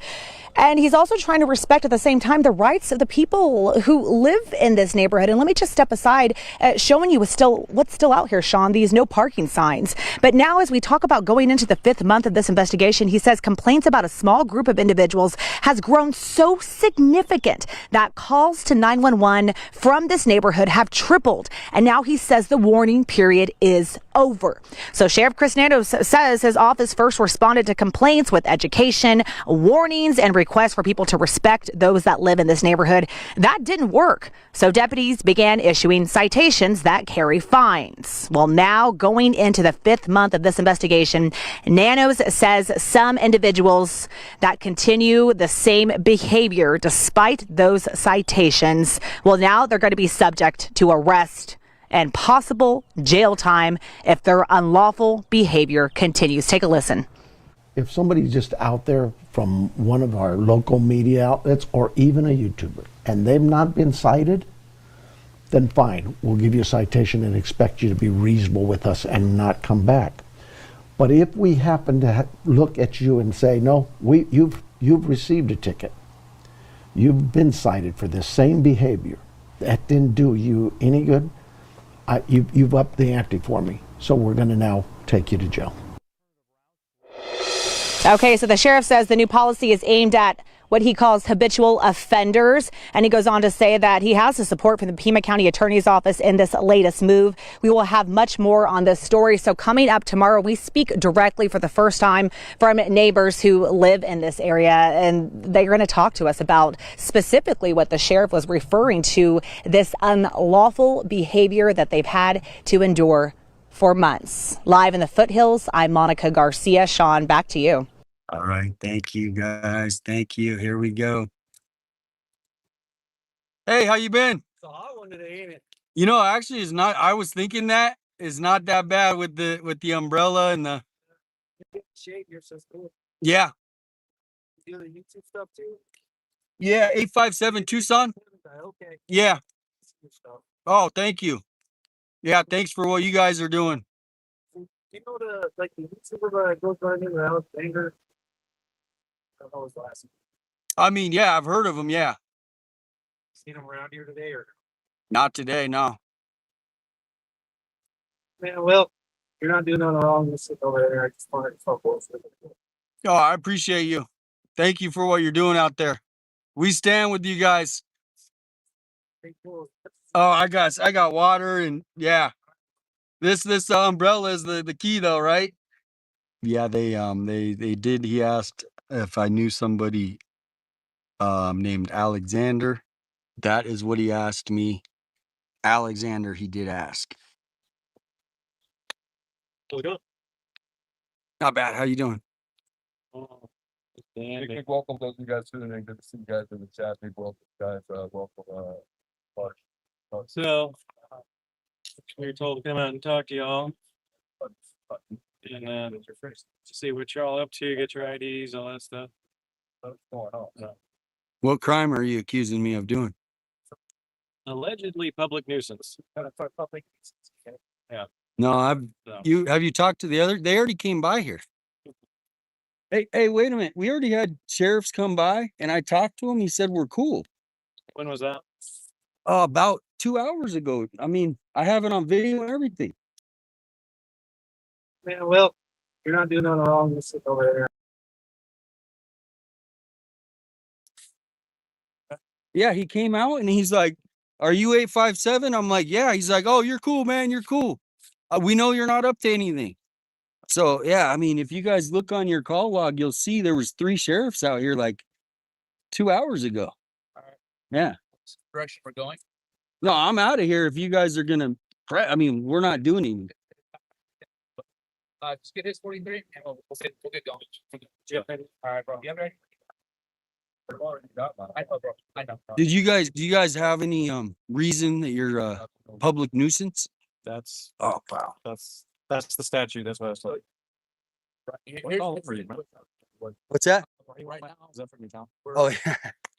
Have you ever seen these? They're cool. Yeah, actually, yeah. I didn't see you had it on it first. And Oh. Yeah, I've used one before. Today. So yeah. Are you able to call the sheriffs who were out here just to? We'll look into that. Okay. Because he was out here and we were like, totally cool. Get it right here or how'd you get it? I got it. I always thanks for that. Okay. All right, bro. So let's yeah. So let's go ahead and get this done. All right, man. So we get decided for this, and now, yeah, it's an actual arrest. So yeah, cheers. So I'll get you the statue. So let's get your stuff together and come with us. All right. My stuff. Yeah. Is your current address right here? I just. No. Back stuff. Every stuff. You guys are making me super uncomfortable. I'm not trying to, dude. I'm really not. I don't know what. I told you. So I'm coming with you guys. Where am I going? I'm getting booked into jail. Because you were excited. But they didn't tell me that I could not come back here. It's an M2 misdemeanor.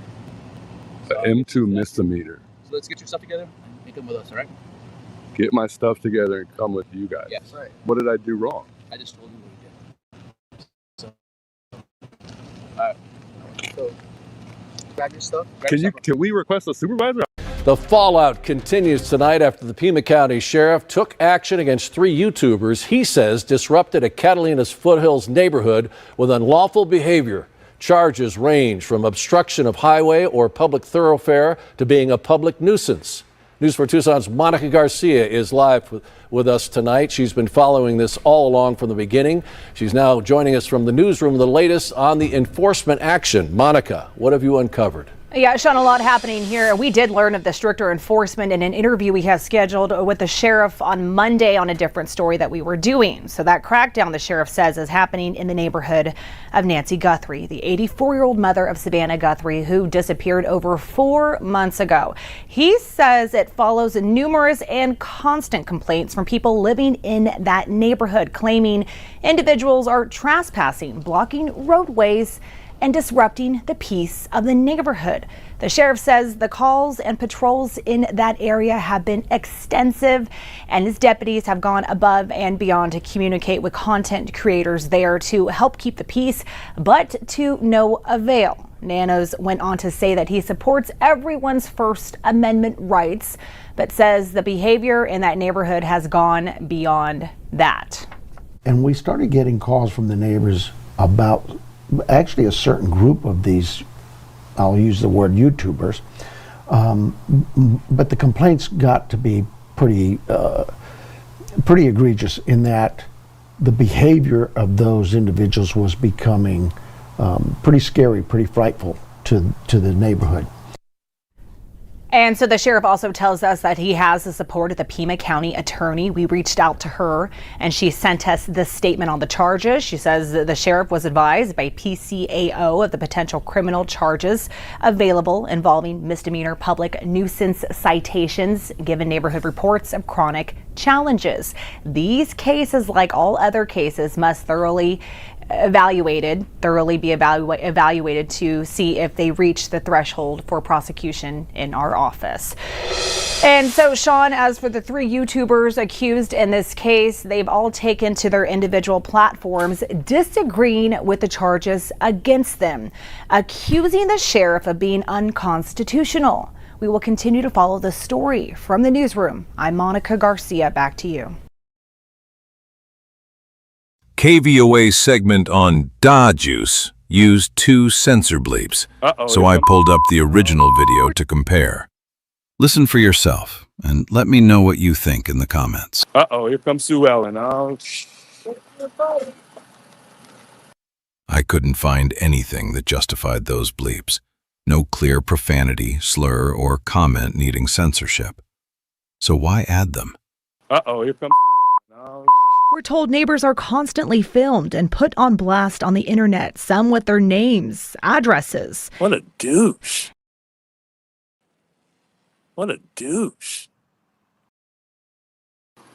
See if I can go find. By the way, I'm Francis. Troy.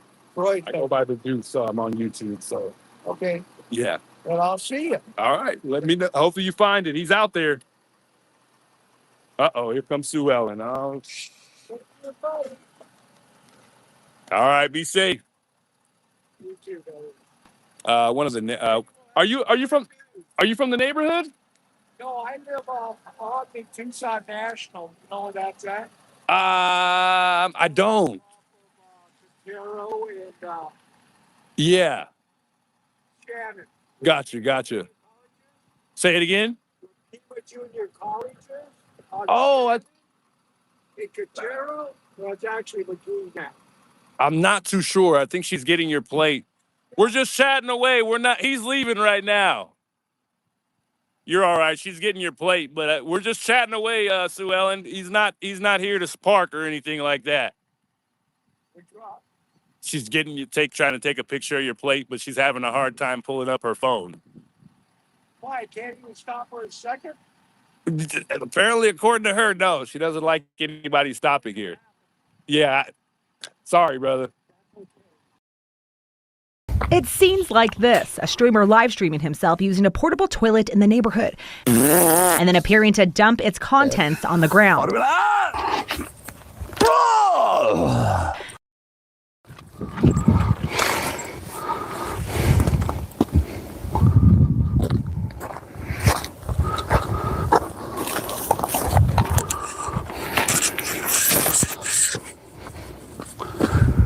Watch my back, Holmes. Oh.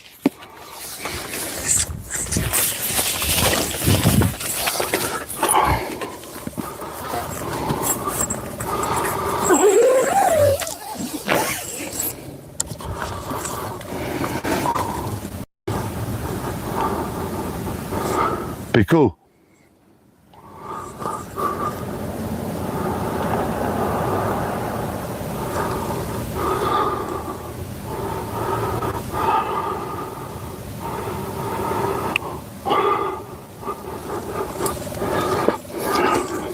Be cool, be cool. You know why I didn't go? Because I forgot I got the microphones in there. Ought to be like, ah! Dude, where the fuck's the zipper? Oh.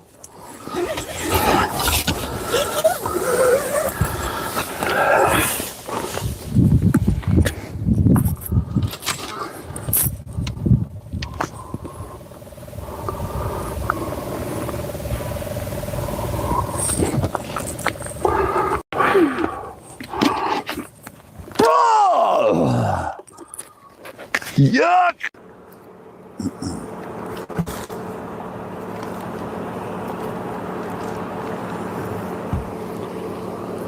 Hello, sir. How you doing? Put the cigarette out for us. Sure. Stand up. For what, sir? Because it's in your direct order. On direct order, okay, but before that, can I have your name and your badge number first? We'll give it to you. Then stand up. Hey. No, stand up. What did I do? Stand up. You're under arrest. For what? You're under arrest. What am I under arrest for? Hey. Stand up. Hey. Stand up. Okay, but listen, you guys. Stand what up. am I under arrest for? Drop the cigarette. Hey, what am I under arrest for? Dude. Stop it. Don't do it. Hey, I'm not even fighting you. I'm not even fighting you. I want to know what I'm arrested for. Get on the ground. What am I under arrest for? Get on the ground. What am I under arrest for? Get on the freaking ground. Look.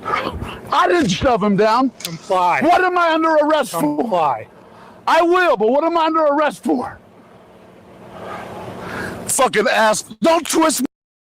He's putting a cuff on me. Knock it off.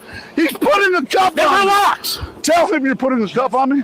Relax. Don't twist my fucking hand. You guys. Get someone out here to get my stuff. I don't want them taking my shit.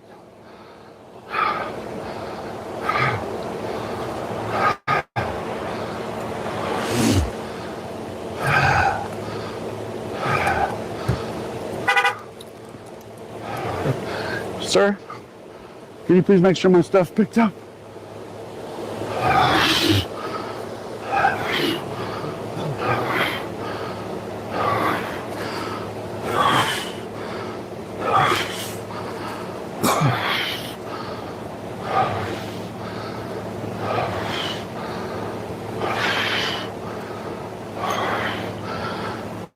Someone get out here to get my stuff, please. Hey, sir. Stop pulling away, bro. Dude, my cuffs are on, bro. Just relax. Relax. You relax. I'm not doing anything. Then don't tell me to relax. I can speak however I want to, bro.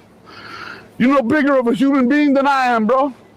Remember that. Stop putting your face in my face. I can put my face anywhere I want. Spit on me or catch a charge. No one spit on you. Fucking spit on me, dude. No one spit on you. Just shut your mouth, bro. If you don't want to talk. Can I get my stuff? No. I can't get my stuff? No. Hey, you guys are getting... Get the fuck off my arms! Stop! Stop that! Put me in the car and leave me the fuck alone! Just relax. Then why are you twisting my arms? You faggot, that dude's doing it. You gonna let him do that? Fucking pieces of shit. Every single one of you. You have anything in your pockets? I don't know. If any of my shit's missing, you're gonna pay for it, bro. That's all my money. I paid for that. Jewelry.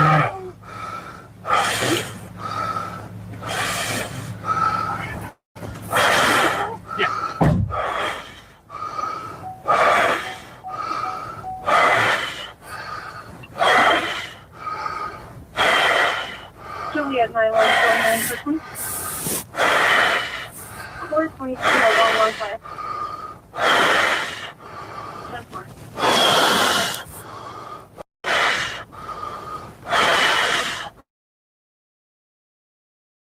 now, with a late-breaking alert.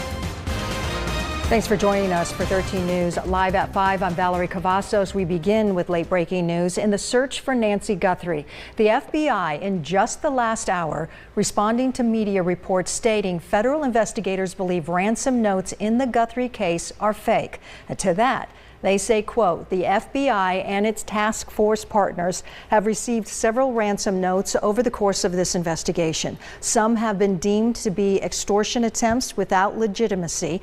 Other ransom demands may potentially be legitimate and are still being investigated as such. This case continues to be investigated as a kidnapping for ransom case.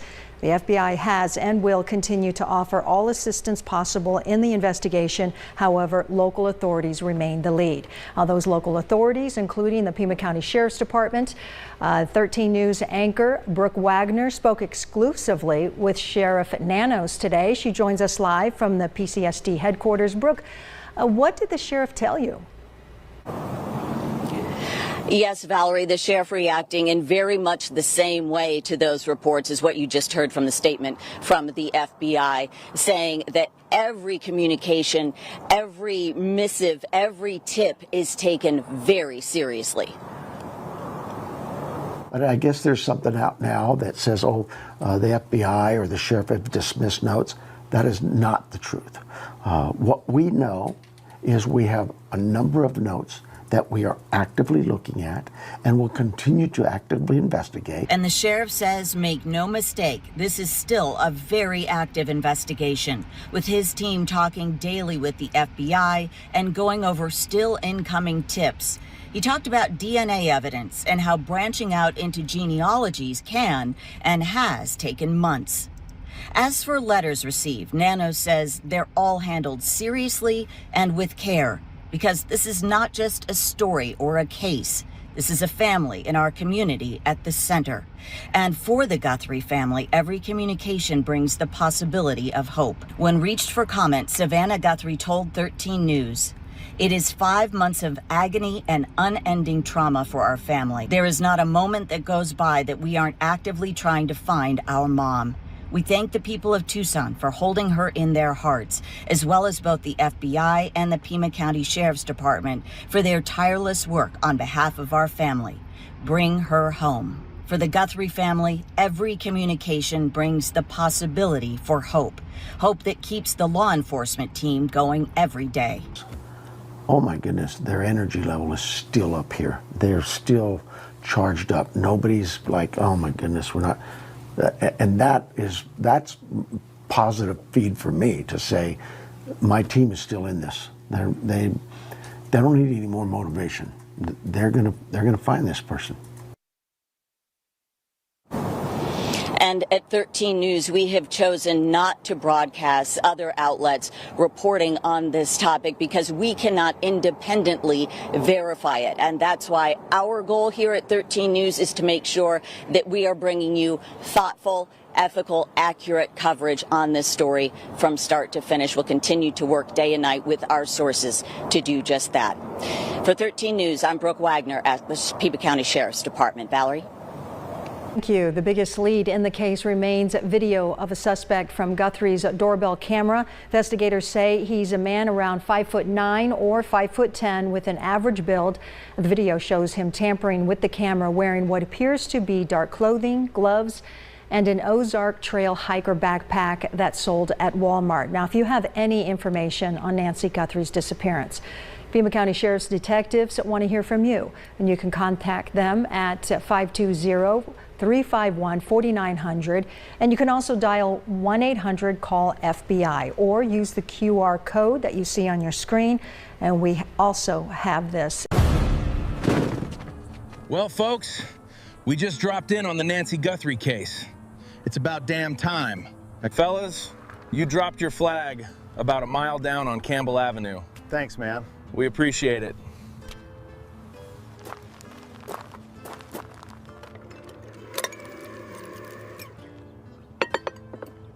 I'll light Nancy's fireplace with this.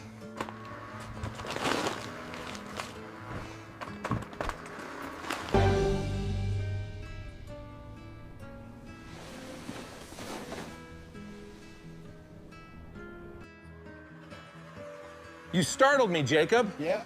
Didn't mean to, Jonathan. Need a fire in here. Well, all right then. This ain't chili, but this is a Tucson weather warning. How about some Tucson chili, my friend? Wow. That's exactly what I was hoping for. Looks amazing. Dig in.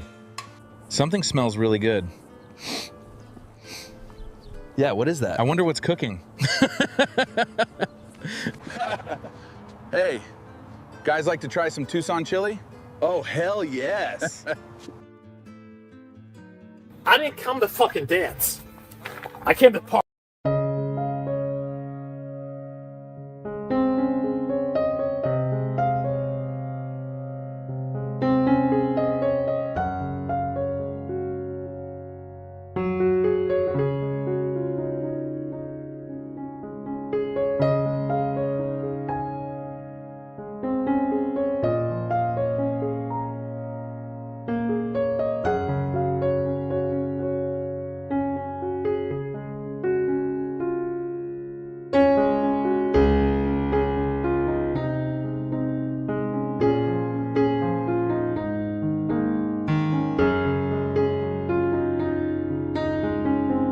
On the Nextdoor Neighborhood app, the following information on Nancy was found. Nancy Guthrie's neighborhood activity paints the picture of a woman who had deep roots in Catalina Foothills Estates. Her profile listed her hometown as Fort Wright, Kentucky, but her Tucson neighborhood had been home since 1975. Her posts were ordinary, neighborly, and local. Questions about javelinas eating plants, whether a tree could be saved, strange smells outside, airport transportation, Amazon packages, and security cameras.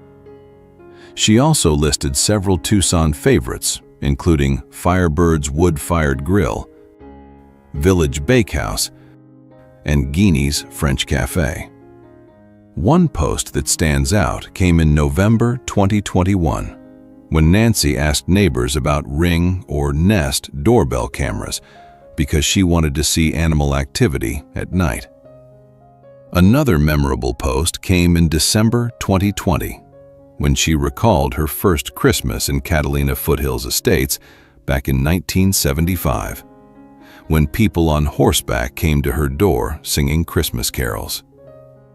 Taken together, these posts show Nancy as a longtime resident who paid attention to her home, her neighborhood, her plants, her security, and the everyday rhythms of life around her. On December 28, 2025, she asked, "Is Amy Jacobs missing a package from Amazon?" It was an ordinary moment, Nancy trying to help get a package to the right person. Nancy's final Facebook activity. Normal replies, political posts, and one safety comment. I'll break this down by weekday and time window, then separate what is actually unusual from what could just be normal Facebook behavior. Based on the timeline, Tuesdays and afternoons stand out the most. What stands out by day of the week? Tuesday is the biggest pattern. Most of the activity falls on Tuesdays, especially November 4th, 4 posts. November 11th, 1 post. November 25th, 1 post. December 16th, 1 post. January 13th, 1 post. January 20th, 2 posts. January 27th, 2 posts listed, 1 time shown. So Tuesday appears to be her most active Facebook day. Wednesday also stands out, mainly because of October 29th, listed as 3 posts, but 4 times shown. November 26th, 1 post. December 3rd, 1 post. January 21st, 2 posts. What stands out by time of day? Most of her posting appears to happen in the afternoon, especially between 12 p.m. and 5 p.m. The most common posting window is afternoon, 12 p.m. to 4:59 p.m. That includes many of the repeated posting times: 12:41 p.m., 12:43 p.m., 1:19 p.m., 2:11 p.m., 2:21 p.m., 3:02 p.m., 3:20 p.m., 3:34 p.m., 3:51 p.m., 3:53 p.m., 4:15 p.m., 4:25 p.m., 4:57 p.m. The second strongest window is evening, especially around 6 p.m. to 7:45 p.m. Most unusual times. These are the times that stand out the most. November 14th, 12:29 a.m. Also unusual, but not as extreme as 2:50 a.m. December 25th, 11:03 p.m. Late and also Christmas night, so worth noting. Most unusual posting clusters. These days stand out because of multiple posts in one day. November 2nd, 4 posts, 11:32 a.m., 12:12 p.m., 1:19 p.m., 6:09 p.m. November 4th, 4 posts, 12:41 p.m., 12:43 p.m., 2:21 p.m., 3:02 p.m. January 19th, 20th, 21st. Repeated activity 3 days in a row. 2 posts each day across 3 consecutive dates. January 27th, final known activity before missing. 2 posts listed, with one time shown at 6:15 p.m. Looking at Nancy Guthrie's Facebook activity, a pattern does appear. Most of her posts happen during normal daytime hours, especially in the afternoon between noon and 5 p.m. Tuesday stands out as her most active day of the week, followed by Wednesday. Another late post appears on November 14th at 12:29 a.m., and there is also a Christmas night post at 11:03 p.m. Those are outside her normal posting pattern. The strongest activity clusters appear on November 2nd and November 4th, when she had 4 posts on each day. Then, in January, there is another noticeable pattern. Nancy had activity on January 19th, January 20th, January 21st, and January 27th. After January 27th, there is no listed Facebook activity before she was reported missing on February 1st.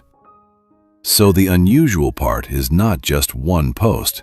It is the combination of Tuesday heavy activity, mostly afternoon posting, a few very late night posts, and then the gap after January 27th. If Nancy's mobility was truly that limited, how was she able to wait outside for an Uber driver?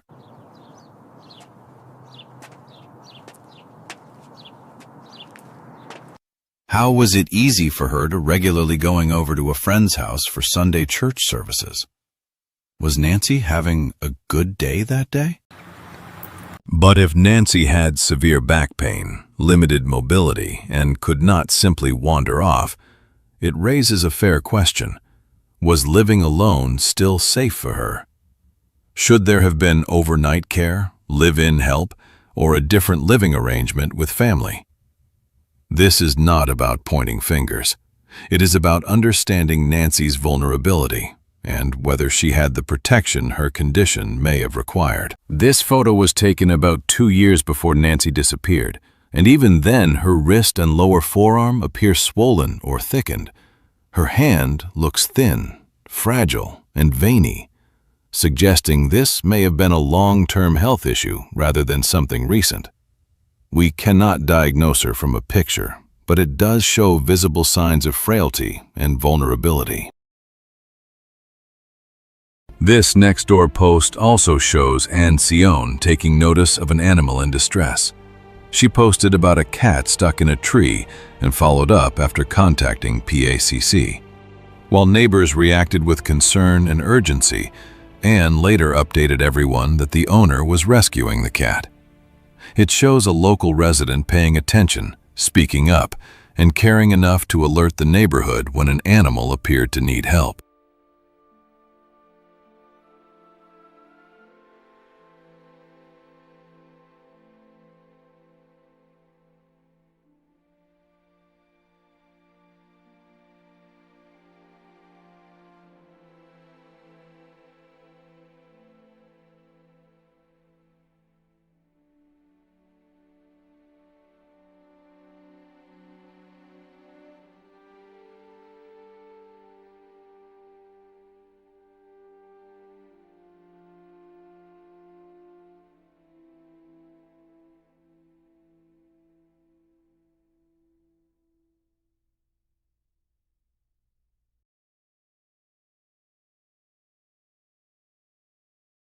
This document is a special, durable power of attorney. And here's what that means in plain English. Tommaso Cioni legally gave Anne Guthrie full authority to act on his behalf, specifically over real estate. That includes selling property, signing documents, handling money tied to the property, managing transactions as if he were there himself. And the key part, durable means this power stays in effect even if Tommaso becomes incapacitated. Jennifer Wexler, the witness and probably good friend. Maybe they are staying at her house until things settle? Let's see where she lives. 1.8 miles from Annie's. When searching for Jennifer, I found a short video with Tommaso in it. One I have never seen before. I'm Carol. I'm Gerald. I am old and bald.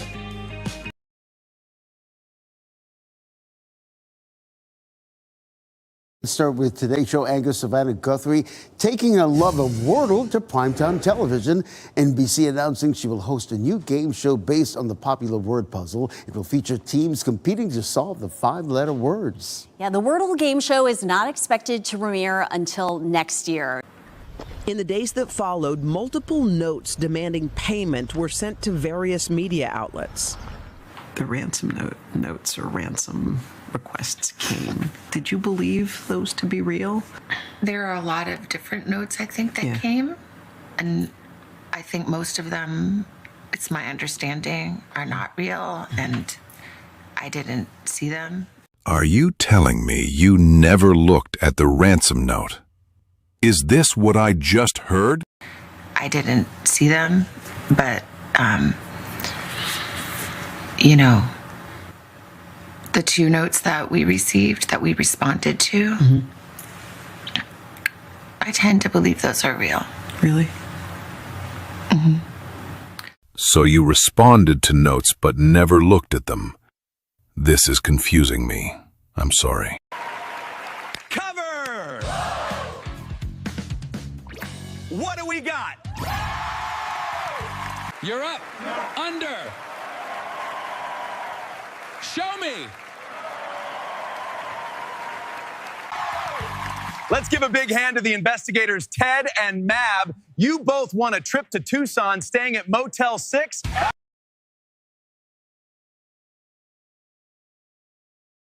Here's the skinny on Sheriff Chris Nanos. Chris Nanos started his law enforcement career with the El Paso Police Department in 1976. Early newspaper reports show 2 sides of him. He was praised as a decorated officer and even credited with saving another officer's life, but he also faced disciplinary issues. In 1980, he was honored after shooting an armed burglary suspect who had pointed a gun at his partner. But around the same time, he was also reprimanded or suspended in separate incidents, including one involving a drunken prisoner. By 1982, things got more serious. Nanos was suspended after a robbery suspect was injured during an arrest. A grand jury later declined to indict him. That same year, he resigned from the El Paso Police Department after a disciplinary hearing. Records show Christopher G. Nanos was previously married to Dawn L. Stonerock. From February 15, 1977, lists Christopher Nanos, 21, of 10033 Jamaica Street, and Dawn L. Stonerock, 20, of 10000 Rushing number 47. They married in El Paso, Texas on February 14, 1977, and later divorced on October 16, 1981. 4 years later, Nanos married Charlene A. DeShazo in El Paso, Texas on April 13, 1985, identified today as his current wife. Early El Paso police disciplinary history. One of the biggest negative issues goes back to Nanos's early career with the El Paso Police Department. According to reports, records from his El Paso years showed multiple disciplinary problems, including habitual tardiness, gambling, failure to report for duty, several suspensions, a suspension connected to an excessive force complaint. Nanos residency in 1984. Nanos residency in 2002.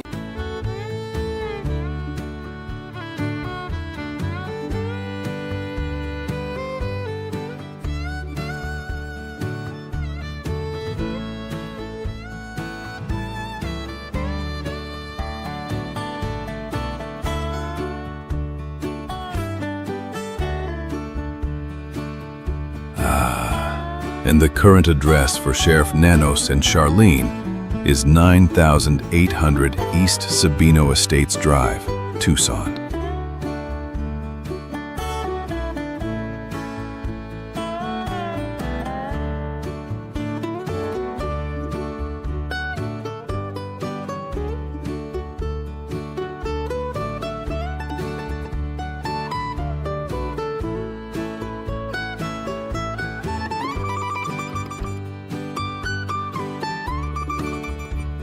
Based on the Arizona Business Center record, Charlene Nanos is listed as the statutory agent for Lucky Logic LLC.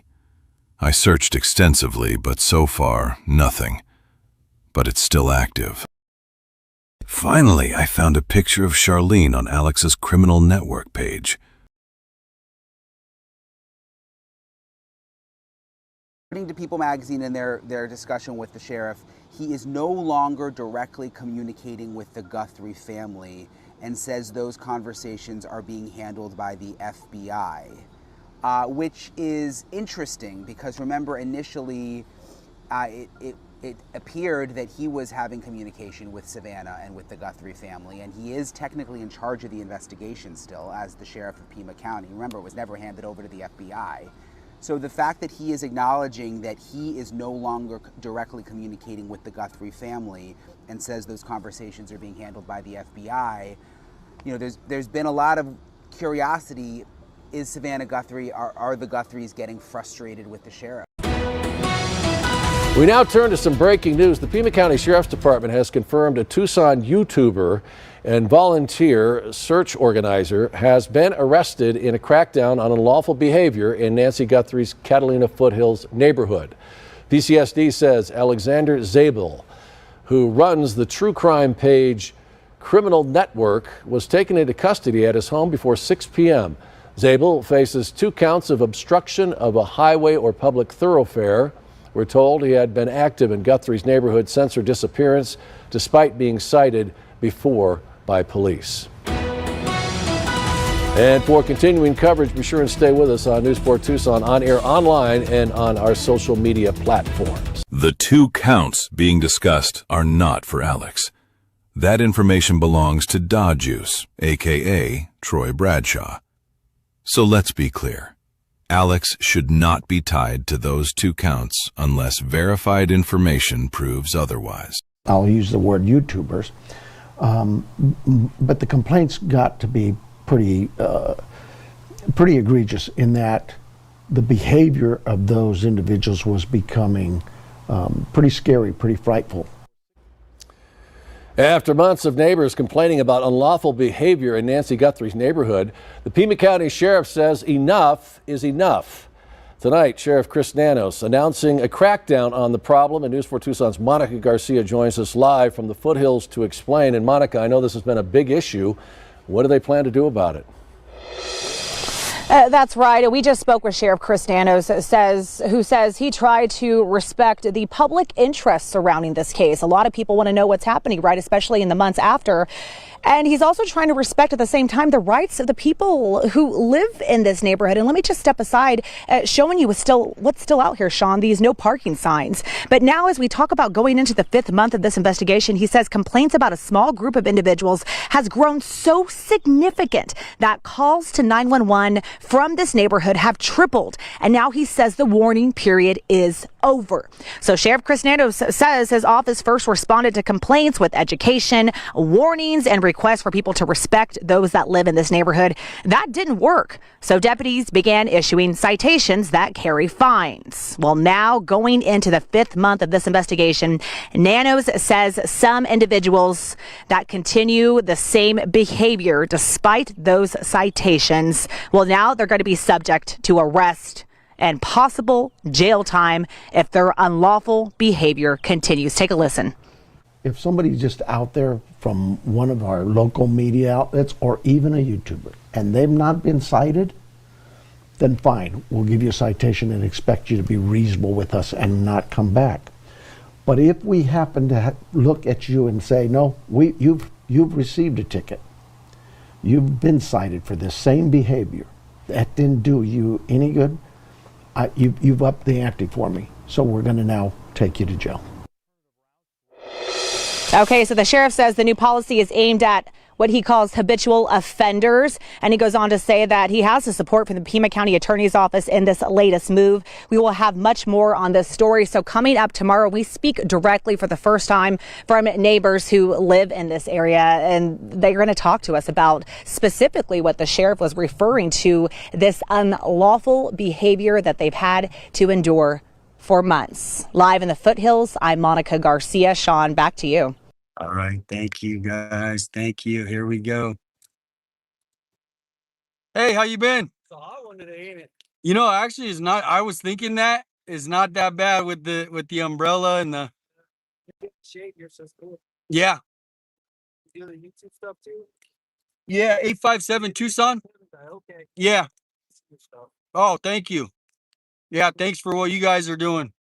You know the YouTuber that goes running around anger? I don't know his last name. I mean, yeah, I've heard of them. Yeah. Seen him around here today or? Not today, no. Man, well, you're not doing nothing wrong. Just sit over there. I just wanted to talk with you. Oh, I appreciate you. Thank you for what you're doing out there. We stand with you guys. Oh, I got water and yeah. This umbrella is the key though, right? Yeah, they did. He asked if I knew somebody named Alexander. That is what he asked me. Alexander, he did ask. How we doing? Not bad. How you doing? Big welcome those of you guys tuning in. Good to see you guys in the chat. Big welcome, guys. Welcome, Mark. So we were told to come out and talk to y'all. And then to see what y'all up to, get your IDs, all that stuff. What's going on? What crime are you accusing me of doing? Allegedly public nuisance. Yeah. No, have you talked to the other? They already came by here. Hey, wait a minute. We already had sheriffs come by and I talked to him. He said we're cool. When was that? About 2 hours ago. I mean, I have it on video and everything.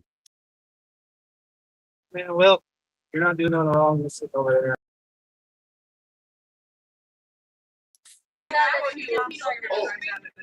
Absolutely, guys. Nope, yeah, Juice should be getting his lady's right down there. So his lady's sitting down there. He should be getting out very soon.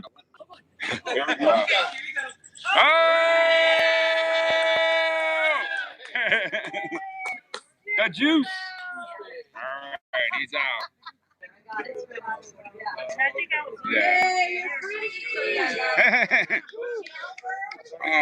The fallout continues tonight after the Pima County Sheriff took action against 3 YouTubers he says disrupted a Catalina's Foothills neighborhood with unlawful behavior. Charges range from obstruction of highway or public thoroughfare to being a public nuisance. News 4 Tucson's Monica Garcia is live with us tonight. She's been following this all along from the beginning. She's now joining us from the newsroom with the latest on the enforcement action. Monica, what have you uncovered? Yeah, Sean, a lot happening here. We did learn of the stricter enforcement in an interview we have scheduled with the sheriff on Monday on a different story that we were doing. So that crackdown, the sheriff says, is happening in the neighborhood of Nancy Guthrie, the 84-year-old mother of Savannah Guthrie, who disappeared over 4 months ago.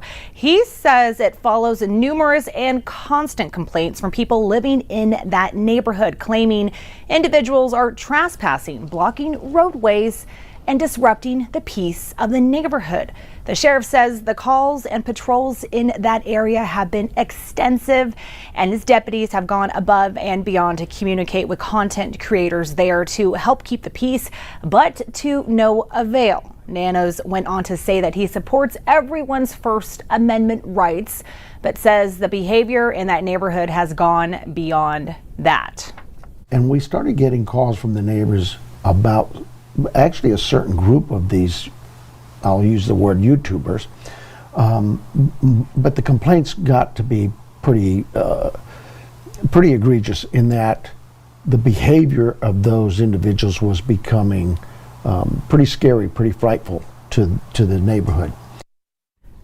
And so the sheriff also tells us that he has the support of the Pima County attorney. We reached out to her and she sent us this statement on the charges. She says the sheriff was advised by PCAO of the potential criminal charges available involving misdemeanor public nuisance citations, given neighborhood reports of chronic challenges.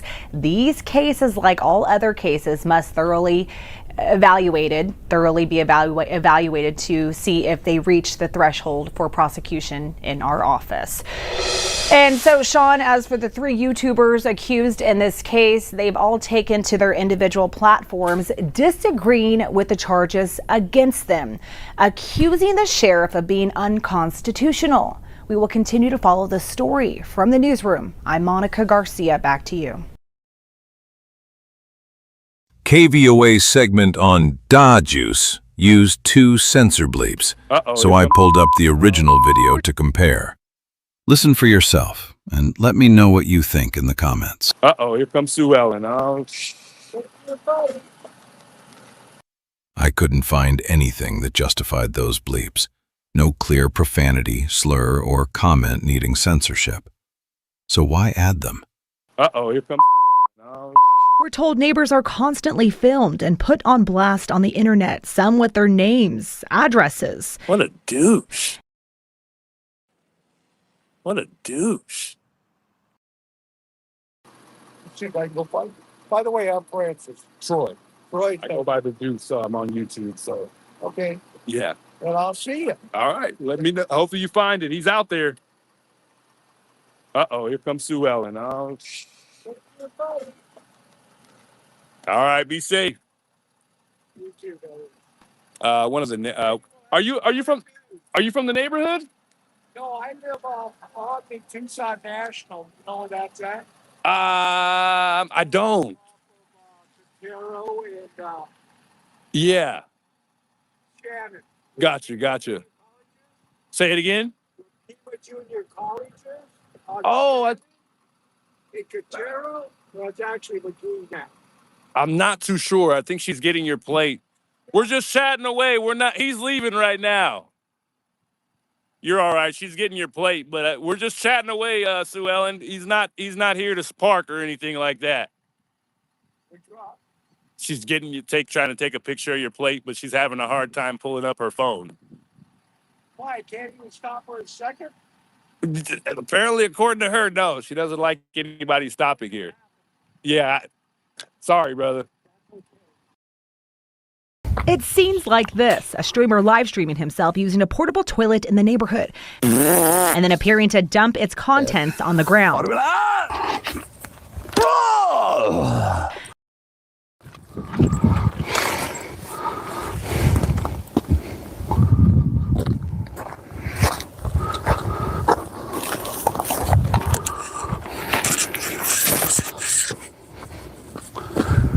Watch my back, Holmes. Oh.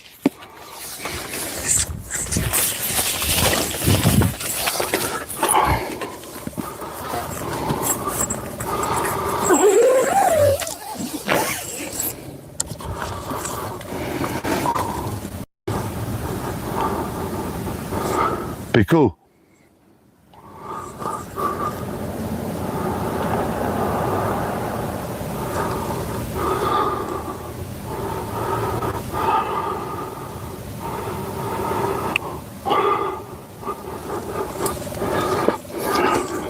Be cool, be cool. You know why I didn't go? Because I forgot I got the microphones in there. Ought to be like, ah! Dude, where the fuck's the zipper? Oh.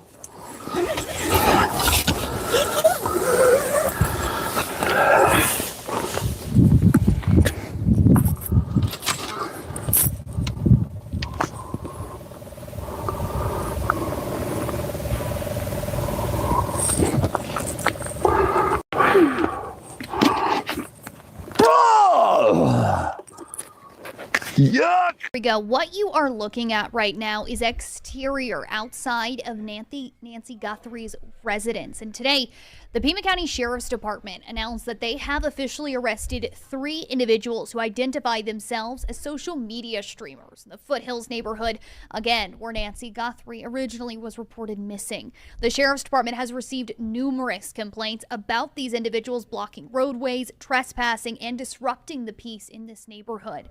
Now, deputies initially issued warnings, followed by posting of no trespassing signs and the issuance of citations for violations. Despite those efforts, some individuals continue to disregard the law. After reviewing the video evidence showing one of these arrestees urinating in public behind a makeshift tent, Sheriff Chris Nanos directed deputies to take a stronger enforcement approach. Again, this is reading directly from that confirmation that PCSD gave to us. Sheriff Nanos will no longer tolerate behavior that disrupts the community or violates the law. Effective immediately, individuals found in violation of the law may be cited and released on a first offense. However, repeat offenders may be arrested and booked into the Pima County Adult Detention Complex on charges of public nuisance under Arizona Revised Status 132917, a Class 2 misdemeanor. Now, 2 of the 3 individuals today booked into that Pima County Adult Detention Complex, Alexander Zabel Jr., 54, officially charged with 2 counts of obstructing a highway or thoroughfare and 1 count of public nuisance. Now, Troy Lewis Bradshaw, 34, was charged today with 1 count of public nuisance, and a 3rd individual, Damian Todd Inderl, 46, was charged with 1 count of a public nuisance. He was cited and released. As of this moment, that is all the information that we have for you. But once again, this is ongoing coverage of Nancy Guthrie's disappearance. We'll continue to keep you updated right here on Tucson Now, as well as KOLD.com and KOLD itself until the very end of the investigation. Good evening, everybody, and thanks for joining us. I'm Sean Mooney. The Pima County Sheriff's Department says a deputy was knocked to the ground tonight during the arrest of a YouTuber in front of Nancy Guthrie's home.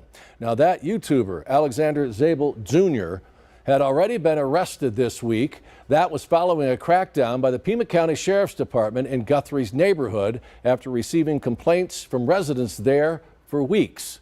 News 4 Tucson's Jacob Owens joins us live with more on today's arrest. Jacob, what have you learned tonight?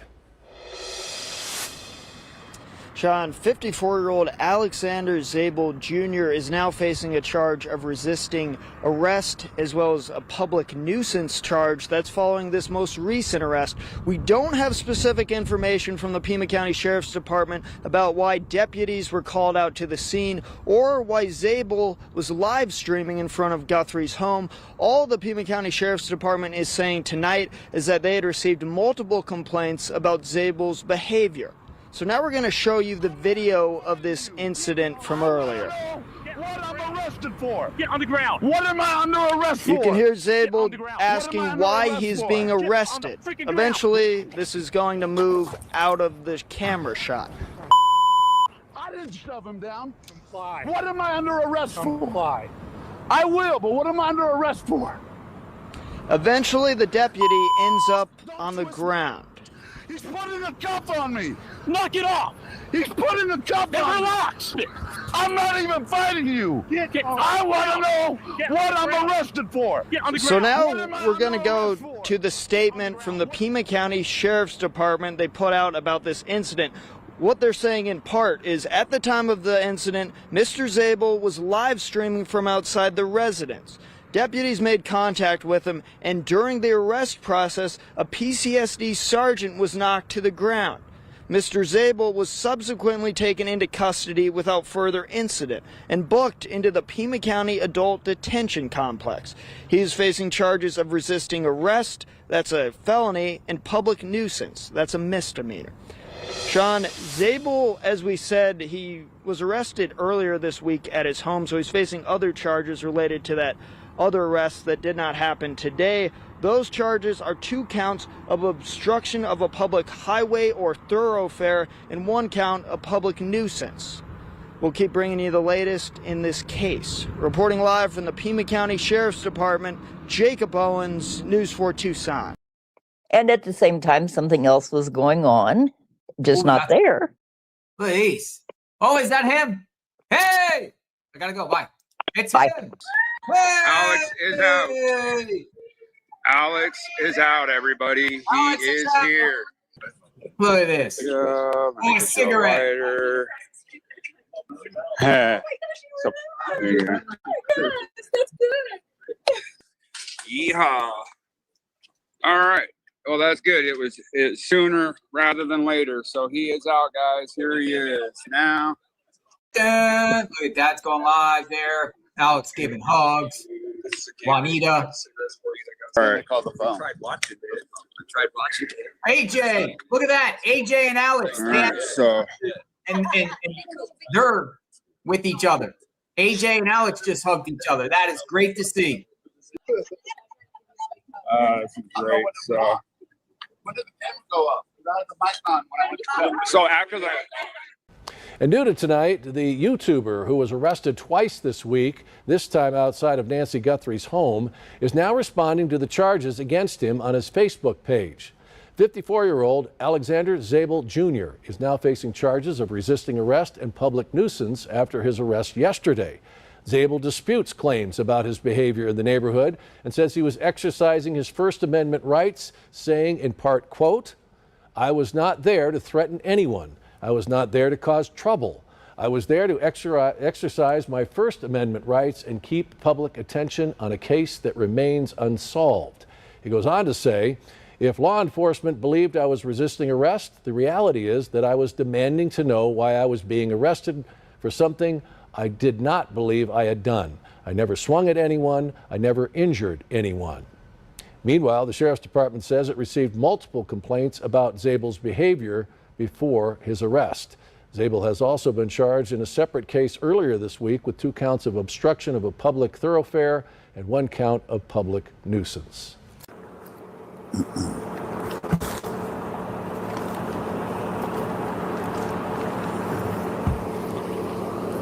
Hello, sir. How you doing?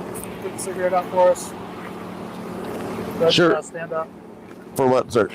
because it's a direct order. On direct order, okay, but before that, can I have your name and your badge number first? We'll give you Stand up. Hey. No, stand up. What did I do? Stand up. You're under arrest. For what? You're under arrest. What am I under arrest for? Hey, Stand up. hey. Stand up. Okay, but listen, you guys. Stand What up. am I under arrest for? Drop the cigarette. Hey, what am I under arrest for? Dude! Stop it. Here we go. We do have an update on a story that we began bringing you yesterday. Once again, the YouTuber accused of erecting a pee tent inside of Nancy Guthrie's neighborhood, once again arrested by Pima County Sheriff deputies. Let me go ahead and show you this gentleman one more time. Who you are looking at right now, once I can get this, there we go. Who you're looking at right now, 54-year-old Alexander Zabel Jr. He was arrested in front of Nancy Guthrie's home just before 5 o'clock tonight. PCSD has received several complaints, including Mr. Zabel's behavior, regarding Mr. Zabel's behavior, I should say. And at the time of the incident, Mr. Zabel was live streaming from outside of that residence. Deputies did make contact with him, and PCSD went on to say that during the arrest process, one sergeant was knocked to the ground. Mr. Zabel subsequently was taken into custody without further incident, booked into Pima County Adult Detention Complex, where, as far as we know, he remains at this time. He's currently facing charges of resisting arrest, which is a Class 6 felony, and a public nuisance charge, which is a Class 2 misdemeanor. Now, what we told you yesterday was he is in hot water for using a homophobic slur when referring to a News Nation reporter, and he was officially arrested in that for a second time that week while in Nancy Guthrie's neighborhood. Now, again, according to the Pima County Sheriff's Department, Alexander Zabel Jr. arrested earlier today. Before that, he was one of the 3 YouTubers that were arrested on Monday of this week, June 8th, following mounting complaints from neighbors, including allegations that he was peeing in public. Now, he works with Criminal Network X. That also made news on Tuesday when he called News Nation reporter Brian Eaton, again, a homophobic slur. At the time, Eaton was discussing the arrest of these YouTubers. He responded to Zabel's personal attack by writing, "Alex, I tried to give you the benefit of the doubt the first time you were rude to me on the street outside of Nancy's, but by calling me or anyone else that homophobic slur is not okay." These are the exact tweets, as you can see. This is Brian Eaton's Twitter X account responding to this exact comment that was calling him that homophobic slur. In the Foothills neighborhood where Nancy Guthrie was reported missing, the Sheriff's Department has received numerous complaints. Let's not forget, though, Brian Eaton and all that, man. He's the one who labeled us early on, the ones without credentials who label stuff like we're playing a video game. It's about individuals blocking roadways, trespassing, and disrupting the peace in the neighborhood. Where are we trespassing? What the fuck are they talking about, guys? You guys watch us live. Deputies initially issued warnings, followed by the posting of no trespassing signs and the issuance of citations for violations. Despite those efforts, some individuals continued to disregard the law. After reviewing video evidence showing one of the arrestees urinating in public behind a makeshift tent. Okay, let's talk about that. It's not a makeshift tent, you dumb fuck. It's a pee tent. And you want to know why? Because we're not allowed to use the porta potties apparently in the neighborhood. We're not wide enough, I guess. Enton, you dumb fuck. If you're going to be, I thought you had to vet everything out before you fucking talk about it publicly. I gave you all kinds of nuggets. You're like, well, no, we got to vet it out. Well, vet this one out, you faggot. Okay? Vet this one out. Now, all of this information, as you can see right here on 13 News, KOLD.com. Make sure that you read that entire article because let me tell you, our amazing web team here at KOLD Tucson Now and KOLD.com really went the extra mile of compiling the entirety of this sequence of events that has led up to the arrest of this 54-year-old YouTuber once again, second time in the same week. Earlier this week, again, arrested for a series of charges, but including that charge that involved him peeing, allegedly, in a tent, behind a tent, in that residential neighborhood where Nancy Guthrie was originally reported missing. Overall, a story that we're continuing to track right here on Tucson Now, and overall, a story we'll continue to track on KOLD Channel 13 and KOLD.com.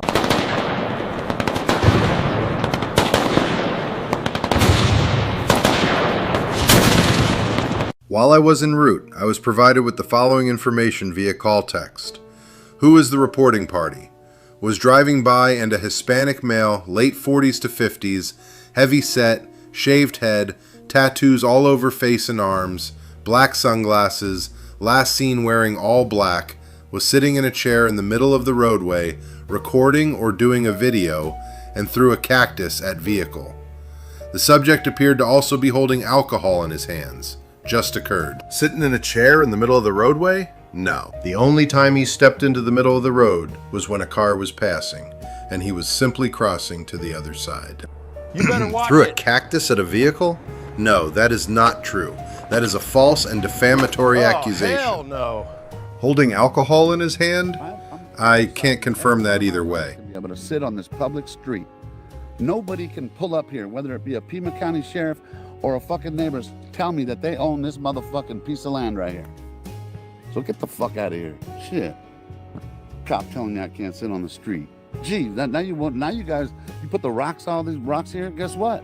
Now I'm gonna come here more often. I was just coming Fridays. An additional caller, address of also called in regards to the subject named Alex Zabel. She says that he is trying to get an interview with her and is sitting in front of her house.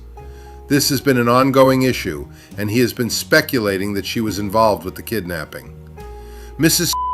stay at her house at night anymore because of how often this happens. He is trying to get an interview with me and is sitting in front of my house. This has been an ongoing issue. He has been speculating that I was involved with the kidnapping. I do not stay at my house at night anymore because of how often this happens. Caller, Mindy, discretionary contact, phone number calling from Phoenix, is stating, people are harassing my YouTubers and throwing rocks and cacti at them. Get out of here! Stay away from our land! I didn't do anything! We don't want you here! She had also mentioned Alex's name. While I was en route to the scene, I attempted to make telephonic contact with the phone number that was provided to me from communications to try to get a hold of caller. However, after multiple attempts, I received a negative answer.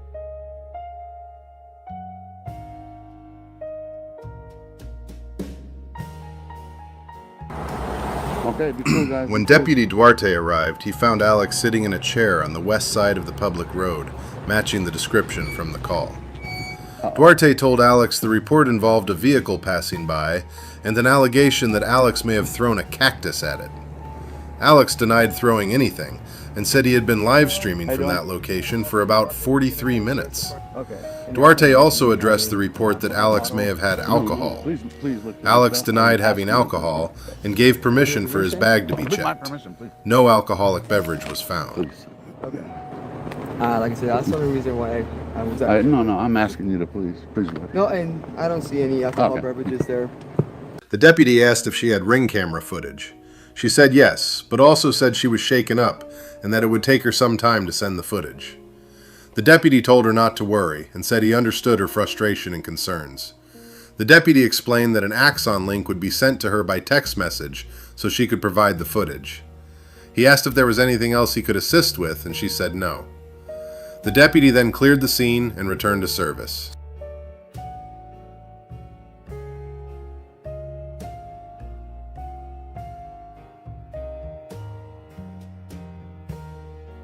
The backup deputy arrived while Deputy Duarte was speaking with Alex. During that time, the deputy noticed a vehicle pull up to the residence and spoke with the driver. The driver said he was the property manager and regularly came to the property. The deputy then contacted supervisors to verify whether the man was allowed to be there.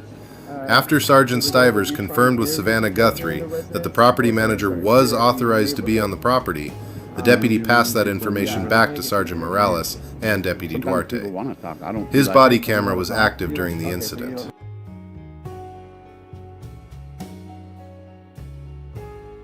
Sergeant Maines stated that on June 8th he was assigned to assist Detective Perez Daniels after a contact alert was issued for Alexander Zabel. The report says there was probable cause to arrest Alex for 2 counts of obstructing a public thoroughfare related to the May 26th traffic hazard incident, plus a nuisance charge from June 6th. Maines brought 2 directed patrol units to assist, but says he was not directly involved in the arrest and arrived shortly after Alex was already handcuffed. Alex was then transported to the Pima County Jail. On June 8th, Sergeant Maines was told to assist Detective Perez Daniels with the Community Problems Unit after a contact alert had been issued for Alexander Zabel. The report states there was probable cause to arrest Alex for 2 counts of obstructing a public thoroughfare connected to the May 26th traffic hazard incident, along with a nuisance charge related to the June 6th P-tent incident. Be cool. Detectives first checked the area near the Nancy Guthrie residence to see if Alex was there. One person was observed live streaming in the area, but it was not Alex. Detectives then went to Alex's apartment. I then approached Alexander's apartment, which was on the second floor. I knocked and announced, "Sheriff's Department." A male opened the window. I identified myself and Detective L.D. Bogus, number 7137, and I advised Alexander that we had a few questions. I asked if he was willing to come outside and talk to us. At that point, Alexander stated that he was willing to come outside, at which point he then opened his door and stepped outside.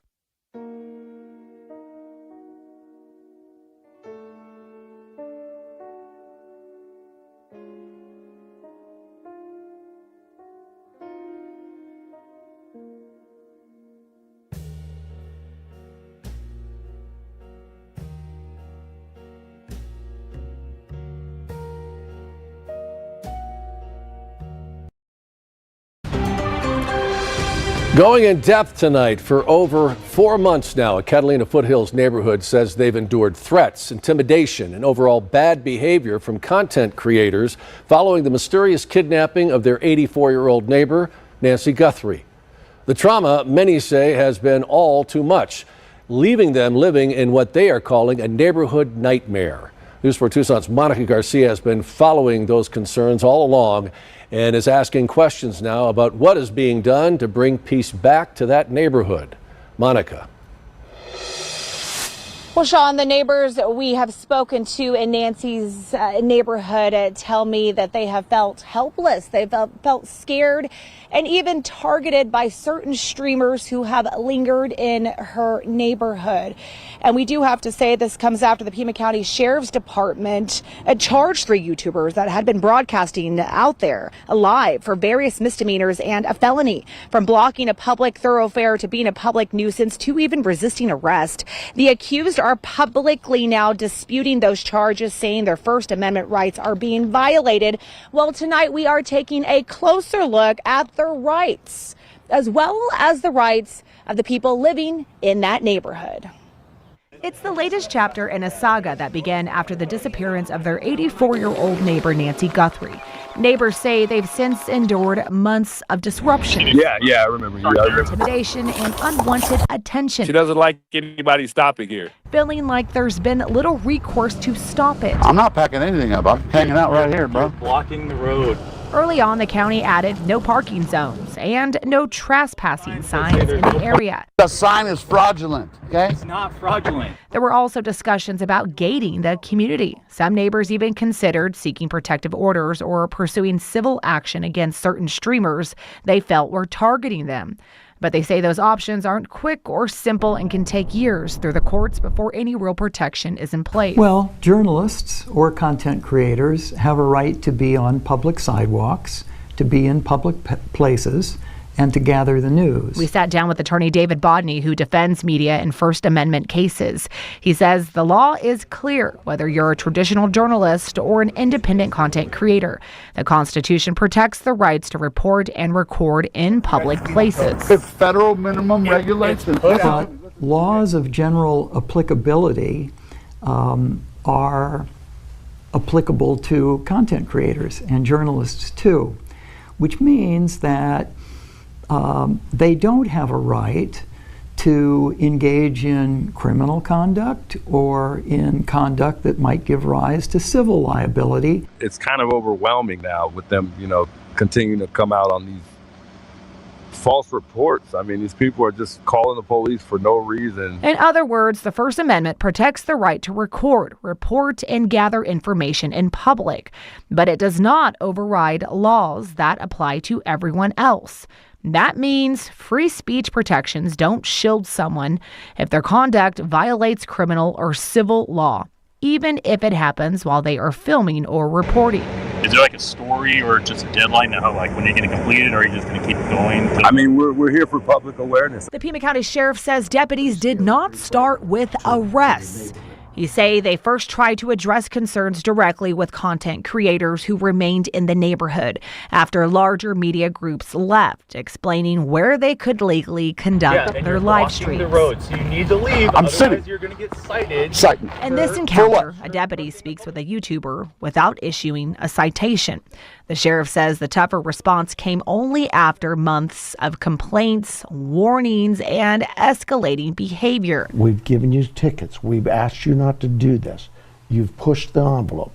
Well, as far as I'm concerned, we're going to now take it to court. And we're going to take it to court by booking you in jail. Hey, you'd want to with them, but you want to with me. Then why don't you let me sit here? You care about Nancy, bro? And according to the sheriff, the issue wasn't always about whether they were on public or private property. He says it also involved the nature of the live streaming and whether conduct crossed into actions not protected under the Constitution. The First Amendment attorney we spoke with says those rights remain fundamental. There are criminal laws that prohibit harassment and stalking and trespass. There are civil claims for pretty much the same: harassment and trespass, intentional infliction of emotional distress. Where free speech ends is where the law takes over. And that means a person can be exercising free speech rights and still face consequences if their actions constitute harassment, trespassing, stalking, assault, threats, or other criminal conduct. Yuck! For months, neighbors have described threats, intimidation, and disruptive behavior in their community, including from streamers online. Bonnie says when conduct impacts an entire neighborhood, there may be additional legal options. There's a statute in Arizona that addresses the public nuisance, and it could be that the community, the neighborhood, could call upon law enforcement to explore possible public nuisance violations because the conduct is so widespread that it violates the quiet enjoyment of their property, their comfortable enjoyment of their land. The sheriff says that's exactly the type of conduct his department is investigating. The department filed misdemeanor and 1 felony charge against 3 YouTubers who were frequently streamed from that area.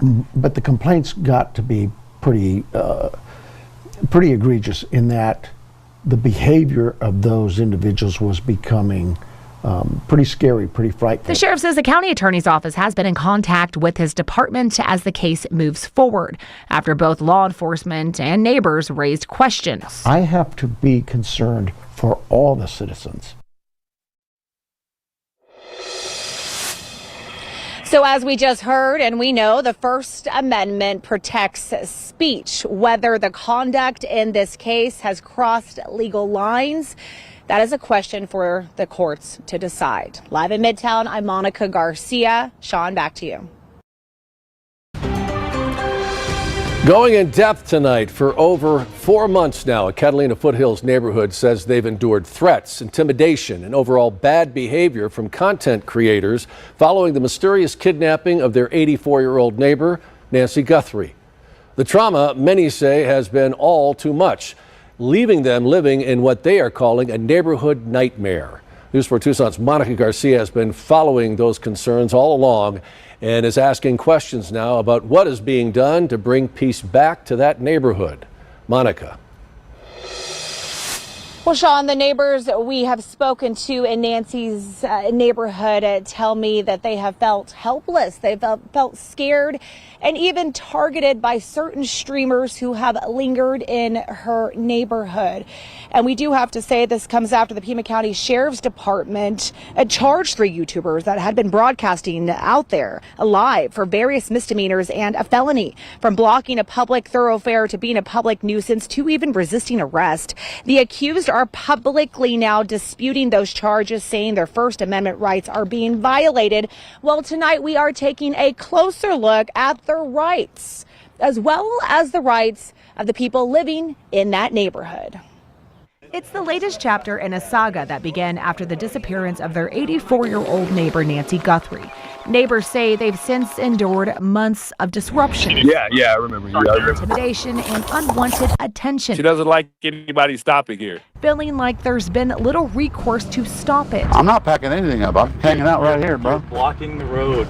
Early on, the county added no parking zones and no trespassing signs in the area. The sign is fraudulent, okay? It's not fraudulent. There were also discussions about gating the community. Some neighbors even considered seeking protective orders or pursuing civil action against certain streamers they felt were targeting them. But they say those options aren't quick or simple and can take years through the courts before any real protection is in place. Well, journalists or content creators have a right to be on public sidewalks, to be in public places, and to gather the news. We sat down with attorney David Bodney, who defends media in First Amendment cases. He says the law is clear, whether you're a traditional journalist or an independent content creator.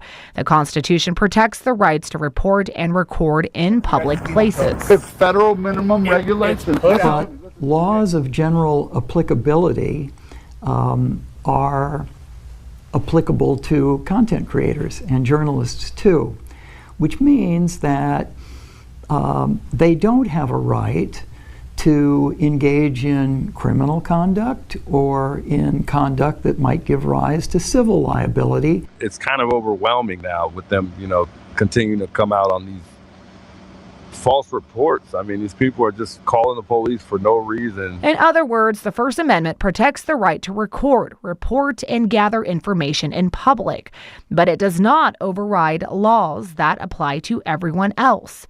That means free speech protections don't shield someone if their conduct violates criminal or civil law, even if it happens while they are filming or reporting. Is there like a story or just a deadline to how, like, when you're going to complete it, or are you just going to keep it going? I mean, we're here for public awareness. The Pima County Sheriff says deputies did not start with arrests. He say they first tried to address concerns directly with content creators who remained in the neighborhood after larger media groups left, explaining where they could legally conduct their live streams. The road, so you need to leave. I'm sitting. You're going to get cited. In this encounter, a deputy speaks with a YouTuber without issuing a citation. The sheriff says the tougher response came only after months of complaints, warnings, and escalating behavior. We've given you tickets. We've asked you not to do this. You've pushed the envelope. Well, as far as I'm concerned, we're going to now take it to court. And we're going to take it to court by booking you in jail. Hey, you'd want to with them, but you want to with me. Then why don't you let me sit here? You care about Nancy, bro? And according to the sheriff, the issue wasn't always about whether they were on public or private property. He says it also involved the nature of the live streaming and whether conduct crossed into actions not protected under the Constitution. The First Amendment attorney we spoke with says those rights remain fundamental. There are criminal laws that prohibit harassment and stalking and trespass. There are civil claims for pretty much the same: harassment and trespass, intentional infliction of emotional distress. Where free speech ends is where the law takes over. And that means a person can be exercising free speech rights and still face consequences if their actions constitute harassment, trespassing, stalking, assault, threats, or other criminal conduct. Yuck! For months, neighbors have described threats, intimidation, and disruptive behavior in their community, including from streamers online. Bodney says when conduct impacts an entire neighborhood, there may be additional legal options. There's a statute in Arizona that addresses the public nuisance, and it could be that the community, the neighborhood, could call upon law enforcement to explore possible public nuisance violations because the conduct is so widespread that it violates the quiet enjoyment of their property, their comfortable enjoyment of their of their land. The sheriff says that's exactly the type of conduct his department is investigating. The department filed misdemeanor and 1 felony charge against 3 YouTubers who were frequently streamed from that area. But the complaints got to be pretty egregious in that the behavior of those individuals was becoming pretty scary, pretty frightful. The sheriff says the county attorney's office has been in contact with his department as the case moves forward, after both law enforcement and neighbors raised questions. I have to be concerned for all the citizens. So as we just heard, and we know, the First Amendment protects speech. Whether the conduct in this case has crossed legal lines, that is a question for the courts to decide. Live in Midtown, I'm Monica Garcia. Sean, back to you. The legal process. Cases typically begin with a citation or an arrest. The first mandatory court appearance is the arraignment, where the charges are read and a plea is entered. The case then moves to pre-trial conferences, where defense attorneys and prosecutors often negotiate potential plea agreements. Understanding Arizona misdemeanor classifications. Arizona divides misdemeanors into 3 classes under ARS Section 13-707, depending on the seriousness of the offense. Class 1 misdemeanor, punishable by up to 6 months in jail and a $2,500 fine. Class 2 misdemeanor, carries up to 4 months in jail and a $750 fine. Examples include criminal trespass and giving false information to police. Class 3 misdemeanor, the least severe classification, with up to 30 days in jail and a $500 fine, covering offenses such as highway littering. The danger of prior convictions. Arizona's criminal laws impose enhanced penalties for repeat offenders. If you are convicted of the same misdemeanor within 2 years of a previous conviction, the new charge can be sentenced as the next higher class of crime. This means a repeat Class 2 misdemeanor can be sentenced as a Class 1, and a repeat Class 1 can sometimes be sentenced as a Class 6 felony, suddenly exposing you to state prison time. What started as misdemeanor charges may have just become much more serious. Alex now has 2 Class 2 misdemeanors and 1 Class 6 felony. Each Class 2 misdemeanor can carry up to 4 months in jail, and the Class 6 felony carries a presumptive 1-year prison sentence. Added together, that is a potential exposure of 20 months behind bars. Best case scenario, Alex does not go to prison. The Class 6 felony could potentially be reduced or dismissed, and the 2 Class 2 misdemeanors could be handled through a plea deal, probation, fines, or time served. That would turn the case from a serious prison risk situation into a much lighter outcome. I feel the noise fading. The cameras are weakening. The signal is breaking. This road has been restless for far too long. Too many tripods, too many live streamings. The spirits of the neighborhood have spoken. By the power of peace, quiet, and common sense, I declare this roadway free and clear of future streamers. No more standing in the street. No more blocking the road. No more yelling into phones at 2 in the morning. The road is clean. The curb is calm, and the neighborhood can finally sleep. Are we still live? Not anymore, sweetheart. Keep your hands up. Keep moving. Get in, get out.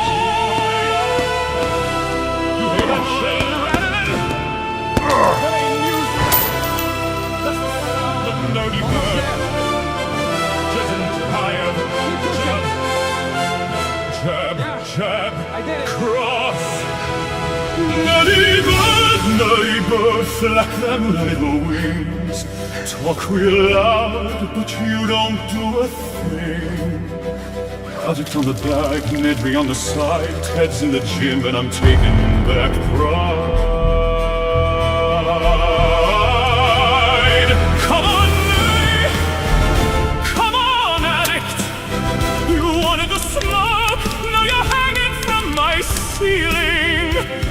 boy radio, turn that volume high. Tell him Ted's still standing, looking danger in the eye. Back keeps swinging, gloves go crack. Nutty bird addict, better talks back.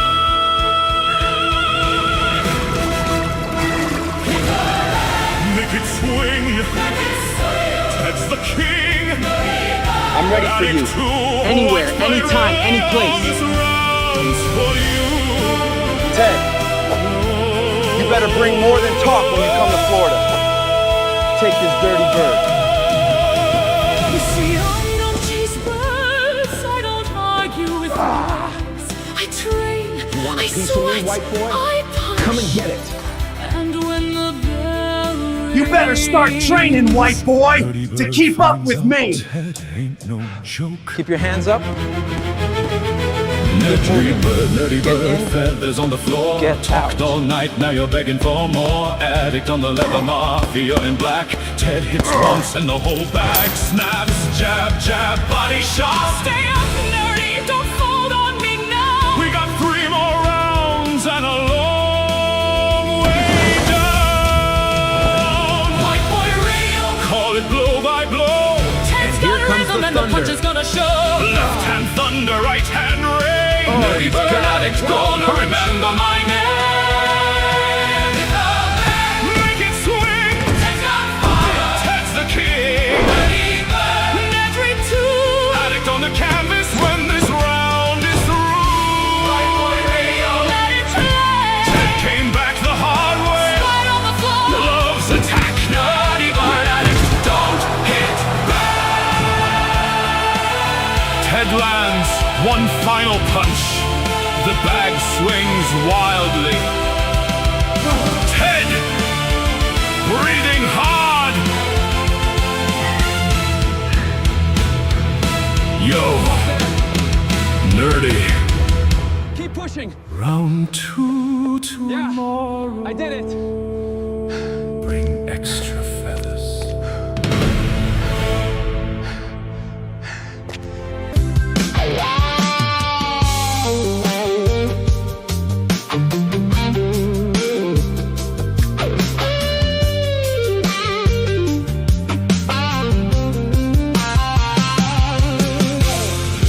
They wrote us up that night under street lights. Court date said July 2. And everybody's watching what they're gonna do. I miss the truth so much. I miss the line between a public road and trying to silence time. And it feels like it's been a long, long road till that courtroom opens up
If a camera is a crime now, then who speaks next tonight?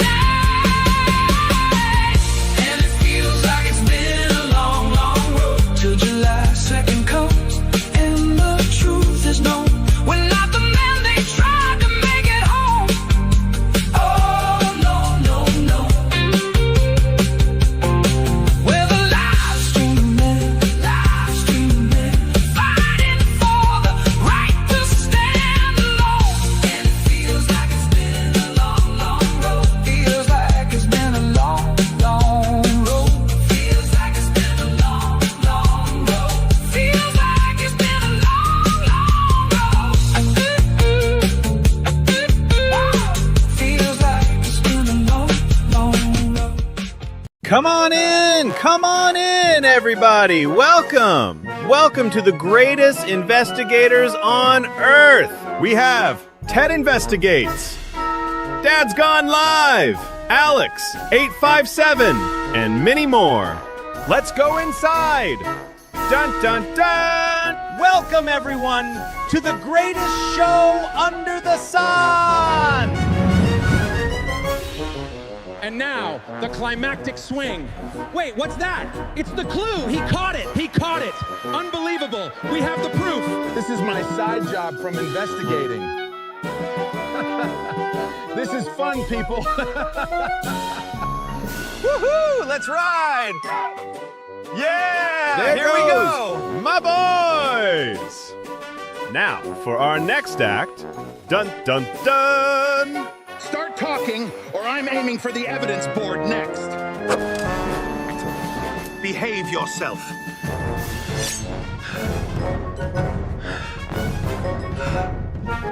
Now, for our next act, dun dun dun! Whoa! Whoa, there. Hold on.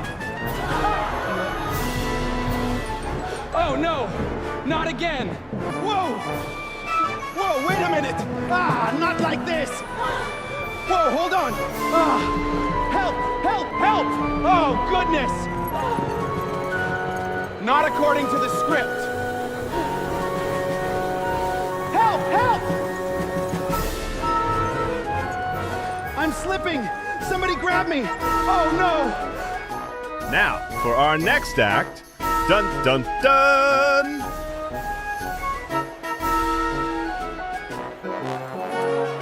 I like to get higher up to spot for clues.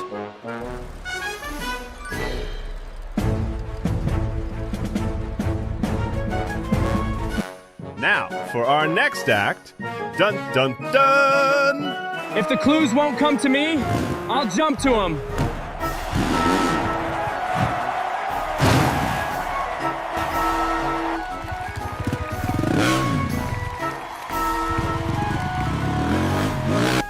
Now, for our next act, dun dun dun! All right, everyone, please. Wait, what are you doing? Oh, for the love of... Can someone please explain this? This is absolute madness. I've lost control. Now, for our next act, I don't usually question lions, but tonight, somebody's talking. Talk to me at Mab Investigates. now, for our next act, I think I found something.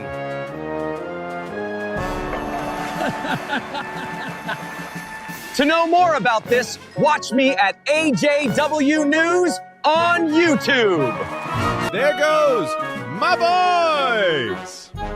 Now, for our next act, dun dun dun! Under this big top, the greatest act of all is honoring those who served. Come see us at patriotprideusa.org. God bless. Now for the last act. Dun dun dun! Justin, I brought you a few helpers.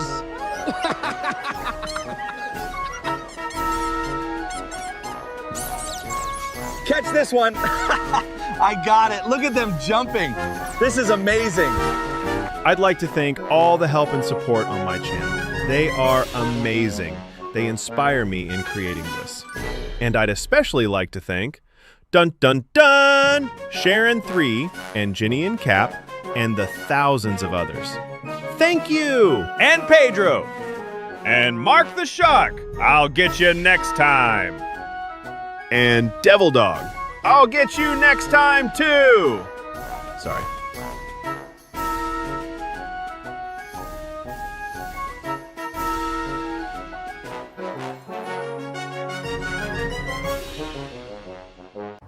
I feel the noise fading.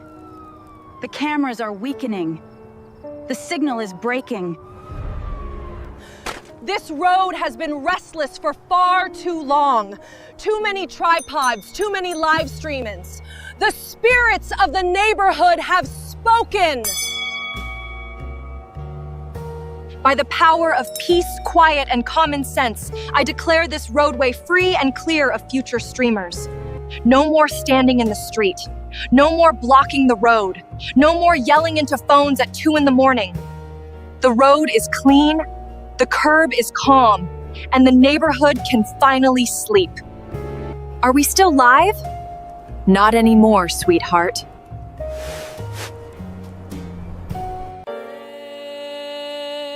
It's a waste of trouble through. Placed our mark in the guide. Feel like sorry and light. Then sorry's true. The highs are gone, but love are here and come all apart. Is this a whisper or the start of the scream? Stood in the stillness, chasing a dream. The sky pulled me upward, the ground disappeared. It's hard to question each breath full of fear.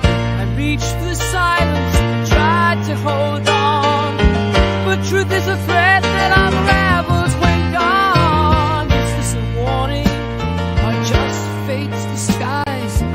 No place to hide, no map in my hand, just the weight of the stars, the sky full of sand. The echoes grew louder, the night held its breath. I walked through the border of wonder and death. And though I was falling, I flew like a flame. The stars didn't call me, they whispered my name. Mama, I felt the flames